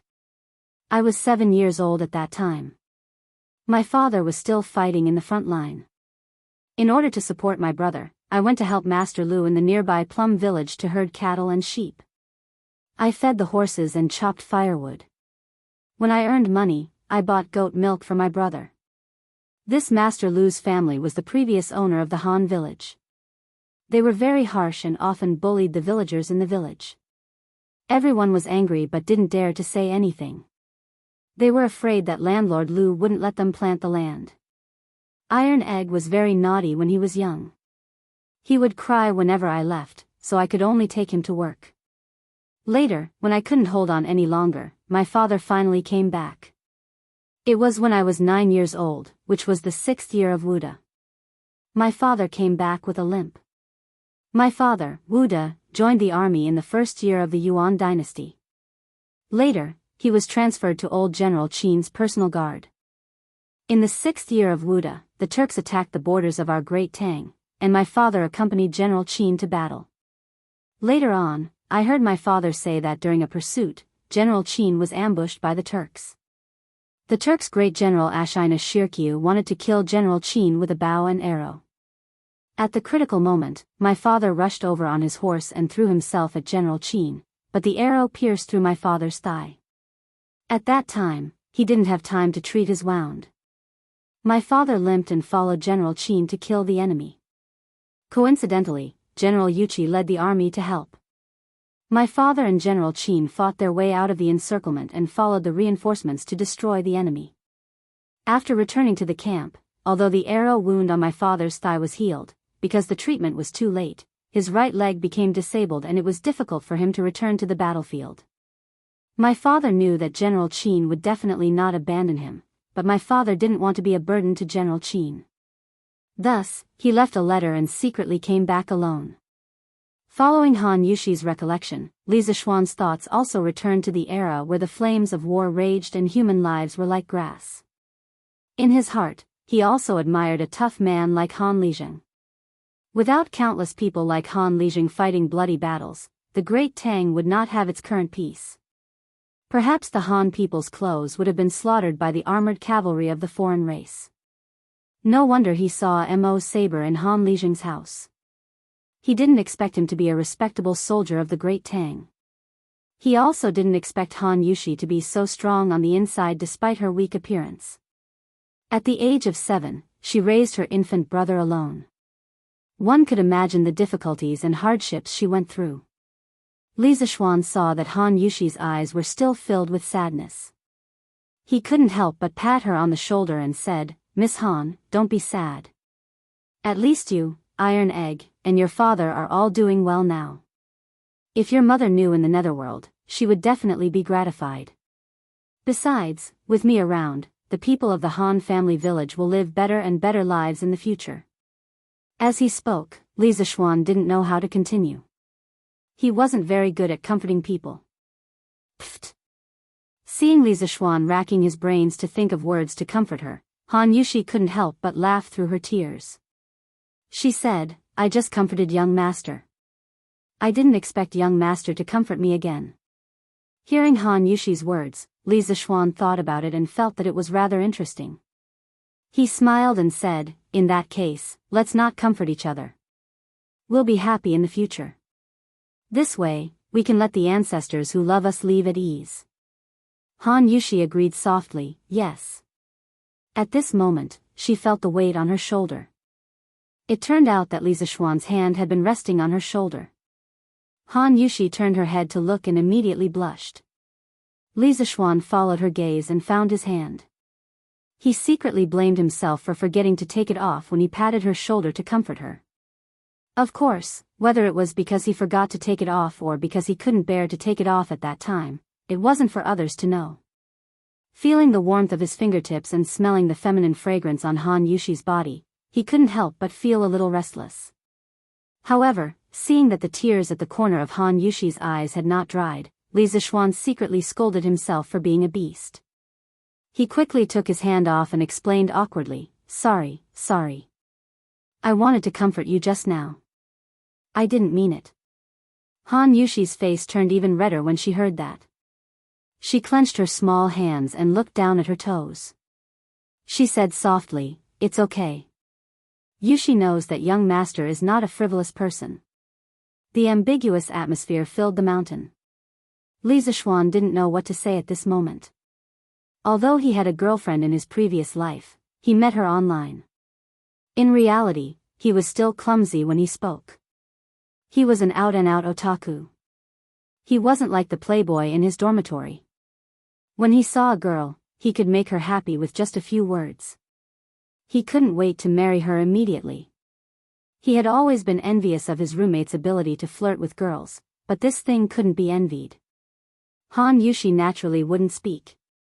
At this moment, her heart was also in a mess. Li Zishuan was tall and handsome. He was also very gentle to her. Although she didn't love Li Zishuan very deeply, after all, they had only been together for a day, she still had a good impression of Li Zishuan. After a long time, Li Zishuan finally broke the silence and said, "Miss Han, let's go down the mountain. It's getting late. I should go home." When Han Yushi heard that, her face darkened slightly. She felt a little disappointed for no reason. She didn't know when they would meet again after parting today. She replied softly, "Okay." The two walked down the mountain side by side. Chapter 24. Li Zishuan was about to go down the mountain with Han Yushi when they suddenly heard a muffled tiger roar behind them. The two of them looked at each other in shock and hurriedly turned around. They saw a huge white tiger slowly walking out of the forest. Its ferocious eyes stared coldly at Li Zishuan and Han Yushi. Han Yushi was so scared that her face turned pale. "Young master, you go first. Nothing can happen to you. I will hold it back for a while." Han Yushi was extremely frightened. She had never seen such a huge tiger before, but she immediately thought of Li Zishuan. Li Zishuan absolutely could not have anything happen to him in the Han village. He was the hope of so many villagers in the Han village to live a good life. Li Zishuan was actually a little scared. It was his first time seeing such a huge tiger. Moreover, this tiger was emitting a bloody smell. It was obvious that it had just finished hunting. He did not know if his martial arts could deal with this huge tiger. After all, he had experience fighting with people, but he had never fought with a tiger. However, when he heard Han Yushi's trembling voice, he was really touched. He did not expect this girl to ask him to go first even though she was clearly scared. Of course, Li Zishuan wouldn't leave. Although he didn't have any experience in fighting a tiger, he was quite confident in his martial arts. Besides, even if he couldn't win, he wouldn't let the girl he liked sacrifice herself to protect him. Seeing that the tiger was getting closer and closer to the two of them, Li Zishuan pulled Han Yushuan's soft and boneless hand. At this time, he was not in the mood to feel the beautiful girl's hand. He said in a very serious tone, "Miss Han, when you encounter a tiger, you must not turn around and run. That will only lead to death. A human cannot outrun a tiger. In a while, you will face the tiger and slowly retreat. I will deal with this beast. I, Li Zishuan, will not let a woman stand in front of me." Han Yushi shook her head and refused to leave. She thought that Li Zishuan was going to use his life to buy time for her to escape. At this moment, the little girl's tears flowed freely. Li Zishuan was also a little helpless, but there wasn't much time left for them. He squeezed Han Yushi's hand and said very seriously, "Miss Han, listen to me. I have the confidence to deal with this tiger, but if you stay by my side, I'm afraid that the tiger will hurt you. I can't take care of you. Stay away from here. You have to believe me. I really can deal with it." Perhaps Li Zishuan's calmness had infected her. Han Yushi composed herself and nodded at Li Zishuan. She looked at the tiger and began to retreat step by step. When the tiger saw that someone was retreating, it was about to chase after him when it heard Li Zishuan shout, "Evil creature, your opponent is me." It was Li Zishuan who picked up a long stick from the ground with the tip of his foot and blocked in front of the tiger to buy some time for Han Yushi to retreat. After all, the tiger was extremely fast. If they fought and the tiger turned to attack Han Yushi, he was afraid that he wouldn't be able to save her. Li Zixuan didn't bring a sword when he came out in the afternoon. He could only pick up a stick as a weapon. After all, he didn't expect that he would be so unlucky to meet a big tiger when he went out. When the tiger saw that the person in front of it actually took the initiative to provoke it, it was furious. It roared angrily and kicked its hind legs hard. It flew towards Li Zixuan's face. It wanted to crush the head of the person who dared to challenge its dignity.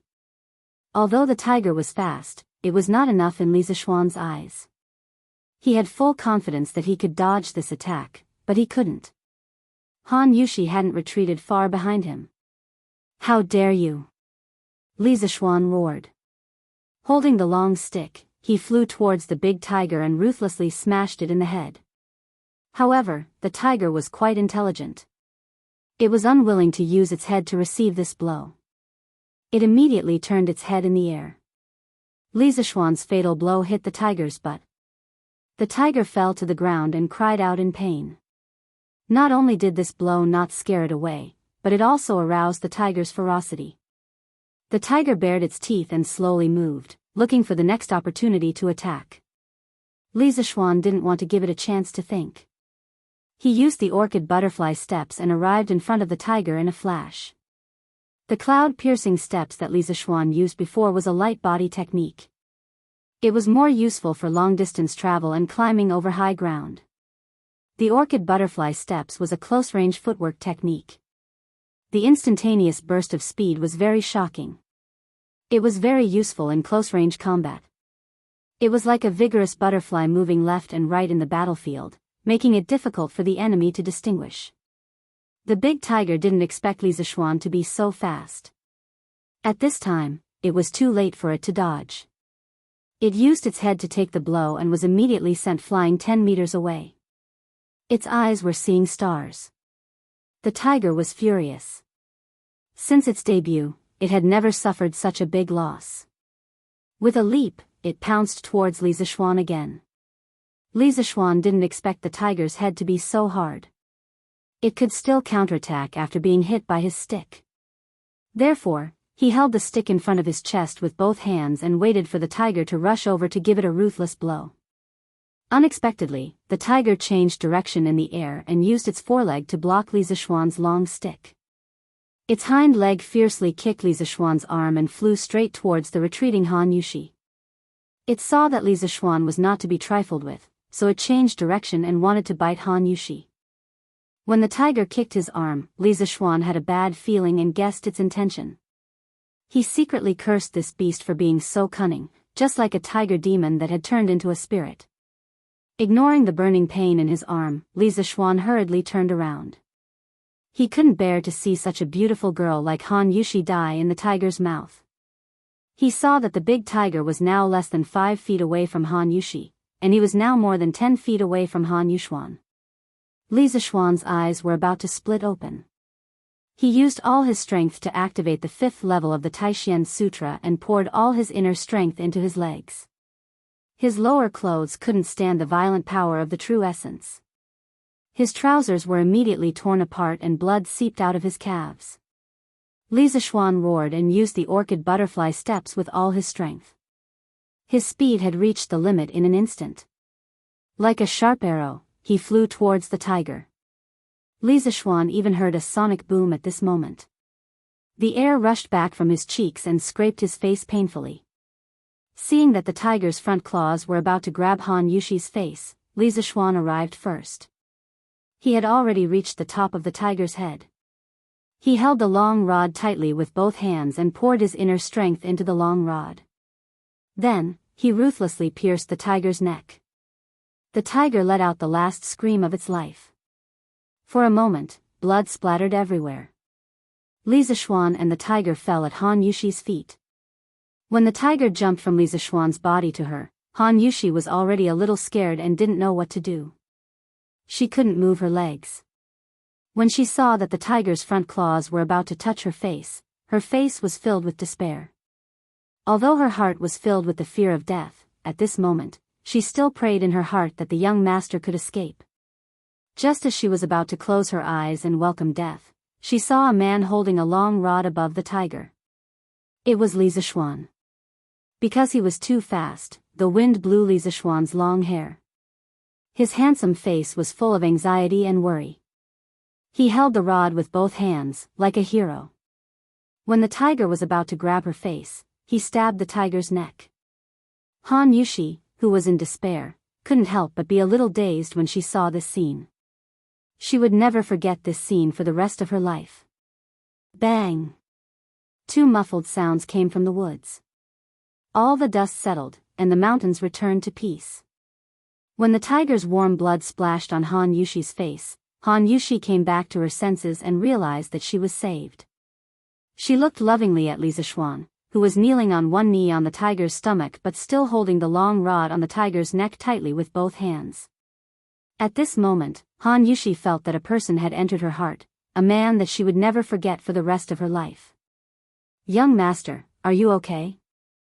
Seeing the bloody scratches on Li Zishuan's arm, Han Yushi hurriedly squatted down and cried. Seeing this peerless beauty crying in front of him, Li Zishuan hurriedly said, "Miss Han, I'm fine. I was just scratched by that beast. It's not a big deal. Don't cry." Han Yushi grabbed Li Zishuan's hand and looked at his bloody arm and calf.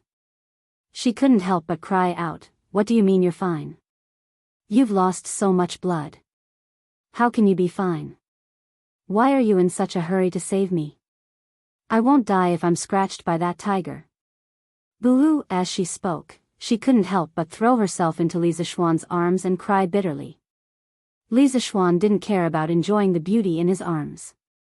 He wanted to pat Han Yushi's back with his hand, but seeing that his hand was full of blood, he was afraid of dirtying her clothes. He could only give up and comfort her softly, "Miss Han, I'm really fine. This is all the blood on the tiger's body. I'm not seriously injured. I'll be fine after I go back and bandage it. Don't cry. You won't be beautiful if you keep crying." After comforting her for a long time, Han Yushi stopped crying. She raised her head and looked at Li Zishuan with tears in her eyes. "Young master, can you not call me Miss Han in the future?"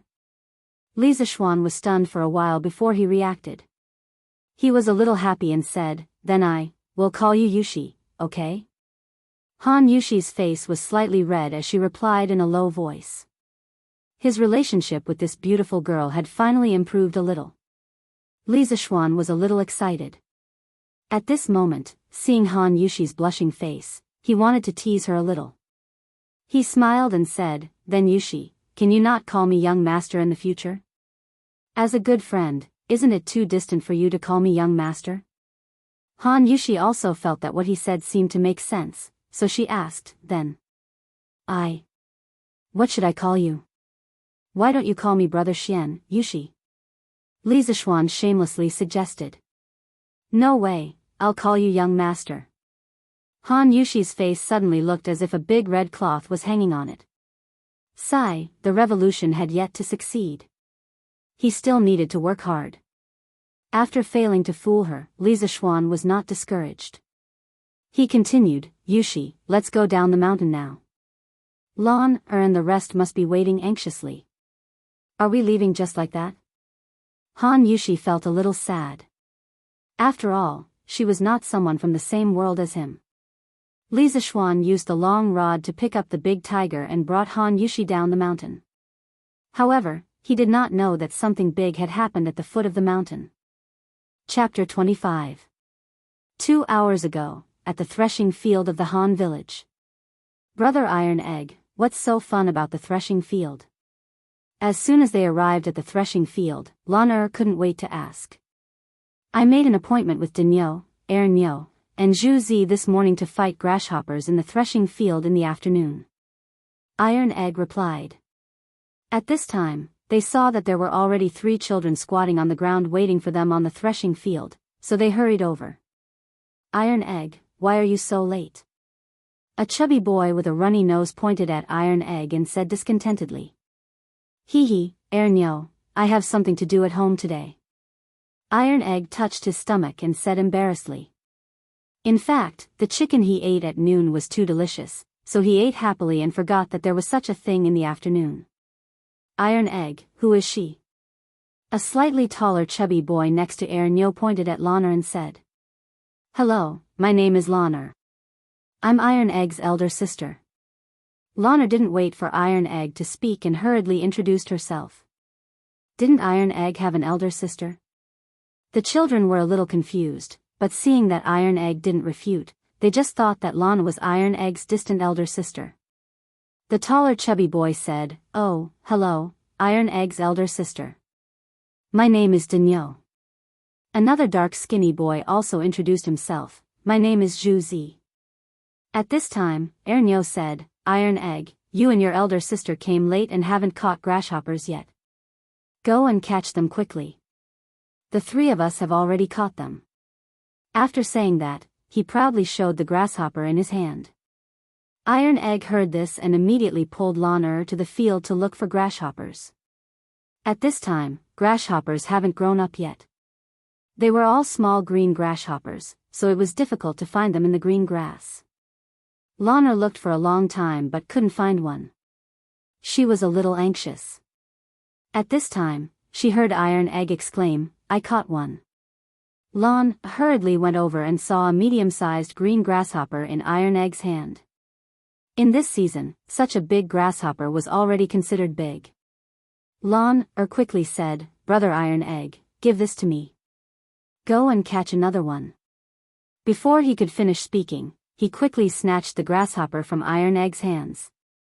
Iron Egg had a bitter expression on his face.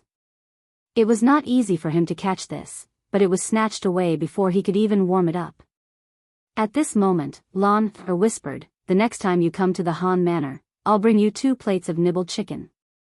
Hearing this, Bruiser was immediately overjoyed. He eagerly went to catch more grasshoppers. Lana looked at the little grasshopper in her hand.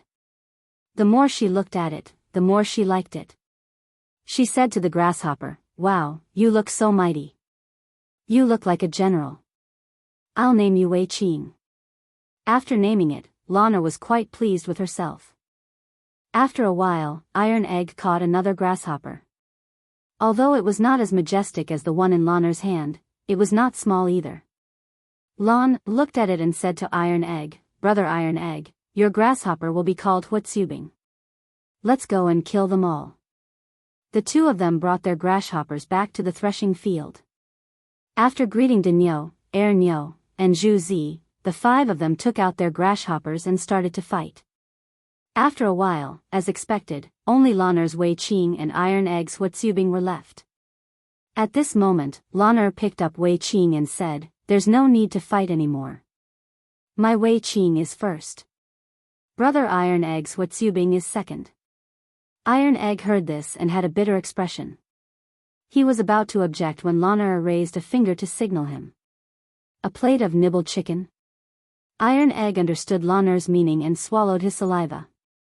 His eyes lit up and he hurriedly nodded in agreement. "Oh, I was wondering who this was. Iron Egg, are you fighting grasshoppers?" At this moment, everyone heard a male duck's voice coming from the village entrance. Iron Egg looked at the person who had come.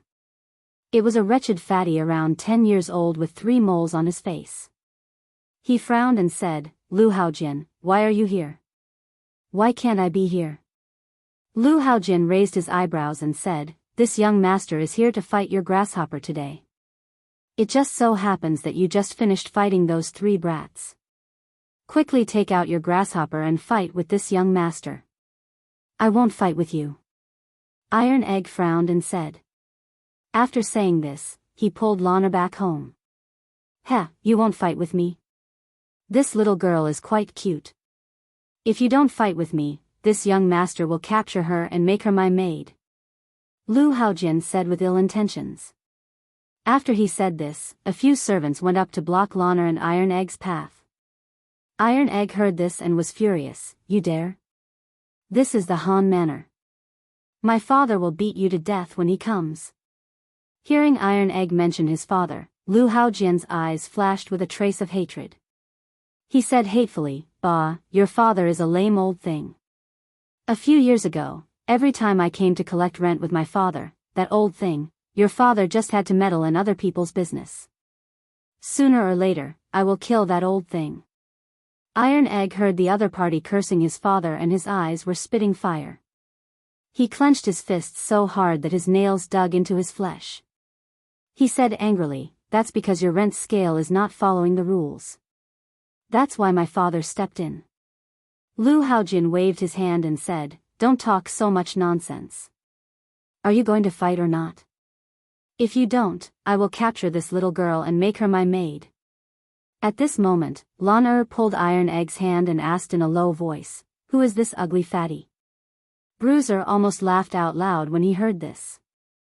He quickly explained in a low voice, "He is the son of our Han Manor's previous owner, Lu Haojin. This person used to bully the people in our manor and is very bad." Lan heard this and suggested, "Brother Iron Egg, you should fight with him first. Your Huatsubing will definitely not lose. Let's stall for time and wait for my brother to come and beat him to death." Iron Egg heard this and felt that it made sense. He nodded and walked out. "Lu Haojin, I will fight with you." When Lu Haojin heard that he had finally agreed, he grinned. The fat on his face was piled up with wrinkles. Lan who was watching from the side, felt a little disgusted. She couldn't help but think to herself that when her brother came later, she would definitely ask him to smash this disgusting fatty's face. Iron Egg and Lu Haojin took out their grasshoppers and placed them together. Huatsubing was obviously stronger and killed Lu Haojin's grasshopper in a few rounds. Lu Haojin saw this and was furious. "You cheated. I want to see your grasshopper." Iron Egg naturally had a clear conscience and placed the grasshopper in his hand for him to see. Who knew that Lu Haojin would snatch Huatsubing away and throw him on the ground and stomp him to death? "You!" Iron Egg saw that his favorite had been stomped to death and was furious. He wanted to fight. "What about me? You want to hit me? Come and hit me, come and hit me." Lu Haojin pointed at his own face and taunted Bruiser. Iron Egg was furious, but when he saw the 6 or 7 servants behind Lu Haojin, he calmed down. If he was alone, he would run. If he could not win, he would just be caught and beaten. However, he had Sister Lan by his side. His father had told him to take good care of Sister Lan, so he could not take the risk. A wise man does not fight when the odds are against him. Iron Egg hatefully said in his heart. "Humph, coward, you don't even dare to hit me." Lu Haojin spat at Iron Egg's feet in disdain. Just as he was about to leave, he heard a voice. "Lu Haojin, you are so despicable." Lan could not bear to see Iron Egg's brother being bullied and scolded from the side. Lu Haojin heard this and his eyes turned red.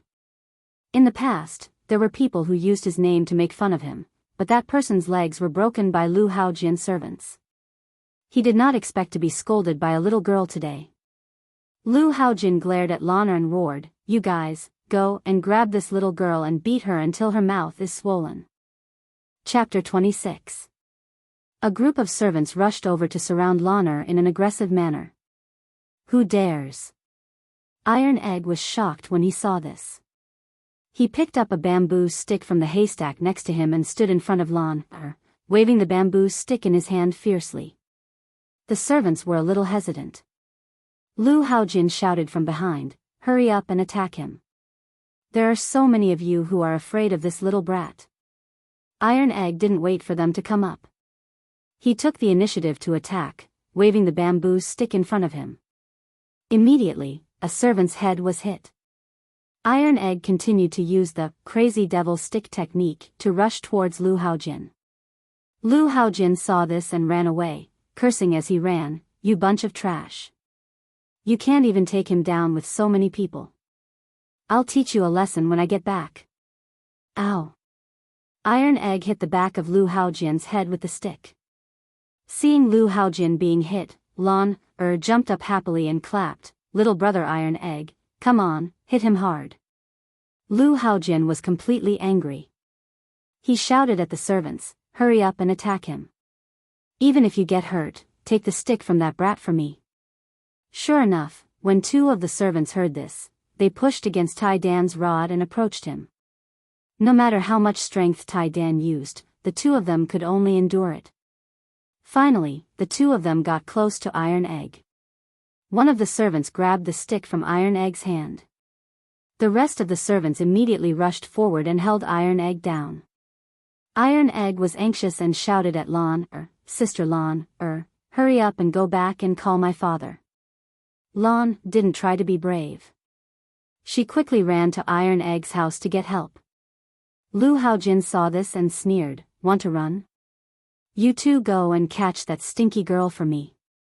The two servants quickly chased after Lon. Soon, they caught Lon. They didn't notice that Ernie had secretly run away. Lu Haojin walked in front of Iron Egg and ruthlessly slapped the Iron Egg's face twice. He hatefully said, "You little bastard, hit me, hit me." Then he spat at the Iron Egg. Iron Egg's face turned red with anger. He clenched his fists and stared at Lu Haojin's fat face. When had he ever suffered such humiliation? Especially when he was beaten up by this fatty in front of Sister Lon. He felt even more humiliated. He secretly swore in his heart that he would definitely take revenge. Li Zishuan carried the big tiger and finally walked to the front of the Han family's courtyard with Han Yushi. Just as she was about to enter, she saw a little fatty with snot running towards Han Yushi. Sister Yushi, quickly tell your father to go to the village entrance.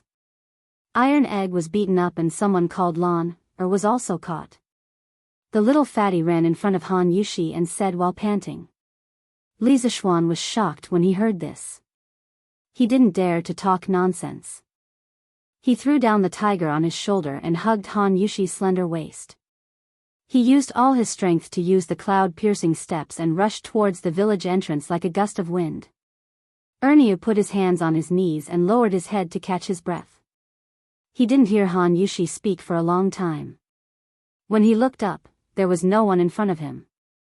He muttered, "Am I hallucinating?" Just as he was about to turn around and go back, he saw two young girls and an old man come out of the house. The young girl in green grabbed him and asked, "Little brother, who did you say was caught?" Ernie replied, "Iron Egg and Lon, The three of them turned pale with fright. They heard the old man say, "Shao He, quickly go to the village and find Han Lijing. Tell him to go to the village entrance quickly. Shao Shi and I will go first." After saying that, the three of them hurriedly split up. These three people were Shao Shi, Shao He, and Steward Wang, who were resting in the Han family. They heard the noise outside the courtyard and hurriedly rushed out to investigate. Village entrance, threshing field. After Lu Haojin humiliated Iron Egg, he was about to rush towards Lon. Iron Egg said anxiously, "Lu Haojin, if you have the ability, come at me." "What kind of ability is bullying girls?" "Oh, you haven't been beaten enough? Then I'll fulfill your wish." After saying that, he kicked Iron Egg's stomach twice. Iron Egg was on the ground holding his stomach in pain, but he still stubbornly said, "Lu Haojin, if you have the ability, come at me. Don't bully Lon, Lu Haojin couldn't be bothered with him. He turned around and was about to teach Lon a lesson. When Lon saw Lu Haojin hitting Iron Egg, she was so angry that her face turned red. She said angrily, "Lu Haojin, stop. When my brother comes, he'll beat you to death." Lu Haojin scolded, "Stupid girl, you dared to scold me before. See if I don't tear your mouth apart." After saying that, he reached out to pull Lon's mouth. "Stop." At this moment, a loud roar came from outside the crowd. Lu Haojin saw a young man in a servant's uniform walking over. He sneered, "Which family's dog servant dares to meddle in my business? Are you blind? How dare you touch my young miss?" This servant was San Bao. Previously, Li Zishuan asked San Bao to watch the carriage at the village entrance. In the afternoon, San Bao took a nap on a haystack at the side. When she woke up, she saw many people gathered at the threshing field and wanted to take a look. Just as she walked over, she heard Lon scolding Lu Haojin. Her young miss was being bullied. San Bao quickly ran over. When she saw Lu Haojin about to pull Lon's mouth, she immediately stopped him. Lu Haojin was furious when he heard that. A stupid servant dared to speak rudely to him. He shouted to the two servants beside him, "The two of you, go and beat this dog servant to death. Beat him to death." After being angered one after another, Lu Haojin was losing his mind. 2 fists were no match for 4 hands. Sanbao was quickly beaten down by the 2 servants. Lu Haojin came over and kicked Sanbao more than 10 times. Sanbao felt something sweet in her throat and finally couldn't help but vomit a few mouthfuls of blood. Lan saw Sanbao vomiting blood on the ground. She was so anxious that she cried, "Stop beating him. Lu Haojin, stop." Lu Haojin walked towards Lan and sneered, "Stupid girl, no one will come to save you now, right?" Lan snorted, "My brother will be here in a while. When he comes, I'll smash your ugly face." Hearing this little girl call him ugly, Lu Haojin was furious. He reached out to tear Lan's mouth. At this moment, Lu Haojin suddenly heard the sound of something breaking through the air. Following that, he saw a foot getting bigger and bigger in front of his eyes. Lu Haojin instantly flew out like a kite with a broken string. Li Zishuan brought Han Yushi to the threshing field.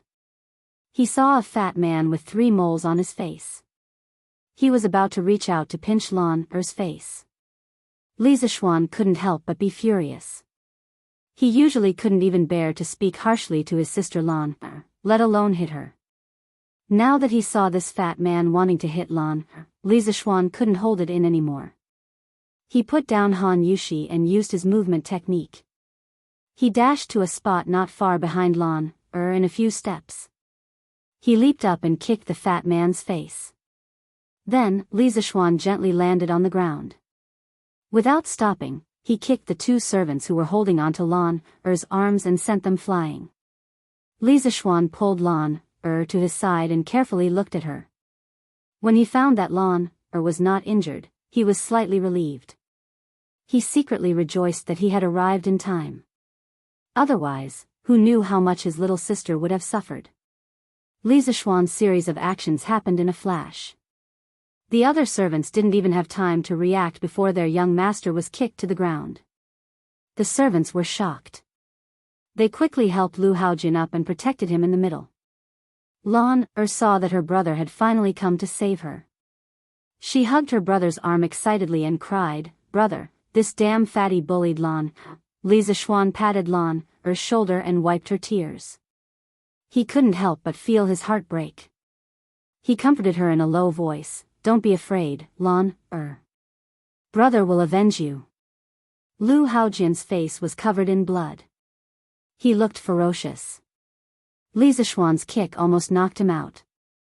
Even if he didn't faint, Lu Haojin was seeing stars.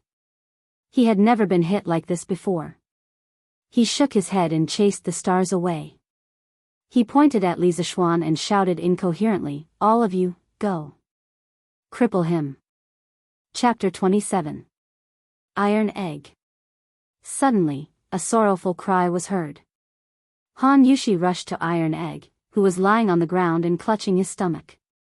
She squatted down and helped Iron Egg sit up. Looking at Iron Egg's red and swollen face, Han Yushi couldn't help but cry out, "Iron Egg, how are you? Does it hurt?" "Sister, Iron Egg is fine. Iron Egg doesn't hurt." Iron Egg didn't hurt Sister Lan. His Iron Egg tried hard to squeeze out a smile to comfort his sister, but it affected the wound on his mouth. At this moment, Li Zishuan also saw Iron Egg, who was lying on the ground with red and swollen cheeks, and Sanbao, who had blood on the corner of her mouth and her clothes were dyed red. When he heard Iron Egg's weak voice, he guessed that the 2 of them were injured while trying to buy time to protect Lan. His heart ached. He liked Iron Egg, this clever child, very much. He wanted to bring him to his shop to learn something in the future, but he didn't expect him to be so seriously injured today. Sanbao was also loyal to him, but today, she was beaten to the point of vomiting blood to protect Lan. Li Zishuan's anger rose. He stared at the servants and Lu Haojin in front of him with murderous intent. If he hadn't rushed over in time today, the consequences would have been hard to say. They dared to bully Lan and hit the people around him. They must pay the price. The servant saw Li Zishuan's murderous gaze and the blood on Li Zishuan's body. This was the blood from the tiger on the mountain. He didn't even have time to change his clothes. At this moment, Li Zishuan made the servants feel that this person was like a demon from hell. They usually ran amok in the village and had never seen such a terrifying person. Hearing Lu Haojian's roar, the servants didn't dare to step forward. They were just paid to be servants. There was no need to put their lives on the line. At this moment, Lu Haojian's mind was slightly clearer. Looking at the murderous Li Zishuan, he felt that this person was not easy to deal with.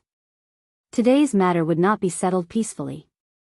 He pulled over a servant and whispered a few words into his ear. That servant immediately ran away like a wisp of smoke. Li Zishuan knew that this fatty wanted to call for reinforcements. He looked at them coldly and did not stop them. It just so happened that there were not enough people in front of him to vent the anger in his heart. However, before the fatty's reinforcements arrived, there were many things he could do. Li Zishuan looked at Iron Egg and asked, "Iron Egg, who is this fatty? Why did he hit you?" When Iron Egg saw that Li Zishuan had come to the rescue, he let out a sigh of relief. The task given to him by his father was finally completed. Now that he heard the young master's question, he stood up with the help of his sister and told Li Zishuan everything that had happened in the afternoon. After he finished, he stared at Lu Haojian with eyes full of hatred. After hearing this, Li Zishuan could no longer hold back his anger. He stared coldly at Lu Haojian as if he was looking at a dead man. "Lu Haojian, how do you want to die today?" Lu Haojian trembled under this cold stare. He had never felt that death was so close to him. He did not care about Li Zishuan's scolding and trembled in fear. You can't kill me. I only beat up these two brats. You can't kill me. My father is Lu Shuren. If you kill me, my father won't let you off. Let's see if I dare to do it today." Li Zishuan dodged to the side. Lu Haojian didn't even see his movements clearly. He only heard the miserable screams of the guards protecting him. He saw those guards fly a dozen or so meters away like kites with their strings cut. They crashed heavily onto the ground, unable to crawl back up. Then, Lu Haojian's vision blurred. He only felt a sledgehammer ruthlessly hit the left side of his face. Before he could scream, he was sent flying. "Brother, hit that fatty's face." He just wanted to tear Lan Er's mouth. Brother wants to avenge Lan Er and brother Iron Egg. Lan Er jumped up and said to her brother. She was not as scared as before when she saw her brother showing off his power. "Young master, you also want to avenge San Bao." San Bao was almost kicked to death by this fatty. San Bao saw that Lan did not mention her, so she quickly added. Li Zishuan naturally wanted to avenge his sister. He went forward and picked up Lu Haojian who was lying on the ground. Lu Haojian shouted in fear. Don't hit me, don't hit me. I'll give you money, a lot of money. Don't hit me." Li Zishuan could not be bothered with him.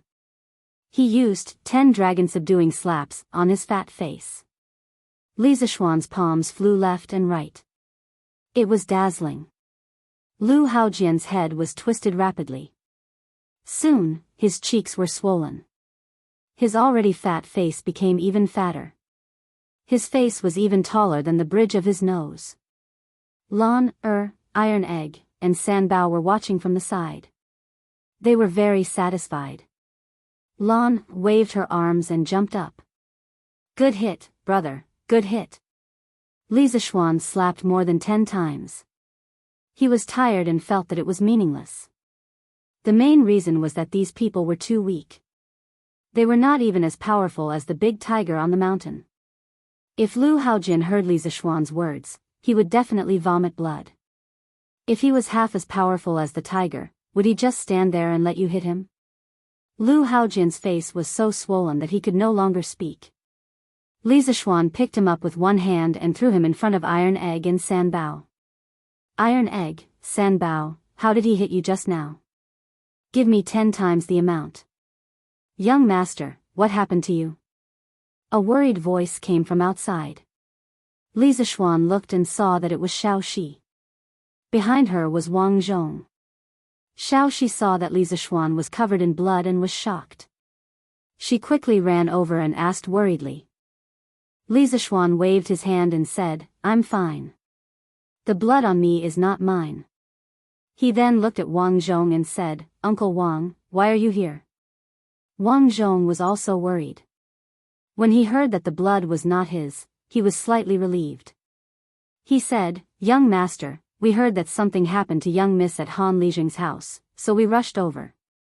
"Oh, I also saw a dead tiger at Han Lijing's house." Li Zishuan nodded and said, "Uncle Wang, that tiger was killed by me. Lan is fine now." At this moment, a series of footsteps came from afar. Li Zishuan turned his head to look and saw a chubby middle-aged man leading 50 or so servants to protect the courtyard. Surprisingly, the servant who had just escaped was among them. The group of people rushed over in an aggressive manner. These should be the reinforcements that Lu Haojin had called for. Li Zishuan sneered. "Humph, they came at the right time. I haven't finished venting my anger." Xiaoxi and Wang Zhong saw that there were so many people coming over aggressively. It was obvious that they did not come with good intentions. They were very worried. Wang Zhong could not help but say, "Young master, you should hide in the village first. I have already asked Xiaohe to find Han Lijing. Everything will be fine when Han Lijing comes." Xiaoxi also quickly nodded in agreement. Iron Egg, Han Yushi, and Lan were not very worried. They had seen Li Zishuan's martial arts. They felt that even if Li Zishuan could not defeat so many people, he would definitely be able to hold on until the villagers came to help. With such a big commotion, the villagers would definitely notice it. Li Zishuan shook his head and said, "Uncle Wang, Xiaoxi, don't worry. These dozens of clowns will not be able to hurt me. Stand aside." After saying that, he took the initiative to go up to those people. Chapter 28.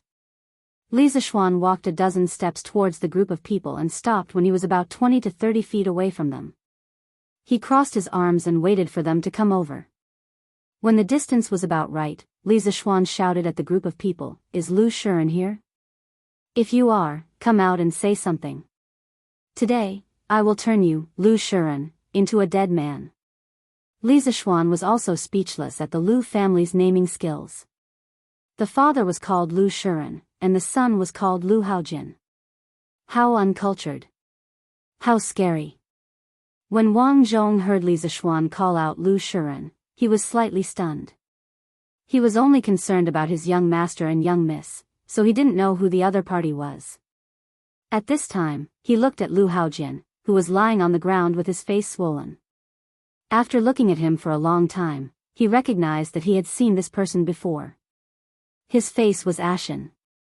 When the leader of the group of people saw Li Zishuan, a 14 to 15-year-old child, speak rudely, he was so angry that he shouted, "Where did this stinking child come from? Today, I will teach you a lesson on behalf of your parents. I will teach you how to behave. All of you, go and beat him to death." This person was Lu Shiren. He was originally at home with the concubine he had just taken in, but he was interrupted by a servant. When he heard that his precious son had been beaten up in the Han family manner, he was shocked and angry. He put on his clothes and led all the servants and guards in the family to storm towards the Han family manor. When Li Zishuan saw that this person was so angry, he concluded that this was most likely Lu Shiren. When he heard his unpleasant words, he was furious. He didn't wait for the servants to come and took the initiative to attack. He was mainly afraid that so many people would hurt Lan, and Yushi. Using the orchid butterfly steps, he flashed in front of Lu Shiren and fiercely punched his chin. Then, he flew up and kicked his round stomach. Lu Shiren was like a heavy artillery shell, smashing into the group of servants behind him. The group of servants didn't even have time to dodge and were all injured. When Li Zishuan landed on the ground, his expression was not good. He originally wanted to kick the middle-aged fatty more than 10 meters away to intimidate these people. Who knew that he underestimated Lu Shiren's weight and kicked the wrong place? At that time, when he kicked Lu Shiren's round belly, he used too much strength. Although he kicked Lu Shiren away, the rebound from Lu Shiren's belly almost sent him flying. He spun twice in the air before stabilizing his body and landing on the ground. Li Zishuan's expression turned ugly as he had almost failed to act tough. The servant who had gone back to report the news was horrified. It was so fast again. He thought it was a fluke that his young master was kicked away so fast. Now, he kicked away his master who was obviously several tons heavier than his young master. Moreover, the speed was so fast that no one could react. At this moment, even if he was stupid, he knew that he had encountered a legendary martial arts master. At that moment, he didn't care about his master and those servants. He turned around and ran away, wailing in his heart, "Go back to your hometown. I'm not going to be a servant here in Jianghu anymore. Whoever falls in love with this god of killing can have him." Lu Shiren was in so much pain that his face turned the color of pig liver. There was still blood on his chin. After he landed on the ground, he was like a turtle that flipped its shell. He twisted his buttocks a few times but couldn't get up. This made the dozen servants under him suffer. Originally, when he smashed them, a few of their bones were broken. Now that Lu Shiren was twisting his buttocks and trying to get up, they instantly howled in pain. A few servants who were not injured rushed over and spent a lot of effort to pull their master up. Lu Shiren's face was in a mess. The hat on his head was long gone, and his hair was disheveled. Most importantly, his head was bald, and only his hair was around. Lan who was watching from the side, couldn't help but giggle. Xiao Shi and Yushi also couldn't help but laugh. Lu Shiren was furious at this moment. Just as he was about to fly into a rage, he saw Wang Zhong.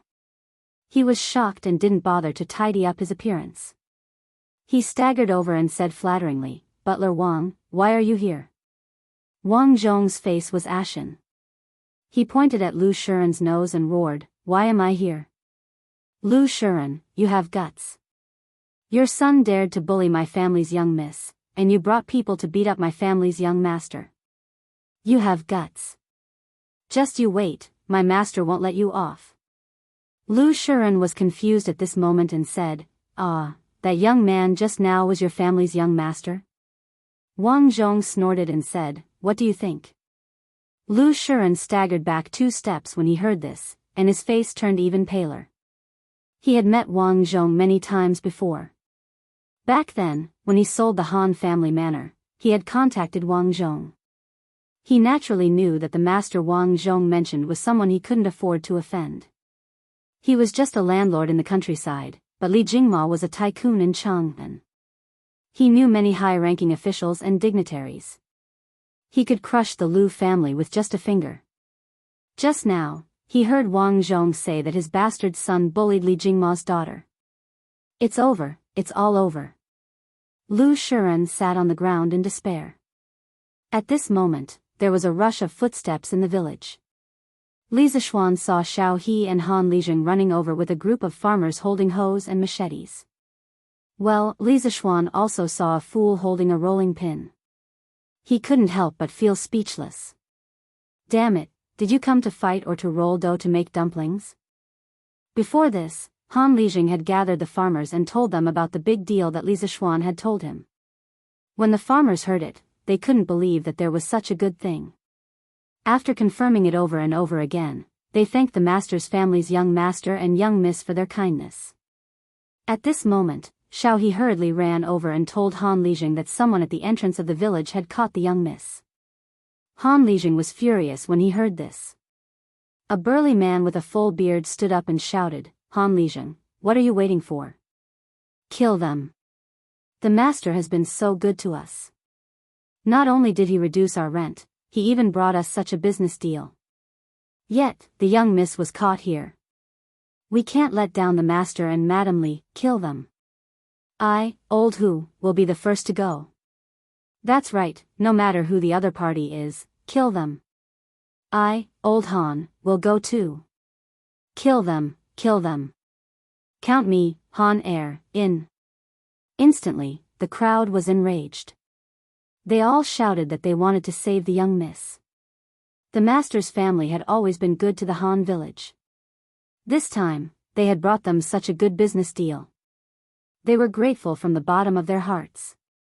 Now that the young miss was in trouble at the Han village, the Han village's good days would be ruined. How could they tolerate this? Alright, our Han village doesn't have any cowards.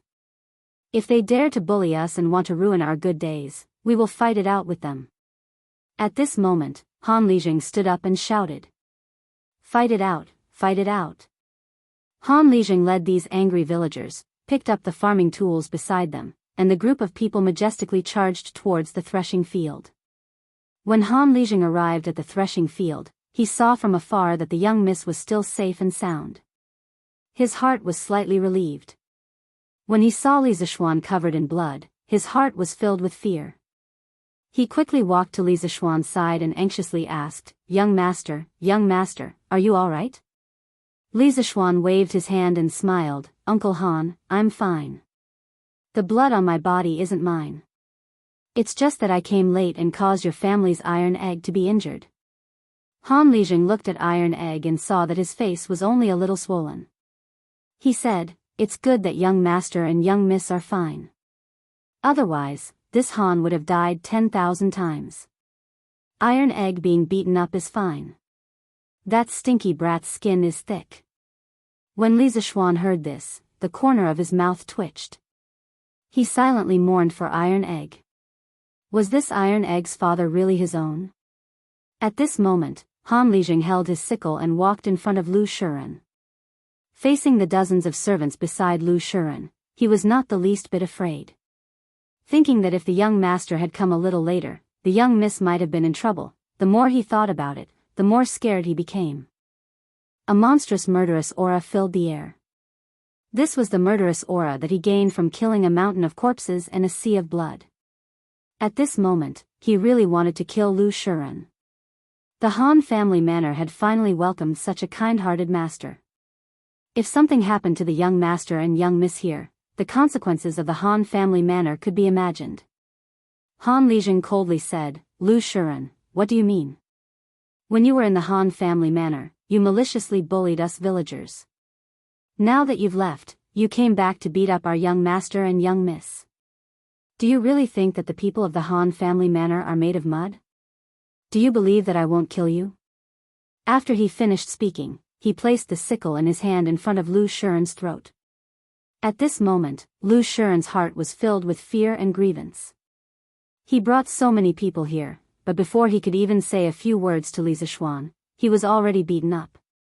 Who was the one bullying who? Kill him, kill him. The surrounding villagers all waved the farming tools in their hands and roared angrily. Lu Shiren was scared out of his wits by the angry roars of the crowd in front of him. He fearfully said to Han Lijing, "I was wrong, I didn't know that this person was your young master. Don't kill me, please spare my life." A trace of warm liquid flowed out from the bottom of his trousers. He was so scared that he actually peed his pants. The surrounding servants also did not expect that the villagers that they used to bully so casually would be so fierce today. They were so scared that they did not care about their master and young master anymore and scattered in all directions. Han Lijing pressed down with his other hand, indicating for everyone to be quiet. He said to Li Zishuan, "Young master, how do you want to deal with them? If young master wants to kill them, I, old Han, will do it myself. After that, I, old Han, will go to the government to take the blame." Han Yushi was a little touched at this moment, but she was also a little worried. She was really worried that Li Zishuan would let her father take the blame after killing them. However, this was her father's decision, and she could not stop it. Before Li Zishuan could speak, a big man with a full beard stood out and said, "No, young master, let me do it. I, old Hu, will take the blame. I, old Hu, have long disliked this Lu Shiren." The villagers immediately stood out and shouted, "Let me do it, I will take the blame." Li Zishuan looked at the scene in front of him and was a little touched. This was the simple people of Tang Empire. If you were good to them, they would repay you tenfold or 100-fold, even at the expense of their own lives. However, he did not want to kill the father and son of the Lu family. It was not worth it. He wanted to make them suffer a fate worse than death. Li Zishuan pressed down with his hands and waited for everyone to be quiet. Li Zishuan pushed the sickle away from Lu Shiren's throat and said to Han Lizheng, "Uncle Han, even if I want to kill them, I won't let you take the blame. Moreover, I don't want them to die. I want them to suffer a fate worse than death. Uncle Han, get someone to break the father and son's hands and feet, then send them back." Han Yushi looked at him gratefully when she heard that. She thought to herself that she had not misjudged him. Young master was not that kind of selfish person. Li Zishuan said to Lu Shiren, "Lu Shiren, if you are not convinced, you can go to the government and sue me. I, Li Zishuan, will accompany you to the end." After saying that, he ignored the father and son of the Lu family who had fainted from fright and brought Han Yushi, and the others back to Han Lizheng's house. Such a bloody scene was not suitable for them to see. The rest was left to Han Lizheng and the villagers. Chapter 29. Wow, what a big tiger! Li Zishuan and the others returned to the Han family's courtyard. Lan saw the big tiger at the door and was shocked. She screamed and immediately hid behind Li Zishuan. Li Zishuan patted Lan's head and said gently, "Lan, don't be afraid. That tiger is dead." Lan heard this and stuck her head out from behind Li Zishuan. After making sure that the tiger would not move, she slowly walked forward and observed the tiger. Iron Egg was also very curious. He ran over and touched the tiger with Lan. Li Zishuan did not care about them and entered the house with Han Yushi, Xiao He, and Xiao Shi. "Young master, I'll go boil some water. You can take a bath later. I'll bring my father's clothes for you to change into," Han Yushi suggested when she saw Li Zishuan covered in blood. Li Zishuan looked at his dirty body. It was indeed time to take a bath. If he went home like this, his mother would faint from fright. He nodded and said, "Okay, then I'll have to trouble Yushi. Xiao He, go and help Yushi." Xiao He had already noticed that the young master had changed the way he addressed Han Yushi from Miss Han to Yushi. The little girl looked at the young master suspiciously. When she heard the young master instructing her, she quickly agreed. She did not dare to ask the young master face to face. Moreover, how could a servant casually ask about the young master's feelings? After a while, Han Yushi and Xiao He carried a bucket of hot water into the house. Then, Han Yushi handed Li Zishuan a set of clothes and said, "Young master, please take a bath in my room. Young master, you can wash in my father's room. These are my father's clothes when he was young. They might not fit you well. Young master, please wear them first."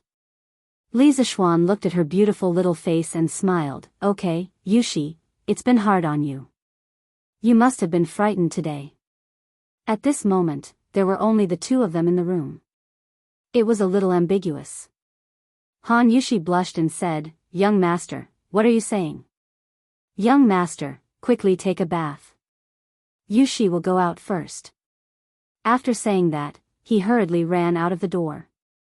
Li Zishuan closed the door, took off his clothes, and sat in the bathtub. He shook his head and said to himself, "I didn't ask you to take a bath with me. Why did you run away so quickly? Could it be that this young master is not handsome? This shouldn't be the case." Li Zishuan finished showering, put on his clothes, picked up the bathwater, walked out of the door, and poured it out. Then, he walked back into the house. Han Yushi happened to see Li Zishuan wearing clothes that were obviously one size bigger than his body. He looked quite funny as he walked. She couldn't help but laugh. Li Zishuan turned around when he heard the sound. He knew what Han Yushi was laughing about. There was nothing he could do. He was only 14 years old. He would definitely look big in Han Lizheng's clothes. So be it if she laughed. It was a good opportunity to admire the smile of a beauty. Han Yushi was shy from his stare. She quickly stopped smiling and her little face was a little red. She went forward to help Li Zishuan tidy up his collar. As Li Zishuan was taller than her, she was tiptoeing and tidying up the collar behind Li Zishuan's neck with both hands. This posture was very ambiguous. Li Zixuan looked at her lively eyes, white nose, and red lips. His Adam's apple bobbed a few times. He was very tempted. Han Yushi saw Li Zixuan staring at her. She smelled the strong masculine scent on his body and thought about how he flew over to save her from the tiger's mouth on the mountain. For a moment, she was also a little moved. Li Zixuan was about to lower his head and kiss her when he heard a child's voice. "Well, brother, sister Yushi, what are you playing?" "Lan wants to play too." Lan finished touching the tiger and was looking around for her brother. When she came to the room, she saw her brother and sister Yushi hugging each other. She shouted excitedly. When Han Yushi heard that, she immediately pushed Li Zixuan away as if she had been electrocuted. She retreated to the corner and blushed. She lowered her head and did not speak.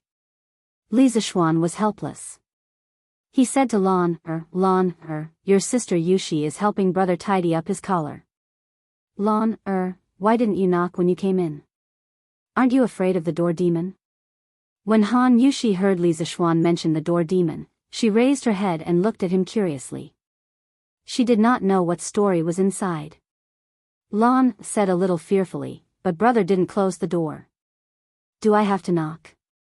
Li Zixuan was stunned. He had made a mistake. He had actually forgotten to close the door. After a long time, Han Lijing finally came back. Wang Zhong and San Bao followed behind.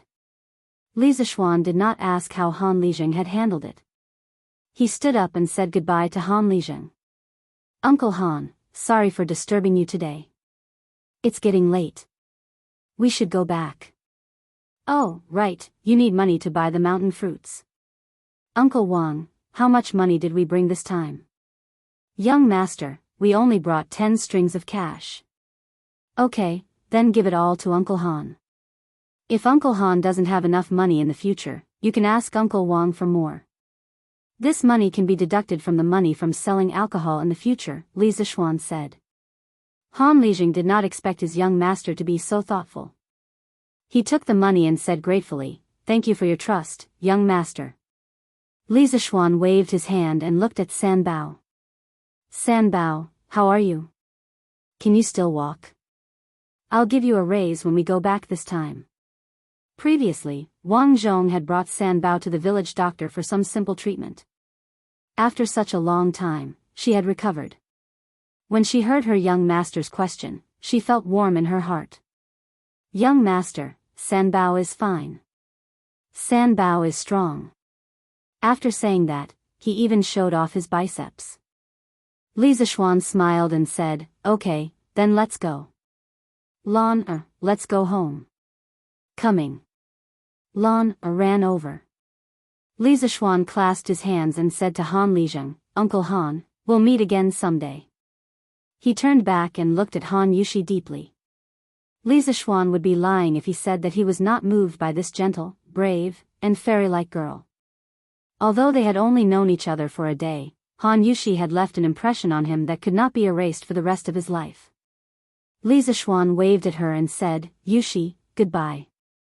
After saying that, he turned around and prepared to leave. Han Yushi silently watched Li Zixuan's back from the side. She was very reluctant to part with him, but so what? God could not help her make him stay. Perhaps God had heard the call in her heart.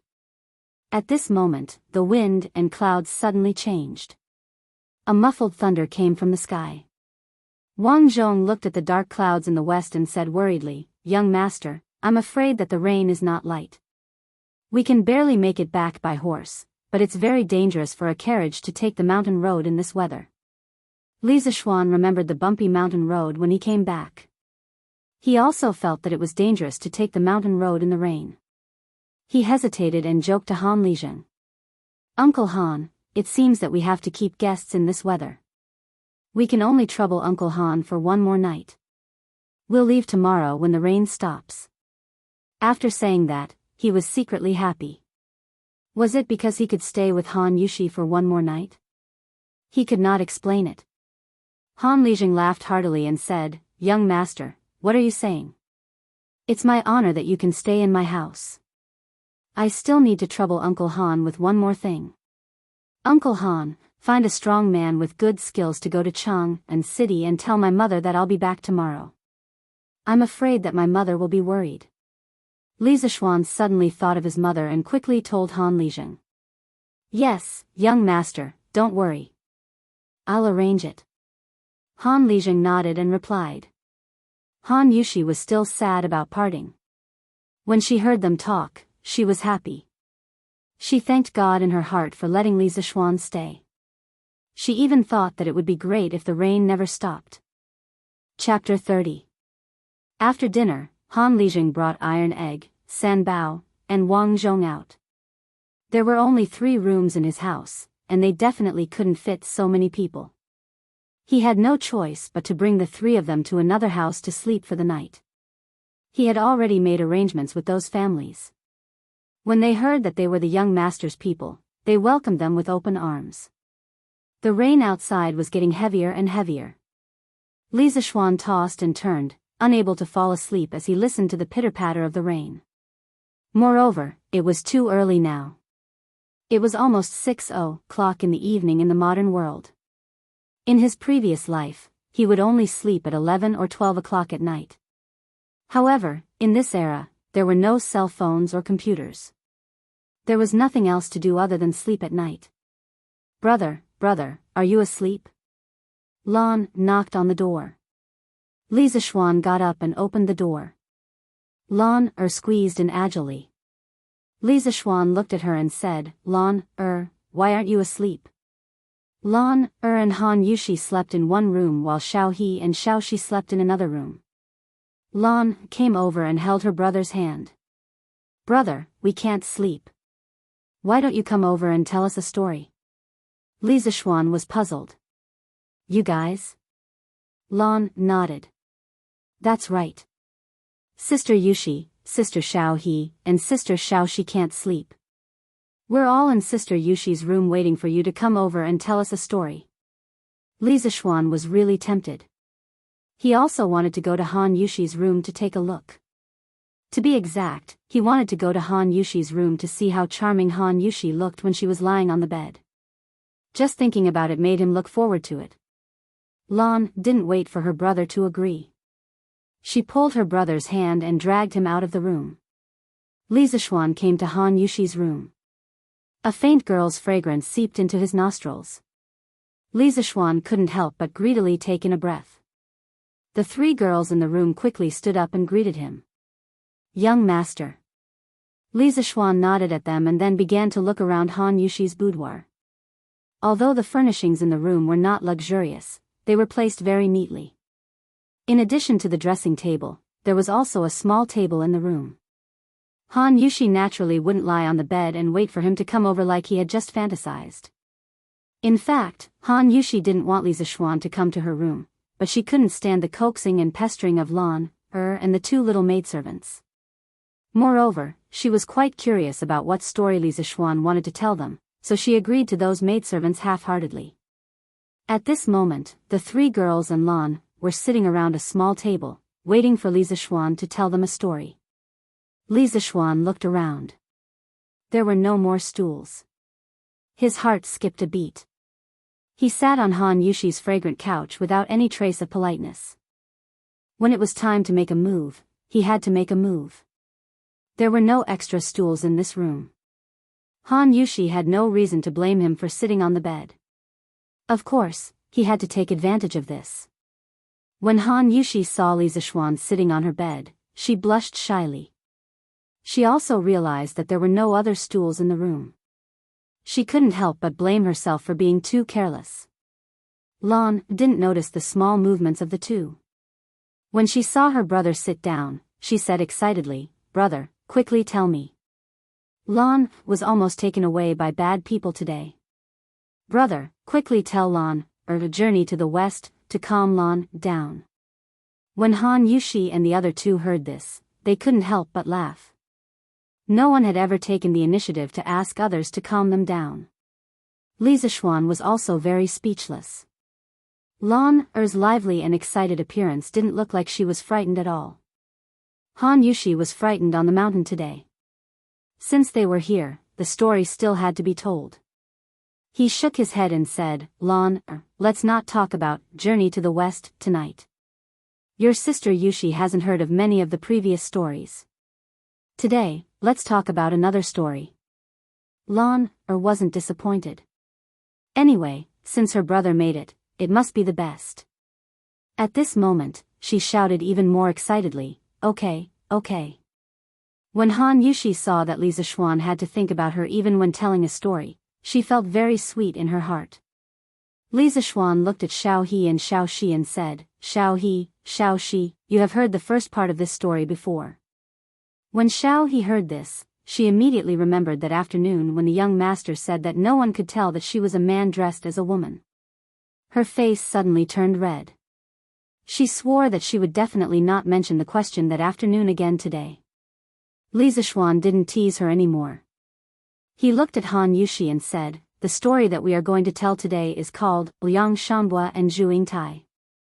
It was said that during the Eastern Jin dynasty, there was a woman named Zhu Yingtai by the Zhu family's village in Shangyu County, Zhejiang Province.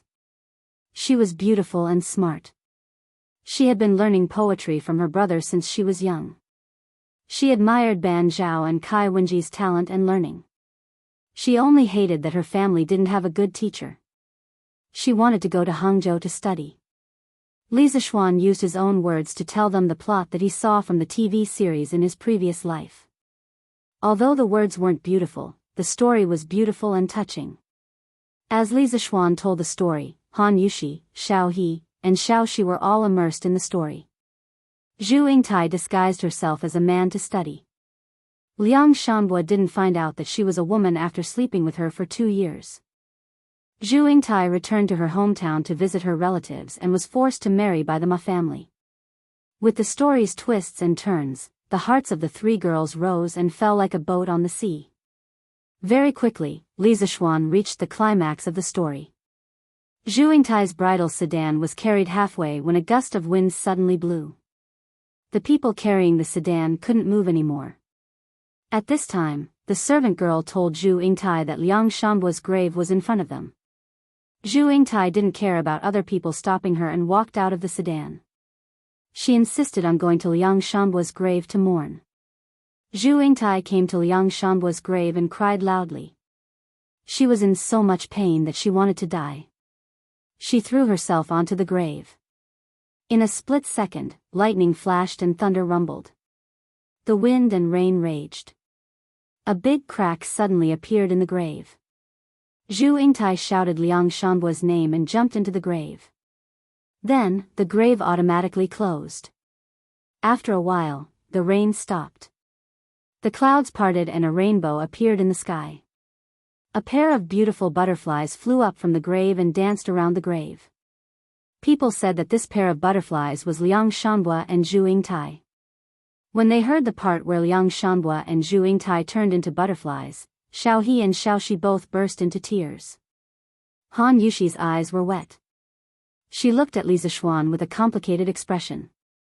She thought, although Zhu Yingtai and Liang Shanbua's love life was bumpy, they had lived happily together for 2 years. Although they didn't have the same quilt, they died in the same cave in the end. Wasn't that a kind of happiness? However, her status was so different from the young masters. Could they really be together in the end? After Li Zishuan finished telling the story, he stood up and said, "All right, it's late. Let's go to bed early." Lan said unhappily, "Brother, the story you told today wasn't good." Lan didn't understand love, so she naturally felt that this story wasn't as good as Journey to the West. Li Zishuan smiled and said, "Then I'll tell Lan, Journey to the West, tomorrow. It's time to sleep now." He turned his head and waved his hand at Han Yushi and said with a smile, "Yushi, rest early." Han Yushi's mind was still in the story. She forced a smile and said, "Young master, you should rest early too." Chapter 31. The next morning, Li Zishuan woke up from his sleep. He pushed open the window and found that the rain that had been raining all night had stopped. The fresh smell of the soil after the rain hit him in the face. He immediately felt refreshed.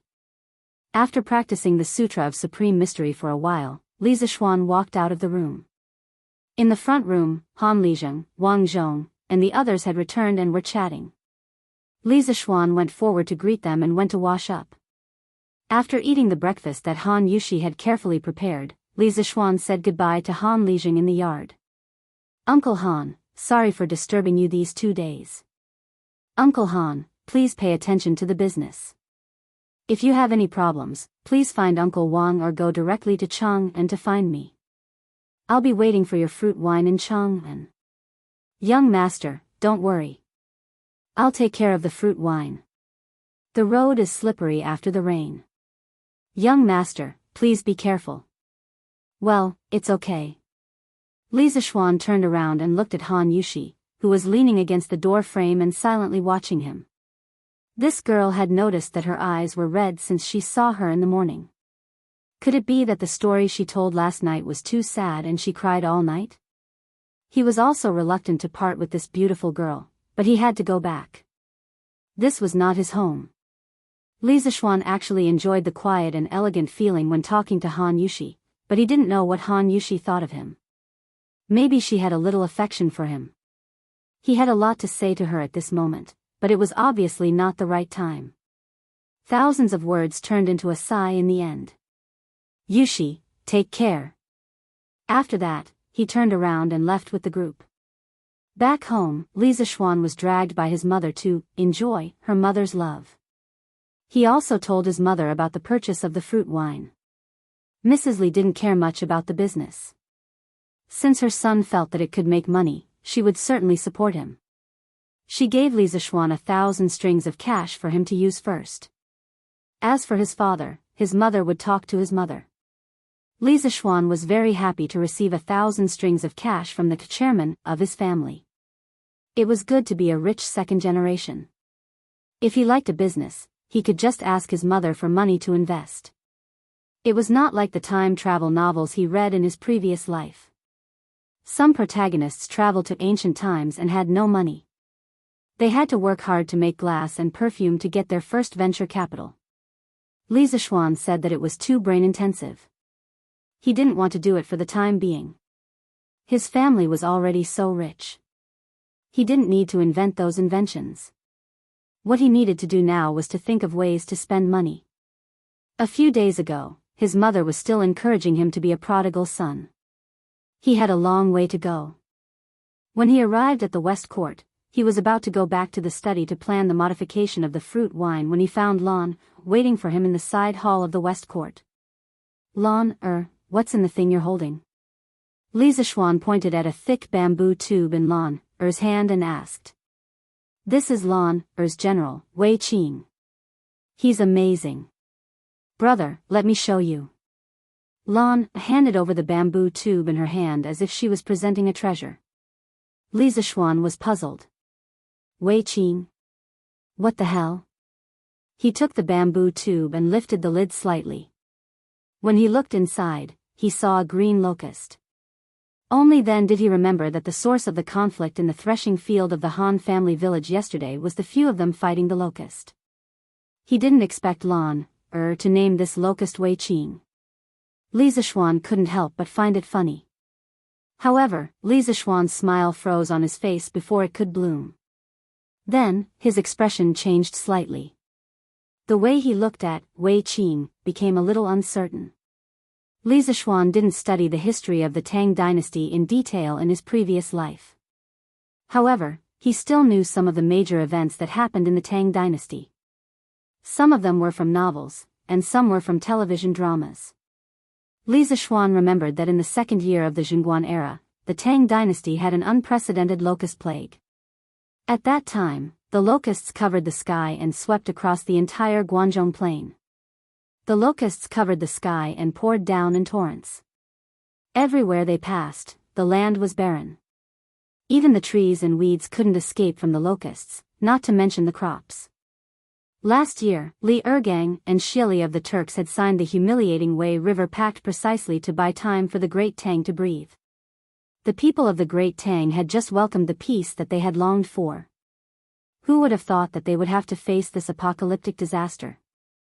In his previous life, Li Zishuan saw on some forums that when the locusts came, there were rumors among the people that this was God's punishment for Li Ergang killing his brothers and imprisoning his father to seize the throne.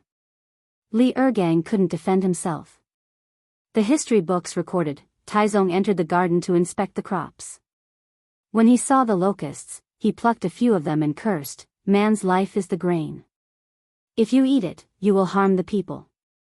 The people have sinned. You have spirit, but when you eat my heart, you will not harm the people." When he was about to swallow the locusts, he admonished him to the left and right, "I am afraid it will become a disease." "You must not." Taizong said, "I hope to remove the disaster, why should I avoid the disease?" When Li Zishuan saw this, he was quite shocked.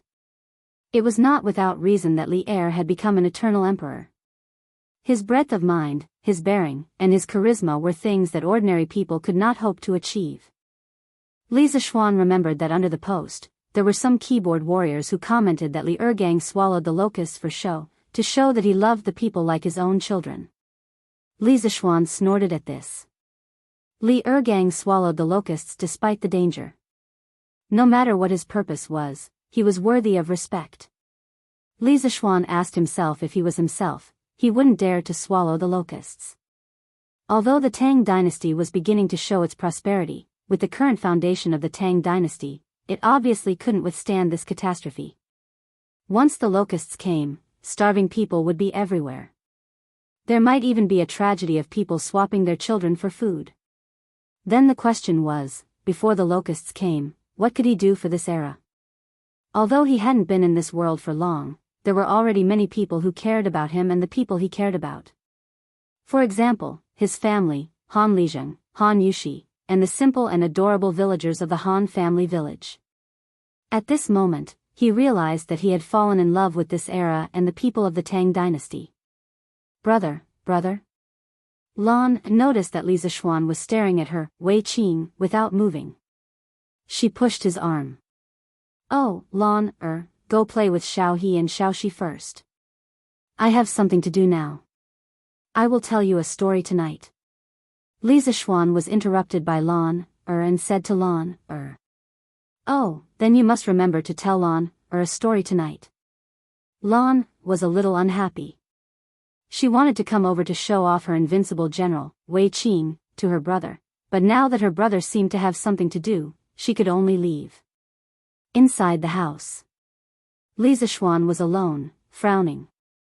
He was thinking about how the main characters of the novels who had transmigrated to the Tang dynasty solved the locusts problem. He remembered that some people had brought potatoes with them when they transmigrated and promoted potato farming in the Tang dynasty. This helped the people of the Tang dynasty survive the locusts. This was a good idea. But he had transmigrated. Before he transmigrated, he couldn't have brought potatoes with him. What should he do? Should he tell Li Er directly and ask him to prepare in advance? No, first of all, he couldn't even see Li Er now. Even if he saw him and told him, he wouldn't believe him. Instead, he would be charged with the crime of misleading the public. Secondly, even if Li Er believed him, other than stockpiling food in advance, there were limited ways to do so. Li Zishuan rubbed his head in frustration. After thinking for a long time, he still couldn't think of a practical solution. Forget it, let's think about it slowly. After all, there was still more than a year before the locusts. Chapter 32. This morning, Li Zishuan was practicing his sword on the lawn of the west courtyard. Yes, he was practicing his sword. Not only did spiritual master Ling Su teach him internal strength, he also taught him sword skills. Taoist sword skills were quite diverse and there were many powerful sword skills handed down from generation to generation. But spiritual master Ling Su was afraid that he would bite off more than he could chew, so he only taught him one sword skill, which was what Li Zishuan was practicing now. It was called the 9 Taishian swords. 9 swords didn't refer to 9 swords, but this sword skill contained 9 consecutive sword moves. The 9 Taishian swords was a supreme sword skill derived from Li Zishuan's internal strength. When it was used, the 9 consecutive moves were like a violent storm. The 9 moves connected in an endless stream, making people unable to cope. Moreover, each move would superimpose on the power of the last move. Under the superimposition of layers of power, the last move would be accompanied by the sound of thunder. Its speed would be like lightning and very difficult to block. After Li Zixuan obtained the memories of this body, he studied this sword skill in his heart for several days. As a modern person, Li Zixuan used to scoff at internal strength sword skills and the like. But after obtaining the memories of this body and looking at this sword skill again, he naturally had some understanding in his heart. This feeling was very magical. The 9 Taishian swords were: first sword riding wind, second sword fleeting swan, third sword treading snow, fourth sword breaking waves, fifth sword leaving dust, sixth sword flowing cloud, seventh sword phantom, eighth sword returning to origin, and ninth sword rushing thunder. The 9 sword skills matched the 9 levels of the Taishian Sutra. With Li Zixuan's current power, he could only use the first 5 moves of the 9 Taishian swords. But this was already very powerful. According to his master, with his current cultivation, no one in the younger generation in Jianghu could match him. Unless he met a reclusive master like his master, his life was not in danger under other circumstances. Spiritual master Ling Su had already practiced the 9th sword rushing thunder when he was alive. According to him, when he used the 9 swords in succession, even a great grandmaster expert could only hold back his hatred. But using the 9 swords in succession consumed a lot of energy. After using the 9 swords, he basically collapsed. Currently, the commonly recognized strength levels in Jianghu were Qi drawing, body tempering, Qi forming, master, and great master. According to his master's introduction, there were only 3 martial grandmasters in the world today. His master was naturally one of them, and he was a peak existence. The other 2 were Shaolin abbot Xian Kong and Tujue imperial advisor Wu Jie. As for the number of grandmasters, there were no clear records, but his master estimated that there were only a few dozen grandmasters in the world. In his memory, the current martial arts world wasn't as exaggerated as what was written in modern cultivation novels. Even a great grandmaster expert couldn't extend their lifespan by several hundred years. At most, they wouldn't get sick easily. Although his master had been a great grandmaster for many years, he couldn't escape from old age, sickness, and death. He passed away at the age of 125. In short, martial arts could only make people stronger and more agile. It would not allow people to transcend the category of humans and become immortals. They were just a little stronger than ordinary people.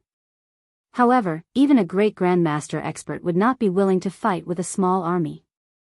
Moreover, a great grandmaster wasn't an invincible existence. The gap between great grandmasters wasn't very large. If a great grandmaster was besieged by a dozen great grandmasters, he would still die. Li Zixuan's predecessor had reached the 5th layer of the Taishian Sutra a year ago. Currently, he was an expert at the peak of Qi forming. When he reached the 6th layer of the Taishian Sutra, he would enter the ranks of great grandmasters. The Taishian Sutra had 10 layers, but the Taishian 9 swords only had 9 sword moves. In his memory, his predecessor had asked his master why. Spiritual master Ling Su only said that in the 1,000-year history of Taoism, no one had practiced the Taishian Sutra to the 10th layer, so at present, there was only the Taishian 9 swords.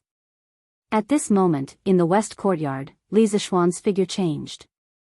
The 5 major sword moves, wind riding, graceful grace, snow treading, wave breaking, and dust parting, were used one after another. The grass around him swirled. Even the peach blossoms that had just bloomed on the 2 peach trees next to him were swept away by the strong wind brought by his sword qi. For a moment, the courtyard was filled with sword light and the falling petals were a riot. It was very beautiful. Wow, brother is so powerful. Lan also wants to learn swordsmanship. Lan saw her brother flying around in the field with sword light shining in all directions. He was like a peerless sword immortal. She jumped and jumped around excitedly, shouting that she also wanted to learn this handsome swordsmanship. Xiao He and Xiao Shi's eyes were also filled with extraordinary splendor. They knew that their young master knew martial arts, but they didn't expect him to be so powerful. Especially when their young master was dancing with the sword, he was so handsome that their hearts were beating wildly. After practicing these 5 sword moves, Li Zixuan was also sweating slightly. He took the silk handkerchief that Xiaoxi handed over and wiped the sweat on his forehead. Then, he said to Lan, practicing martial arts is very tough. Do you really want to learn? Li Zixuan didn't want to teach his sister martial arts because it was too troublesome. This girl was obviously only enthusiastic for a short period of time. Moreover, to practice martial arts to his level, one must suffer a lot. He couldn't bear for his sister to suffer. Yes. Lan wants to learn. Lan is not afraid of suffering. Lan seemed to be very determined as she nodded her head. She was just captivated by her brother's handsome swordsmanship and really wanted to learn this swordsmanship. But to learn this swordsmanship, you have to wake up at 3 in the morning to practice. Moreover, you have to continue practicing regardless of whether it's winter or summer. When that time comes, our cute little Lan will become a tanned girl. Lan, do you still want to learn? Li Zixuan said in distress. Lan was a little hesitant. Which girl didn't want to be beautiful? Although Lan wasn't even 7 years old, this little girl had already started to want to be beautiful. She often asked Xiaoxi for advice on how to dress up. When she heard that practicing martial arts was so scary and that she had to get tanned, Lan was a little scared. Although the swordsmanship was handsome, she would become ugly if she got tanned. No matter how good the swordsmanship was, it was useless. Seeing that Lan was a little scared, Li Zixuan was a little proud. Just as he was about to turn around and return to his room, he heard Lan shouting. No, smelly brother, you are lying. You wake up at 3 in the morning every day. You wake up later than Lan.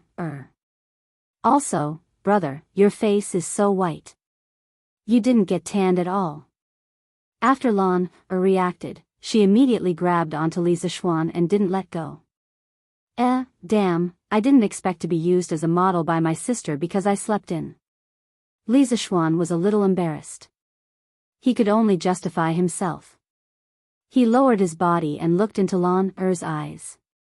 He tried to make his eyes look more sincere. Li Zixuan brewed his emotions and said to Lan. Cough, Lan, your elder brother is one of those rare martial arts geniuses that only appear once in 100 years. It only took me 8 years of hard work to learn this martial art.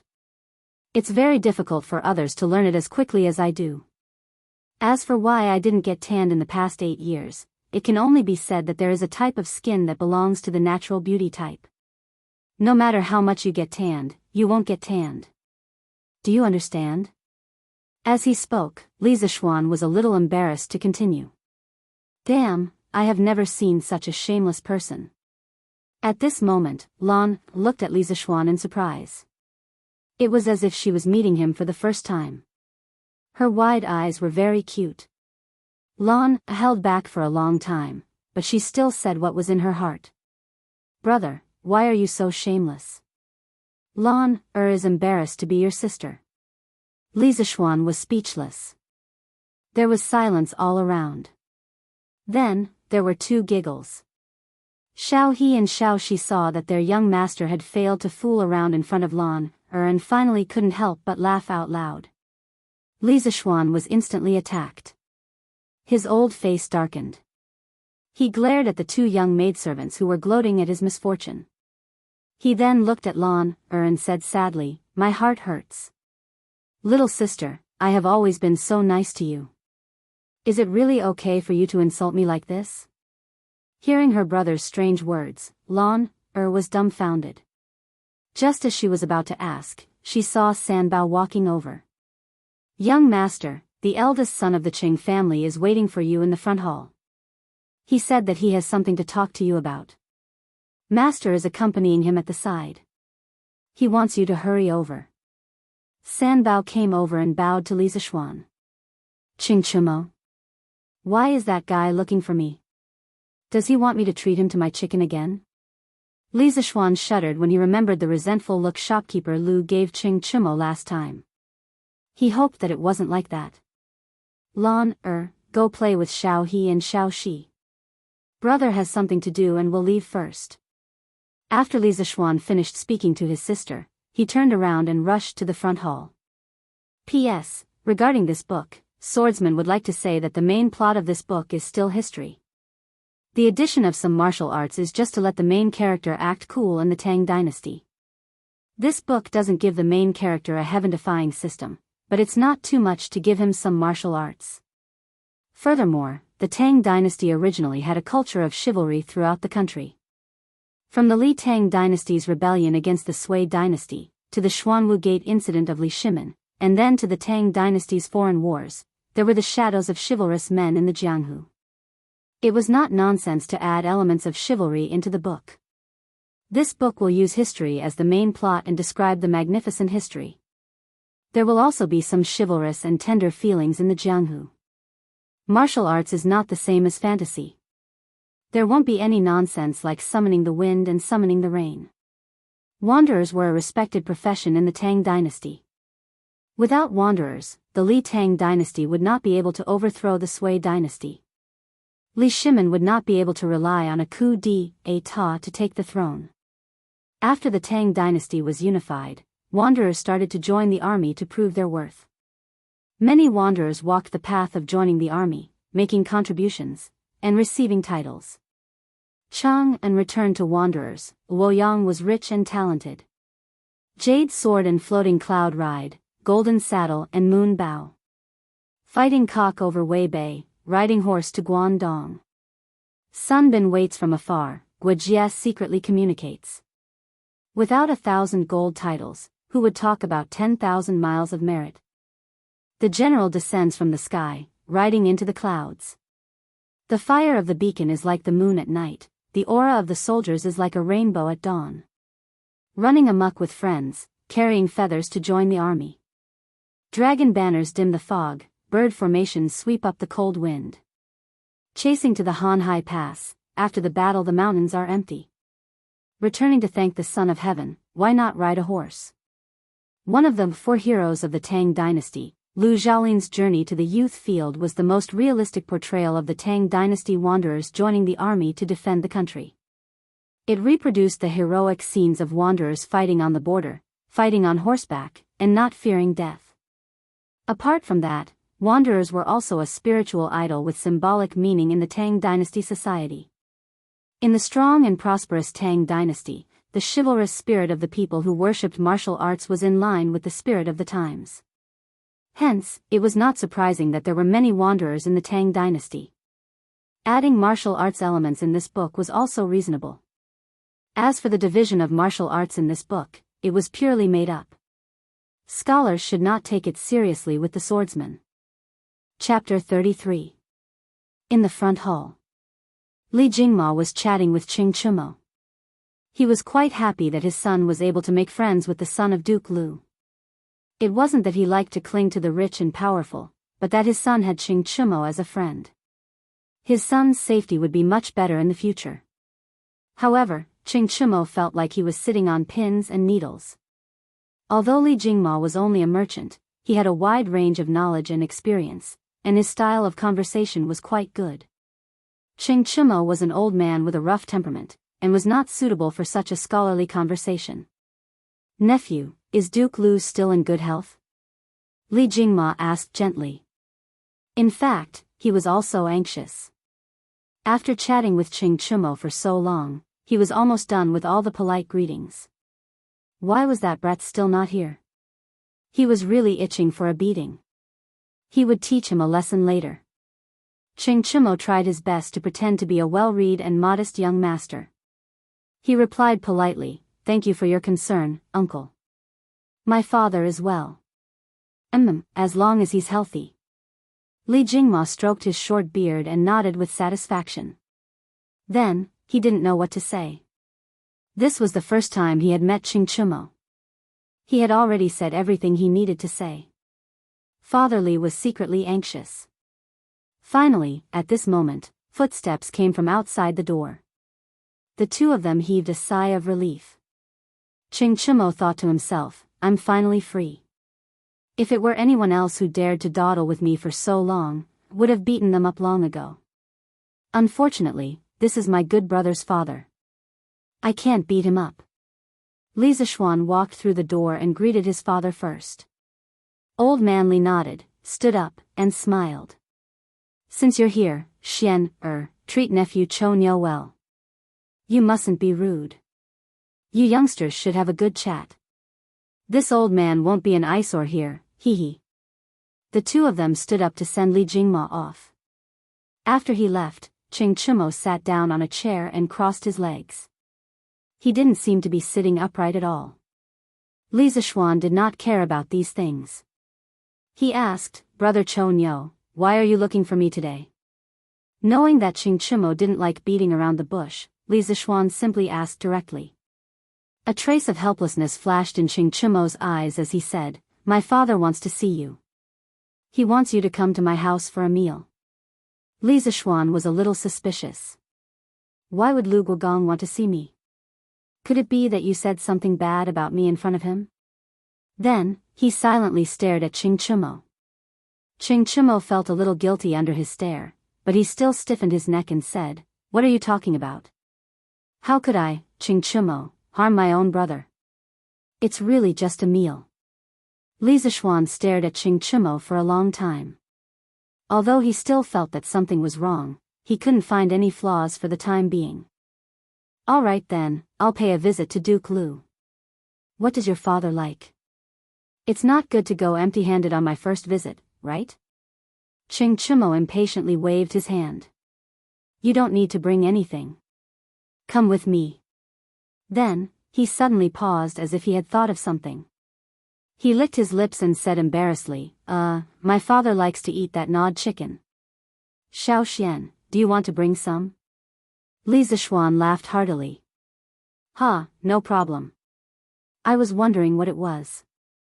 I'll tell the kitchen to make 10 servings of gnawed chicken and bring them to Uncle Cheng. Then, he went out to instruct the kitchen. The cook of the Li family, Auntie Zhao, had already learned how to make gnawed chicken under Li Zishuan's guidance. Although it couldn't compare to the taste of the Drunken Immortal restaurant, if one didn't taste it carefully, one wouldn't be able to taste the difference. Wait. Ching Chumo pulled Li Zishuan back. His face was full of shame.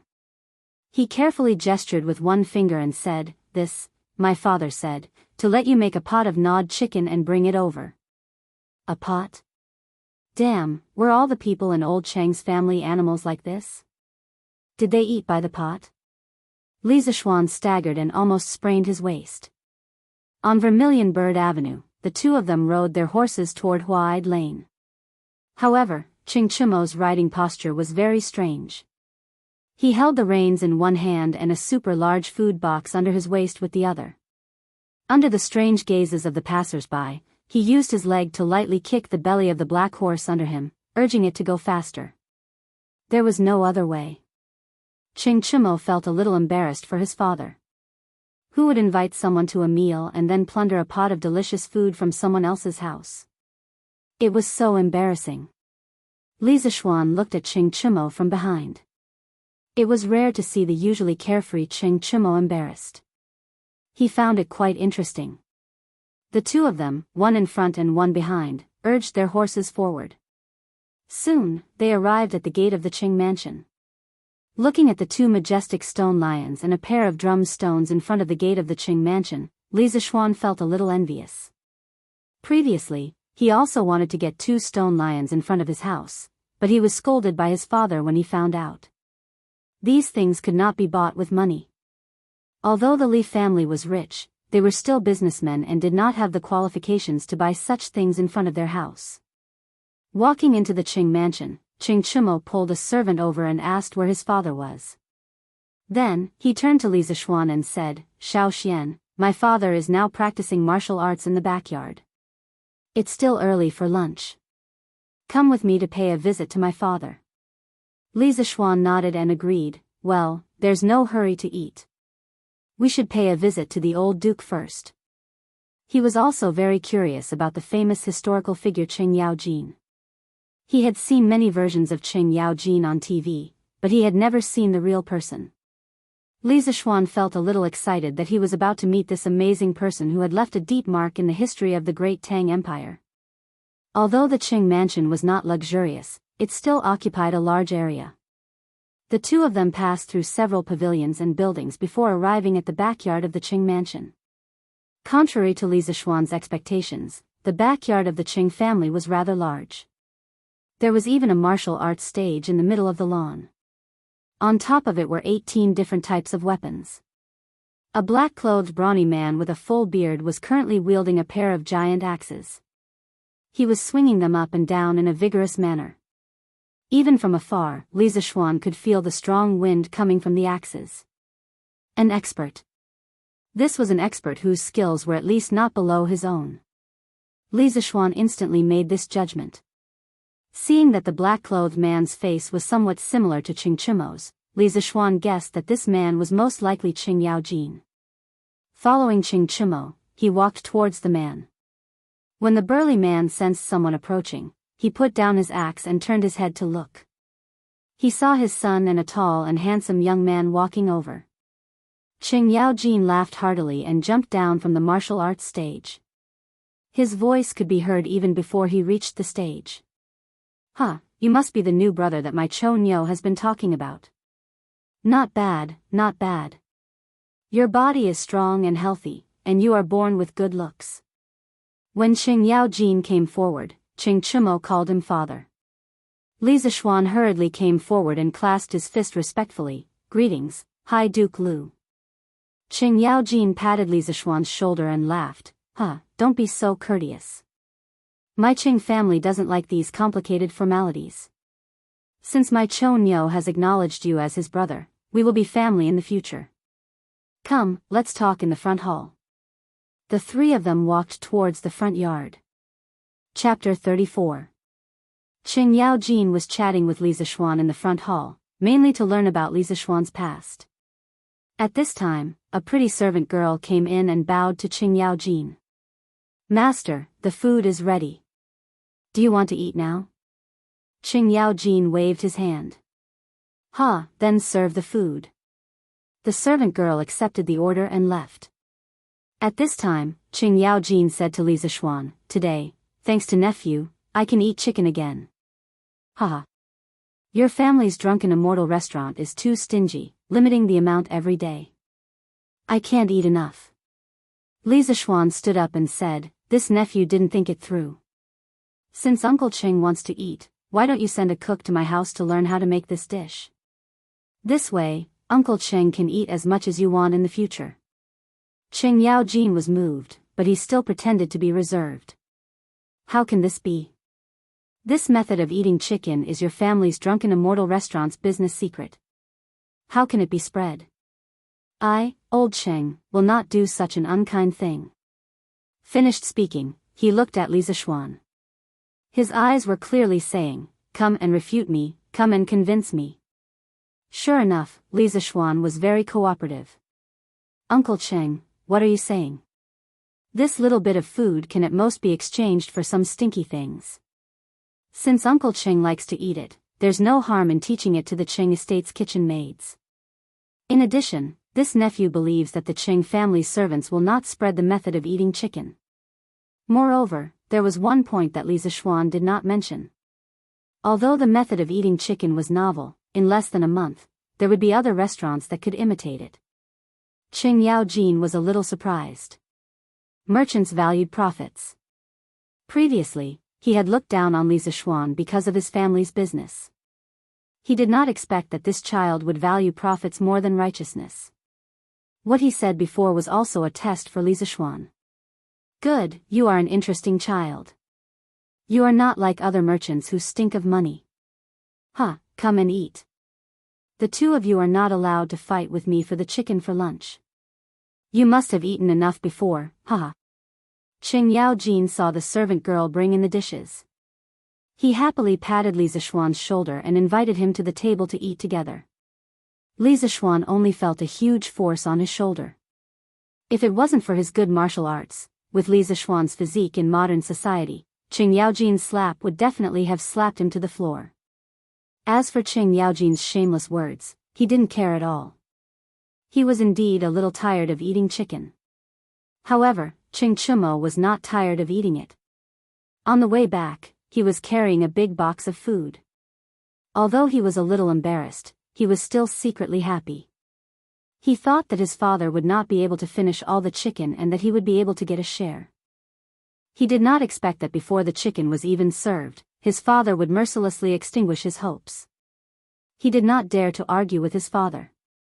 Old Sheng would not reason with him and would only talk with his fists. Ching Chimo sat next to Li Zishuan and ate the rest of the dishes fiercely while looking at his father eating. Delicious. Little Xian, you don't have to be polite. Other than this, you can eat whatever you want. Ching Yaojin stuffed a mouthful of chicken meat into his mouth and chewed as he called out to Li Zishuan. Then, he felt that his mouth was a little dry, so he poured himself a bowl of wine and ate the chicken meat while drinking by himself. He even forgot to call out to Li Zishuan to drink. Li Zishuan's mouth twitched. However, he was happy that Ching Yaojin did not persuade him to drink. Otherwise, if Ching Yaojin insisted that he drink, he really could not think of an excuse to refuse. He definitely could not use the excuse he used to fool Ching Chimo. If he dared to say that to old Cheng, Li Zishuan believed that Ching Yaojin would definitely beat him to death. After the meal, everyone ate and drank to their heart's content. Of course, Ching Chimo was an exception. This fellow did not have a good meal. After the servant girls removed the banquet, Ching Yaojin rubbed his swollen belly and let out a comfortable groan. He picked his teeth and said to Li Zishuan, "Little Xian, your chicken is so delicious. Little Xian, the chicken you gnawed on is really too delicious. I, old Cheng, have lived for more than half of my life and have never eaten anything so delicious. How did you think of this thing?" Li Zishuan looked at Ching Yaojin, who did not care about his image, and said, "This was taught by my master. My master not only taught me martial arts, but also taught me some cooking, arithmetic, and the art of investigating things." "Oh. That Taoist priest spirit void?" Ching Yaojin had heard Ching Chimo talk about Li Zishuan's master before. Li Zishuan nodded. Ching Yaojin said curiously, "I only heard that Taoist priest spirit void has great achievements, but I have never heard that he also knows how to cook." Was his lie about to be exposed? Li Zishuan was a little flustered, but he still forced himself to be calm and asked, "Uncle Cheng, you know my master?" Ching Yaojin shook his head, a look of reminiscence on his face. "How could I know such an immortal? I only heard of your master when I was in Wagong more than 10 years ago. At the end of the Sui dynasty, the world was in chaos. The Turks wanted to take advantage of the situation in the Central Plains. They burned, killed, looted, and committed all kinds of crimes. But at that time, the Central Plains was in chaos. There was no extra force to resist the harassment of the Turks. Once, a small group of over 200 Turkic wolf riders was raiding a village to the south of the Ain Mountains. An old man in a green Daoist robe came with a sword in his hand. He fought the 200 Turkic wolf riders alone and killed them one after another. Then, he piled the heads of the Turks on the border between the grassland and the Ain Mountains. He set up a huge rock and wrote a cross on it, "Those who offend the Central Plains will be killed." Spirit void. When this news spread, the world was shocked. In those years, although a large number of powerful martial artists emerged from all over the world, no one dared to face a regular army of more than 50 people, not to mention more than 200 Turks with outstanding combat power. This kind of combat power was simply shocking. Taoist priest Spirit Void became famous because of this battle. After that battle, Taoist priest Spirit Void floated away and no trace of him could be seen. Later, although the Turks occasionally went south to take advantage of the situation, they did not dare to act like before. At best, they would massacre villages and cities. At most, they would rob the food of the people at the border. "Brat, you're quite lucky to have such a godly figure as your master." Speaking of this, Ching Yaojin's face was full of emotions. He touched the big beard on his chin and suddenly looked at Li Zishuan. He said with interest, "Since your master is Taoist priest Spirit Void, your martial arts must be quite good. Come and spar with me, old Sheng." After saying this, he began to rub his fists, eager to give it a try. Li Zixuan was listening to Qing Yaojin talk about his master's bravery from the side. His master had never told him about these things before. Who knew that Qing Yaojin would then propose to spar with him? Li Zixuan's face was full of black lines. This Qing Yaojin was like an elder, but with his rough temper, he did not know how to control his strength. Li Zixuan was not willing to spar with him. Li Zixuan hurriedly cupped his hands and declined. My martial arts are low. How could I dare to spar with Uncle Qing? Qing Yaojin patted him on the shoulder and said carelessly, You're so wishy-washy like a girl. What are you afraid of if your martial arts are not good? Just as well, old Qing can give you some pointers. I'll teach you a few moves, haha. Then, without waiting for Li Zixuan's agreement, he pulled Li Zixuan to the practice field in the backyard. Qing Chumo also followed quickly, worried. Chapter 35. Duke Lu's Mansion, Martial Arts Practice Field. Qing Yaojin took a lance from the weapon rack and said to Li Zixuan, The 2 axes from before were too heavy. I was afraid they would hurt you, so I will use this lance to spar with you. Boy, what weapon are you going to use? Go and pick one. Li Zixuan did not bring his sword with him, but even if he did, he was too embarrassed to use it because it was too sharp. Since he could not refuse this duel, Li Zixuan had no choice but to pick a long sword. Isn't there a saying? Life is like that. Since you can't refuse it, then you should enjoy it. It just so happens that Li Zixuan needed some real combat experience to improve his martial arts. This sword was slightly light in his hand, not as heavy as his chasing wind sword, and not as sharp as his chasing wind sword. However, it was still a good sword. Li Zixuan casually swung the sword a few times to get used to the weight of the sword. Qing Yaojin saw Li Zixuan's standard movements and his eyes lit up. He praised, Hey, boy, you are also a sword master. Li Zixuan's forehead was full of black lines. He almost cursed out loud. In his heart, he cursed, You are the one who is a sword master. When Li Zixuan saw Qing Yaojin practicing in the martial arts practice field, he knew that Qing Yaojin's skills were not below his. He did not waste any time and poured his internal energy into the long sword. He took the initiative to attack. The first style of Taishian 9 swords, Ride the Wind. Li Zixuan held his sword and rode the wind. Qing Yaojin's pupils shrunk as he thought to himself, What a fast sword. Indeed, a great teacher produces a great disciple. He put away his contempt and held his lance as he flew up to meet the enemy head-on. No matter how fast this sword was, he, Qing Yaojin, would not retreat. The sword and lance collided in the air, producing a sonorous sound of metal. Then, both of them were sent flying back. Qing Yaojin was forced back 2 or 3 steps, while Li Zixuan was forced back 10 steps. It was clear that in the first round of confrontation, Li Zixuan was completely defeated in terms of strength. Li Zixuan was not discouraged. As soon as he landed and stabilized his body, the second style of Taishian 9 swords came right after. The sword in Li Zixuan's hand moved even faster, its trajectory like a flying dragon soaring in the sky. Carrying the remaining power of the first sword, riding the wind, its trajectory was like a flying dragon soaring in the sky, erratic. Qing Yaojin was also unable to predict the trajectory of the sword. He could only wield the lance in his hand in a vigorous manner, not allowing even a drop of water to leak out. At this moment, Qing Yaojin suddenly felt a chill behind his back. He immediately knew that something was wrong, but it was too late to turn around. He could only rely on his many years of experience in life and death battles to thrust the lance in his hand behind him with all his strength. A loud and clear sword hum could be heard from behind him. Li Zixuan's sword had been blocked. Li Zixuan also knew that this was not enough to stop Qing Yaojin. He immediately changed his move. The third style of Taishian 9 swords, Snow Treading, left no trace.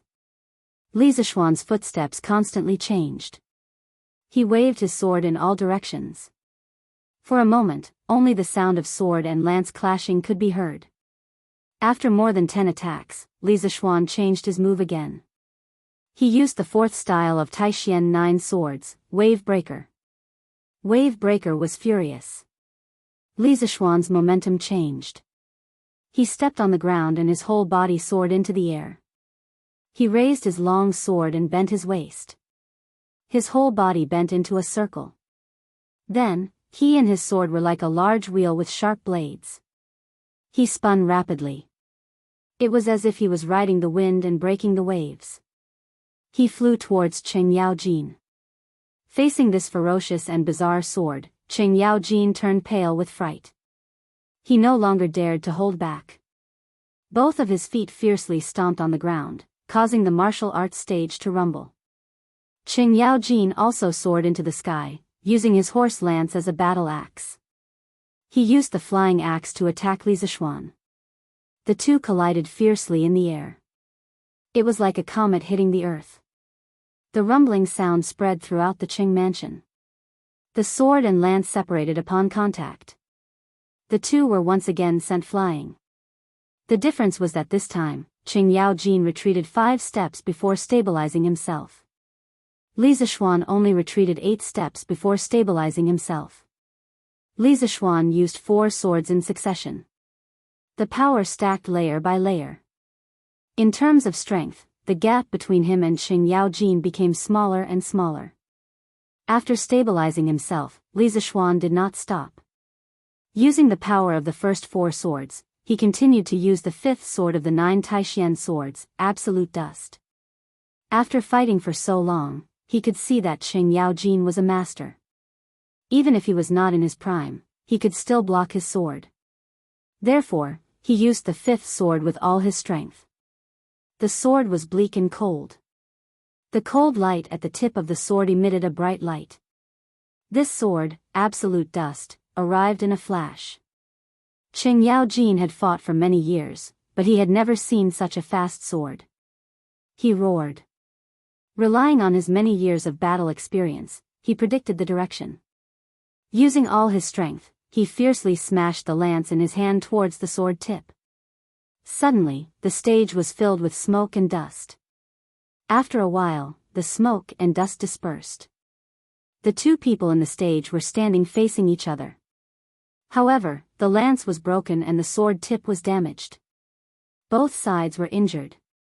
Cheng Chimo was below the stage. Since Li Zishuan used the first sword, his mouth had not closed. He had judged that Li Zishuan's martial arts were above his, but he did not expect that his martial arts would be so powerful. He could even fight his father to a standstill.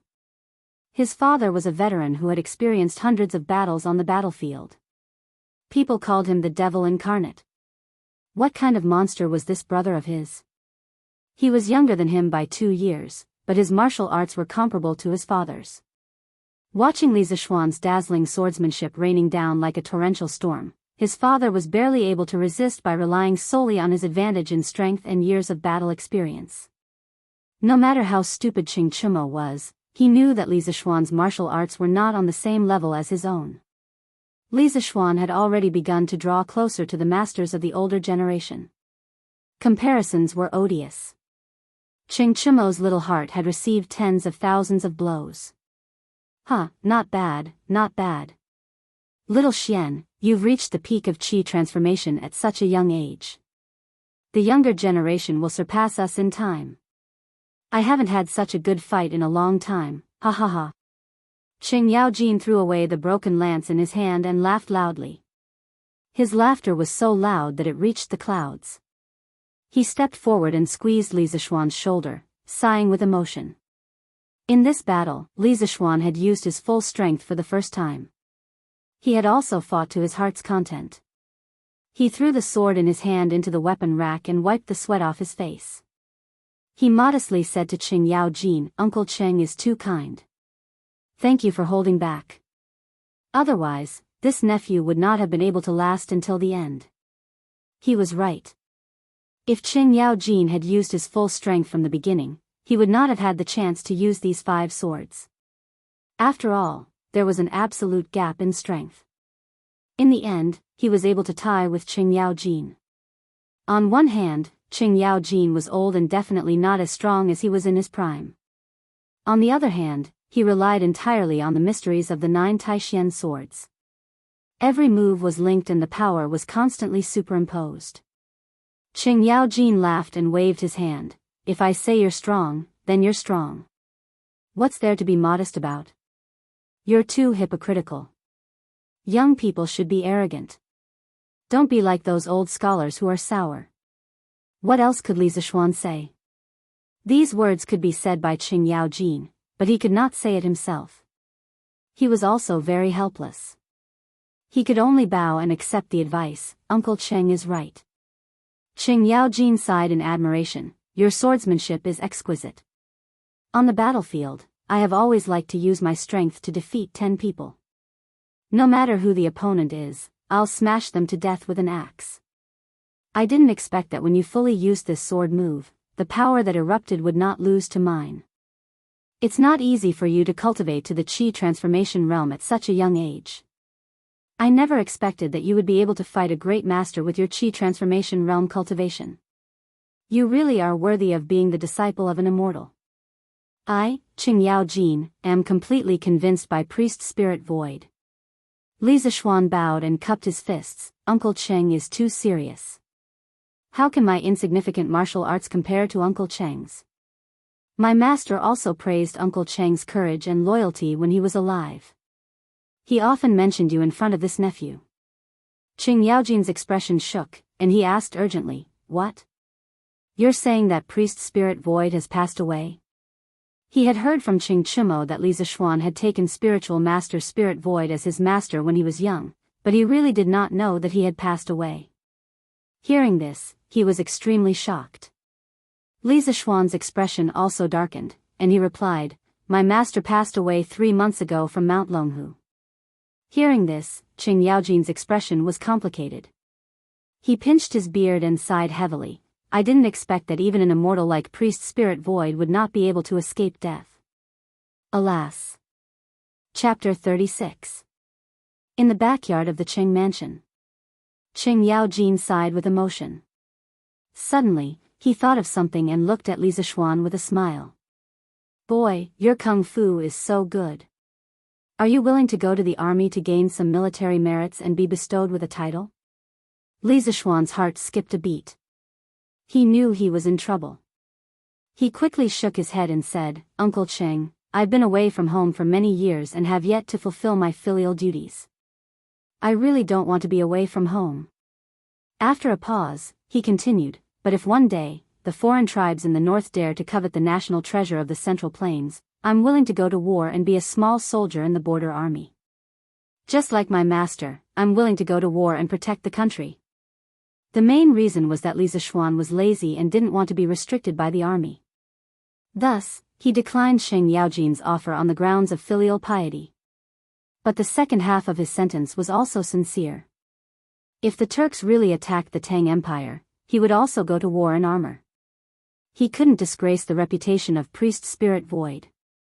Besides, if the Central Plains were to fall into the hands of the foreign races, the tens of millions of Han would definitely be massacred.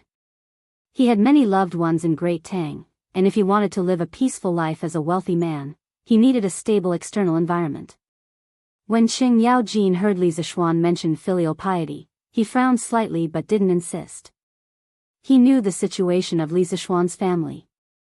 He was the only child. Although he was good at kung fu, the battlefield was ever-changing. No one could guarantee his safety.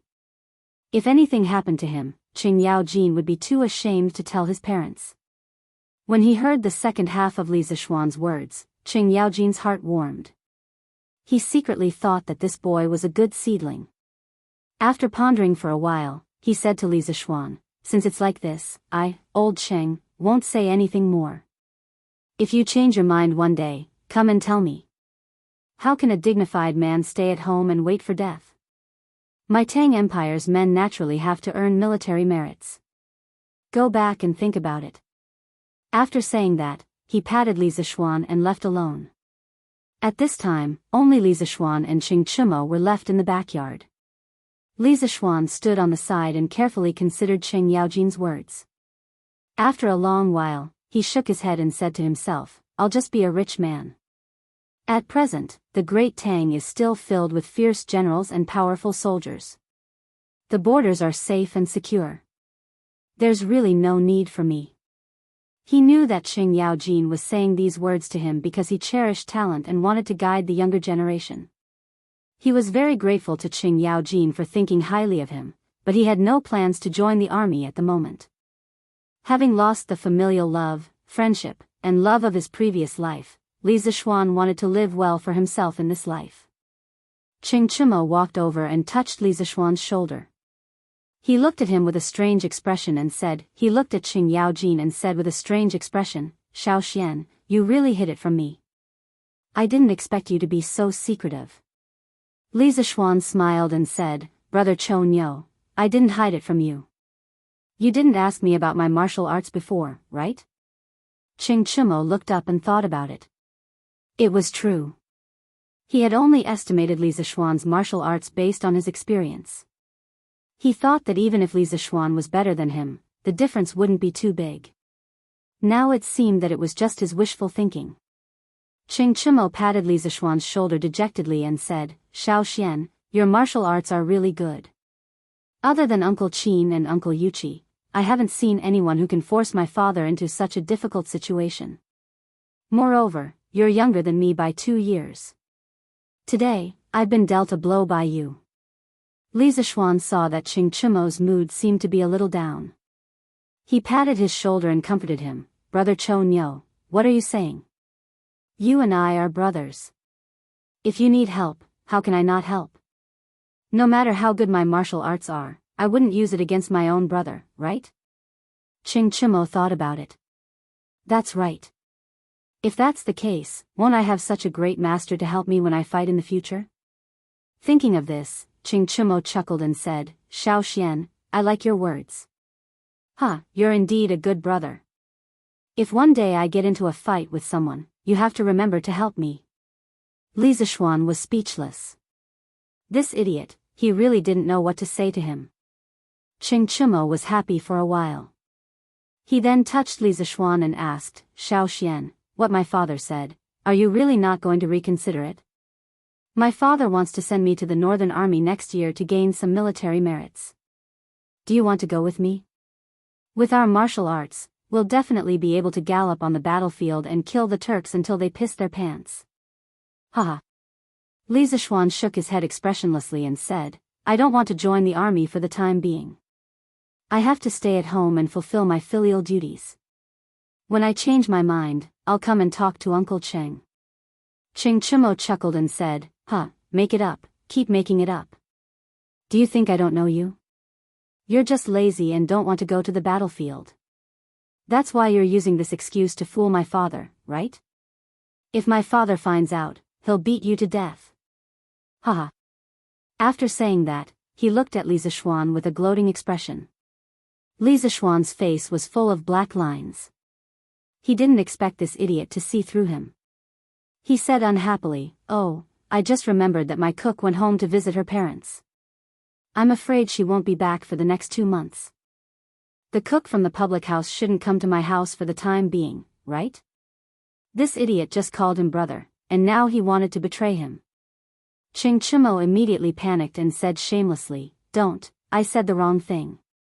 Xiao Xian, you're really a filial son. The heavens can be my witness. At this moment, Qing Chimo really hated himself for speaking the truth. If because of this sentence, his family could only eat chicken 2 months later, even if he was not beaten to death by his own father, he would regret it to death. Looking at this scoundrel, Li Zixuan laughed and said, But why did I hear someone say that I'm lazy by nature and that I'm using filial piety as an excuse to avoid joining the army? Qing Chimo stuttered for a while, then he stretched his neck exaggeratedly and looked around. He said, Who said that? Why didn't I hear it? Xiao Xian, you must have heard wrongly. Oh, there was a dog barking here just now. You must have heard wrongly. Li Zixuan looked around and asked curiously, Where's the dog here? Qing Chimo stretched his neck and said, Why not? Look, it's right behind you, woof, woof. Li Zixuan had just turned around when Qing Chimo immediately mimicked a dog and barked 3 times. Qing Chimo shouted, The dog ran away. It barked just now. Did you hear it? Li Zishuan was speechless. This idiot was going all out in order to eat the chicken as soon as possible. He said helplessly, "Okay, I just remembered. I seem to have remembered wrongly. It wasn't my cook. It was my mother's maid who wanted to go home to visit her parents." Ching Chumo was furious. He didn't expect to be tricked by Li Zishuan. He pointed at him and shouted, "Good boy, you dare to lie to me." After saying that, he rolled up his sleeves and was about to beat him up. But he didn't think about it. With his martial arts, he didn't know who would be the one to beat who. In an instant, the backyard of the Ching residence was filled with smoke and dust. Then came Ching Chumo's wailing and howling. "Ow, damn it. We agreed not to hit people in the face. You're really shameless. I'm going to cut ties with you. Ow." Chapter 37. The sun was setting. Li Zishuan was in a very good mood after beating up this idiot who didn't know the immensity of heaven and earth. Under the strange gaze of the Ching family's housekeeper, he left Ching Chumo lying on the ground with a bloody nose and a swollen face. How many people in Chang'an City could beat up Lu Guogong's son without fear of retaliation? "I'm just that awesome, humph." Li Zishuan was secretly pleased. The next day, Li Zishuan woke up early for the first time. He didn't know why he couldn't fall asleep. Maybe it was because he had been home for so many days and slept in every day. Plus, there wasn't much entertainment at night, so he went to bed early. After washing up, he went to the front hall. His parents and Lana were preparing to eat. "Hey, let's eat together." Li Zishuan quickly went in and sat beside Lana. "Oh my, did the sun rise from the west today? Our young Master Li woke up so early." Father Li saw Li Zishuan coming over to eat breakfast with them and teased him as if he was an alien. Li Zishuan's mouth twitched. He didn't know what was wrong with his father. Last time he woke up late, he scolded him. This time he woke up early, he was still scolding him. Just as he was about to speak, he saw that his mother couldn't sit still. "How can you talk to Xian like that? Speaking so strangely early in the morning. You'll sleep in the study tonight," Mrs. Li said angrily as she pinched Father Li's waist.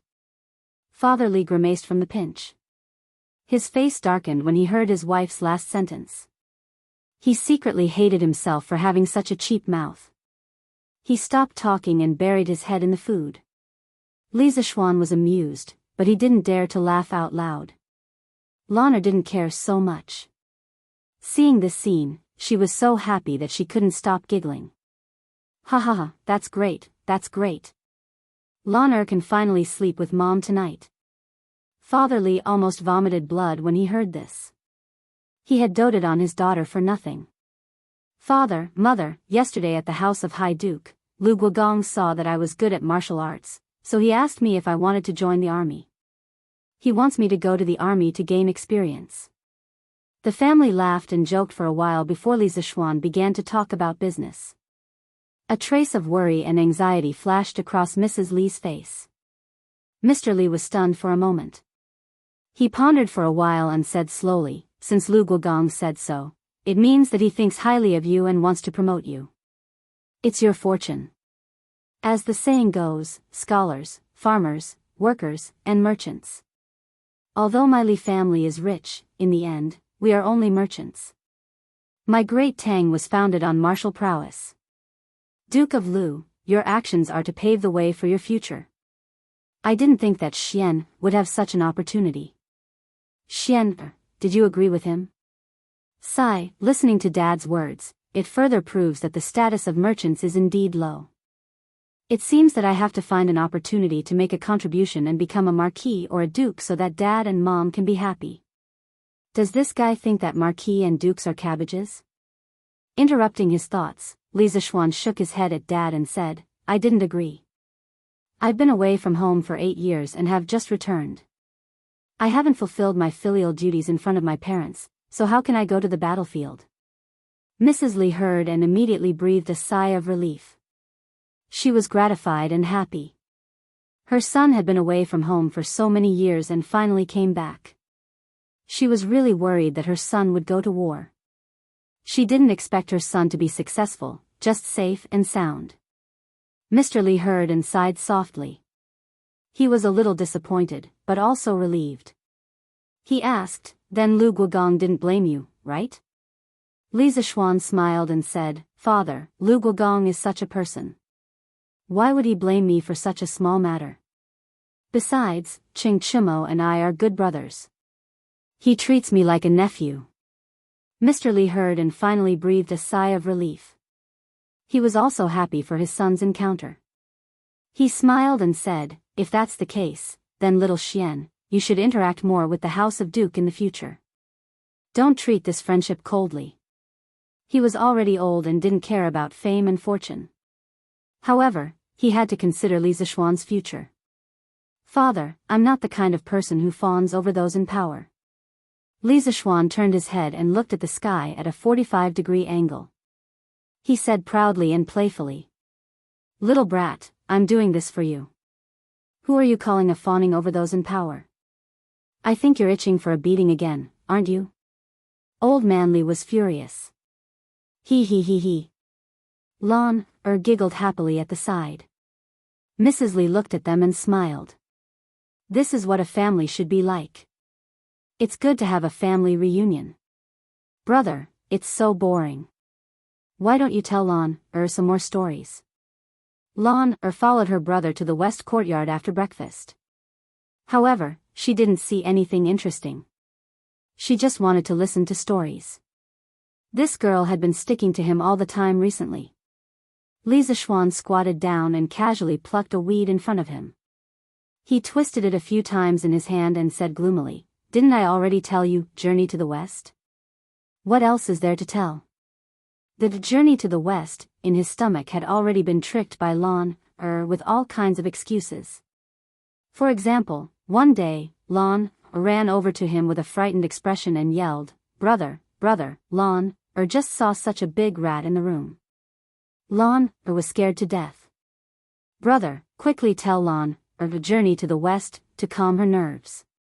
This girl's expression and actions were really on point.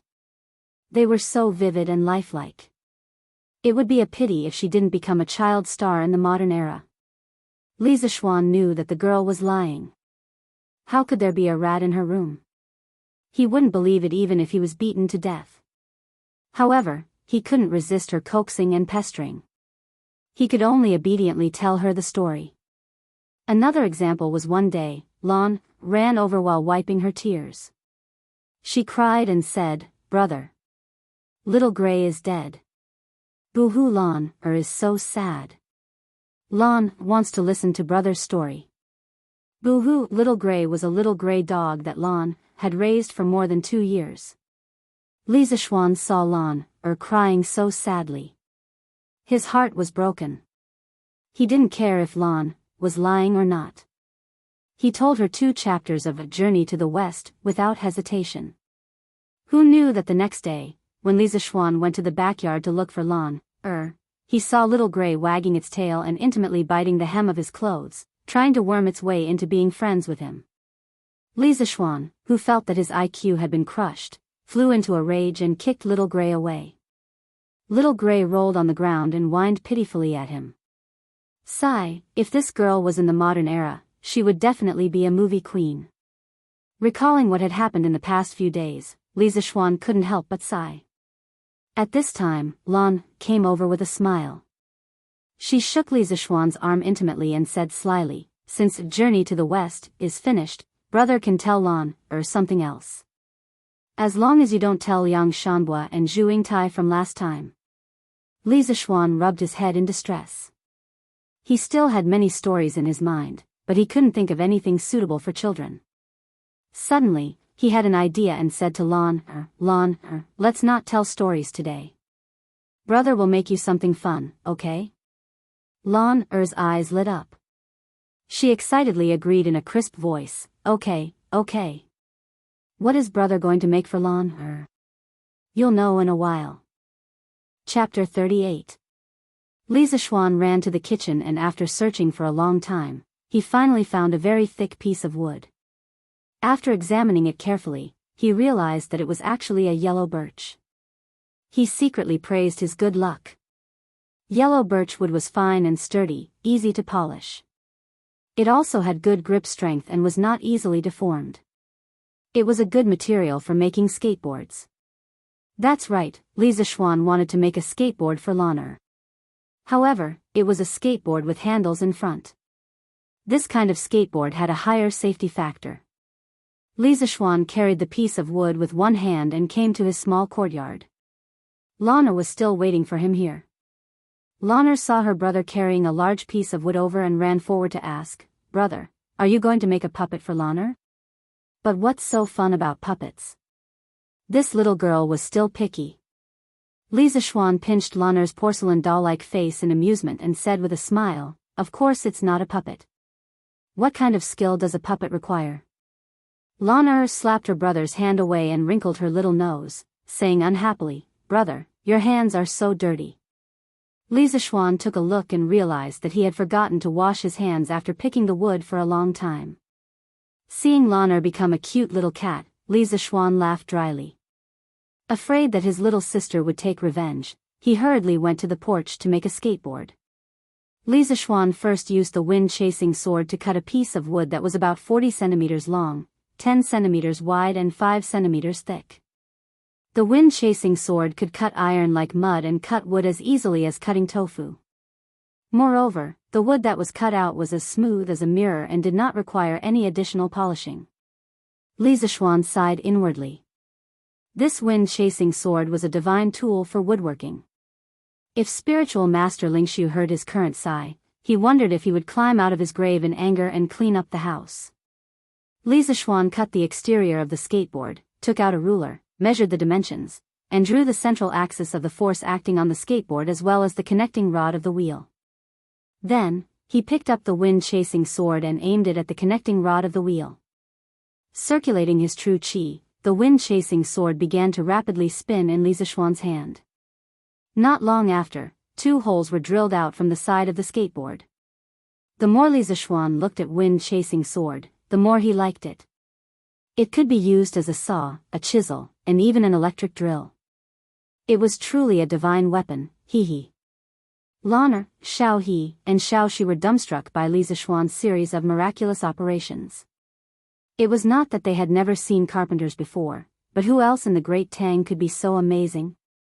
Lan'er couldn't help but ask softly, "Brother, was your master also a carpenter in the past?"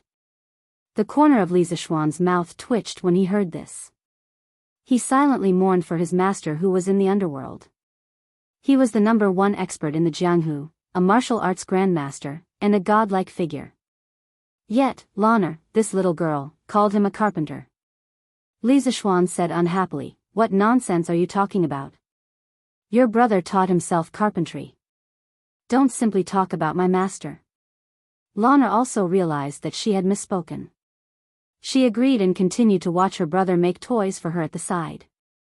Li Zishuan cut 2 short sticks that were slightly longer than the width of the skateboard. After polishing them until they were extremely smooth, he inserted them into the holes that he had just drilled and used them as the wheel axles.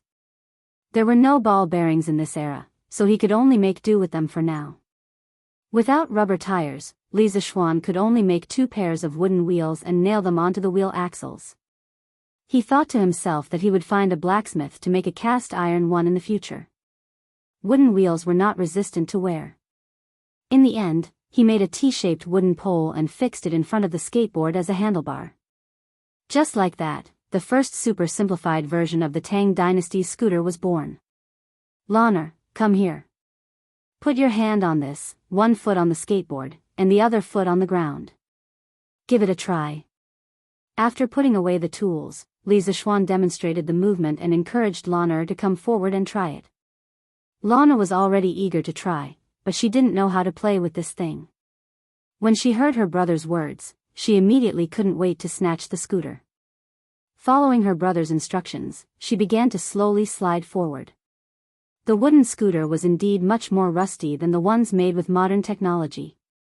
Li Zishuan stood at the side and could hear the rusty, zhi friction sound when the scooter started moving. But fortunately, his wheel holes and wheel axles were polished smooth. Lan'er used a little strength and the scooter began to slide. "Ah!" Lana just stepped on the ground and the scooter slid forward. She didn't control her center of gravity and her small body couldn't help but lean back. She couldn't help but cry out in shock. The two little maids were watching with their hearts in their throats. Li Zishuan wasn't worried. The scooter wasn't fast. Once Lana adjusted her center of gravity, she would be completely fine. Even if an accident happened, he was confident that he could save his little sister. Sure enough, at first, the little girl was very careful and didn't dare to step too fast. She was like a graceful lady, stepping there with small steps. After she got used to it, the little girl became bold and began to go crazy. "Oh, brother, look, Lana knows Qinggong. Come and catch up." Lana stepped lightly and saw the scenery around her rushing back. Feeling the speed of the wind, Lana was extremely happy and couldn't help but cheer. Sure enough, no matter what era it was, the scooter had a fatal attraction for children. Looking at his little sister who was cheering in front of him, Li Zishuan's thoughts flew back to his previous life. At that time, the streets were filled with naughty children who rode on scooters and raced with each other. They would play for a whole day and never get tired of it. Perhaps, he could give this scooter to the children of Tang Dynasty more than 1,000 years in advance. As for whether the parents of the naughty children would have a headache or not, it was none of his business. By that time, Chang'an City would be filled with naughty children riding on scooters. It was quite interesting when he thought about it. Lana played for a while and felt that her brother's west courtyard wasn't big enough. She stepped on the scooter and went to the front courtyard to play. Li Zishuan shook his head in amusement and followed her with Xiao He and Xiao Shi. Li Jingma went to the clothing store in the West City this morning. A few days ago, after the introduction of a few old business friends, he recruited a new shopkeeper for the clothing store. His name was Sun Huaiming, who was in his 30s. He was smart and capable, and he was also quite honest. Today, Li Jingma went to take a look at the business situation of the clothing store and found that Sun Huaiming was extremely smart. He had introduced many new ready-to-wear styles, which were very popular. In just a few days, the business situation of the clothing store was obviously much better than before. Li Jingma was in a very good mood after reading it. He gave Sun Huaiming some words of encouragement before returning. As soon as he entered the house, he saw his daughter stepping on a strange wooden board and rushing toward him. Lana saw her father at the door and was overjoyed. She wanted to show her father her new toy immediately, so she shouted happily, "Daddy, Daddy, look, Lana knows Qinggong." As she spoke, she stepped hard on the scooter and rushed toward Li Jingma. The speed of the scooter was getting faster and faster, and she was getting closer and closer to Li Jingma. "Ah!" After a while, Lana screamed. The little girl only cared about increasing her speed and was too fast. Now, it was too late to slow down. She couldn't help but be frightened. Li Jingma also noticed the danger at this moment. He could avoid being hit, but behind him was the door of the residence. If Lana crashed into it, her head would be broken and she would bleed. He couldn't bear to see his beloved daughter get hurt. Li Jingma instantly made a decision. He stood in place and waited for his daughter to crash into him. However, with his old arms and legs, he reckoned that he wouldn't be able to get out of bed for 2 months after being hit. He just didn't know where Lana got this thing from. When he returned, he must punish the servants in the residence. How could they let Lana play with such a dangerous thing? Seeing that she was about to bump into her father, Lana's little face flushed red with anxiety. Tears rolled down her cheeks. She regretted her earlier arrogance. Her father was so good to her, she couldn't bear to see him get hurt. Seeing that she was about to touch her father, Lana suddenly felt her vision blur. Then, she was carried up into the sky. She turned her head and saw that her brother had carried her and the scooter. The little girl understood that she was saved. Her father didn't have to get hurt because of her. She was very excited. She hugged her brother tightly and whispered, "Thank you, brother."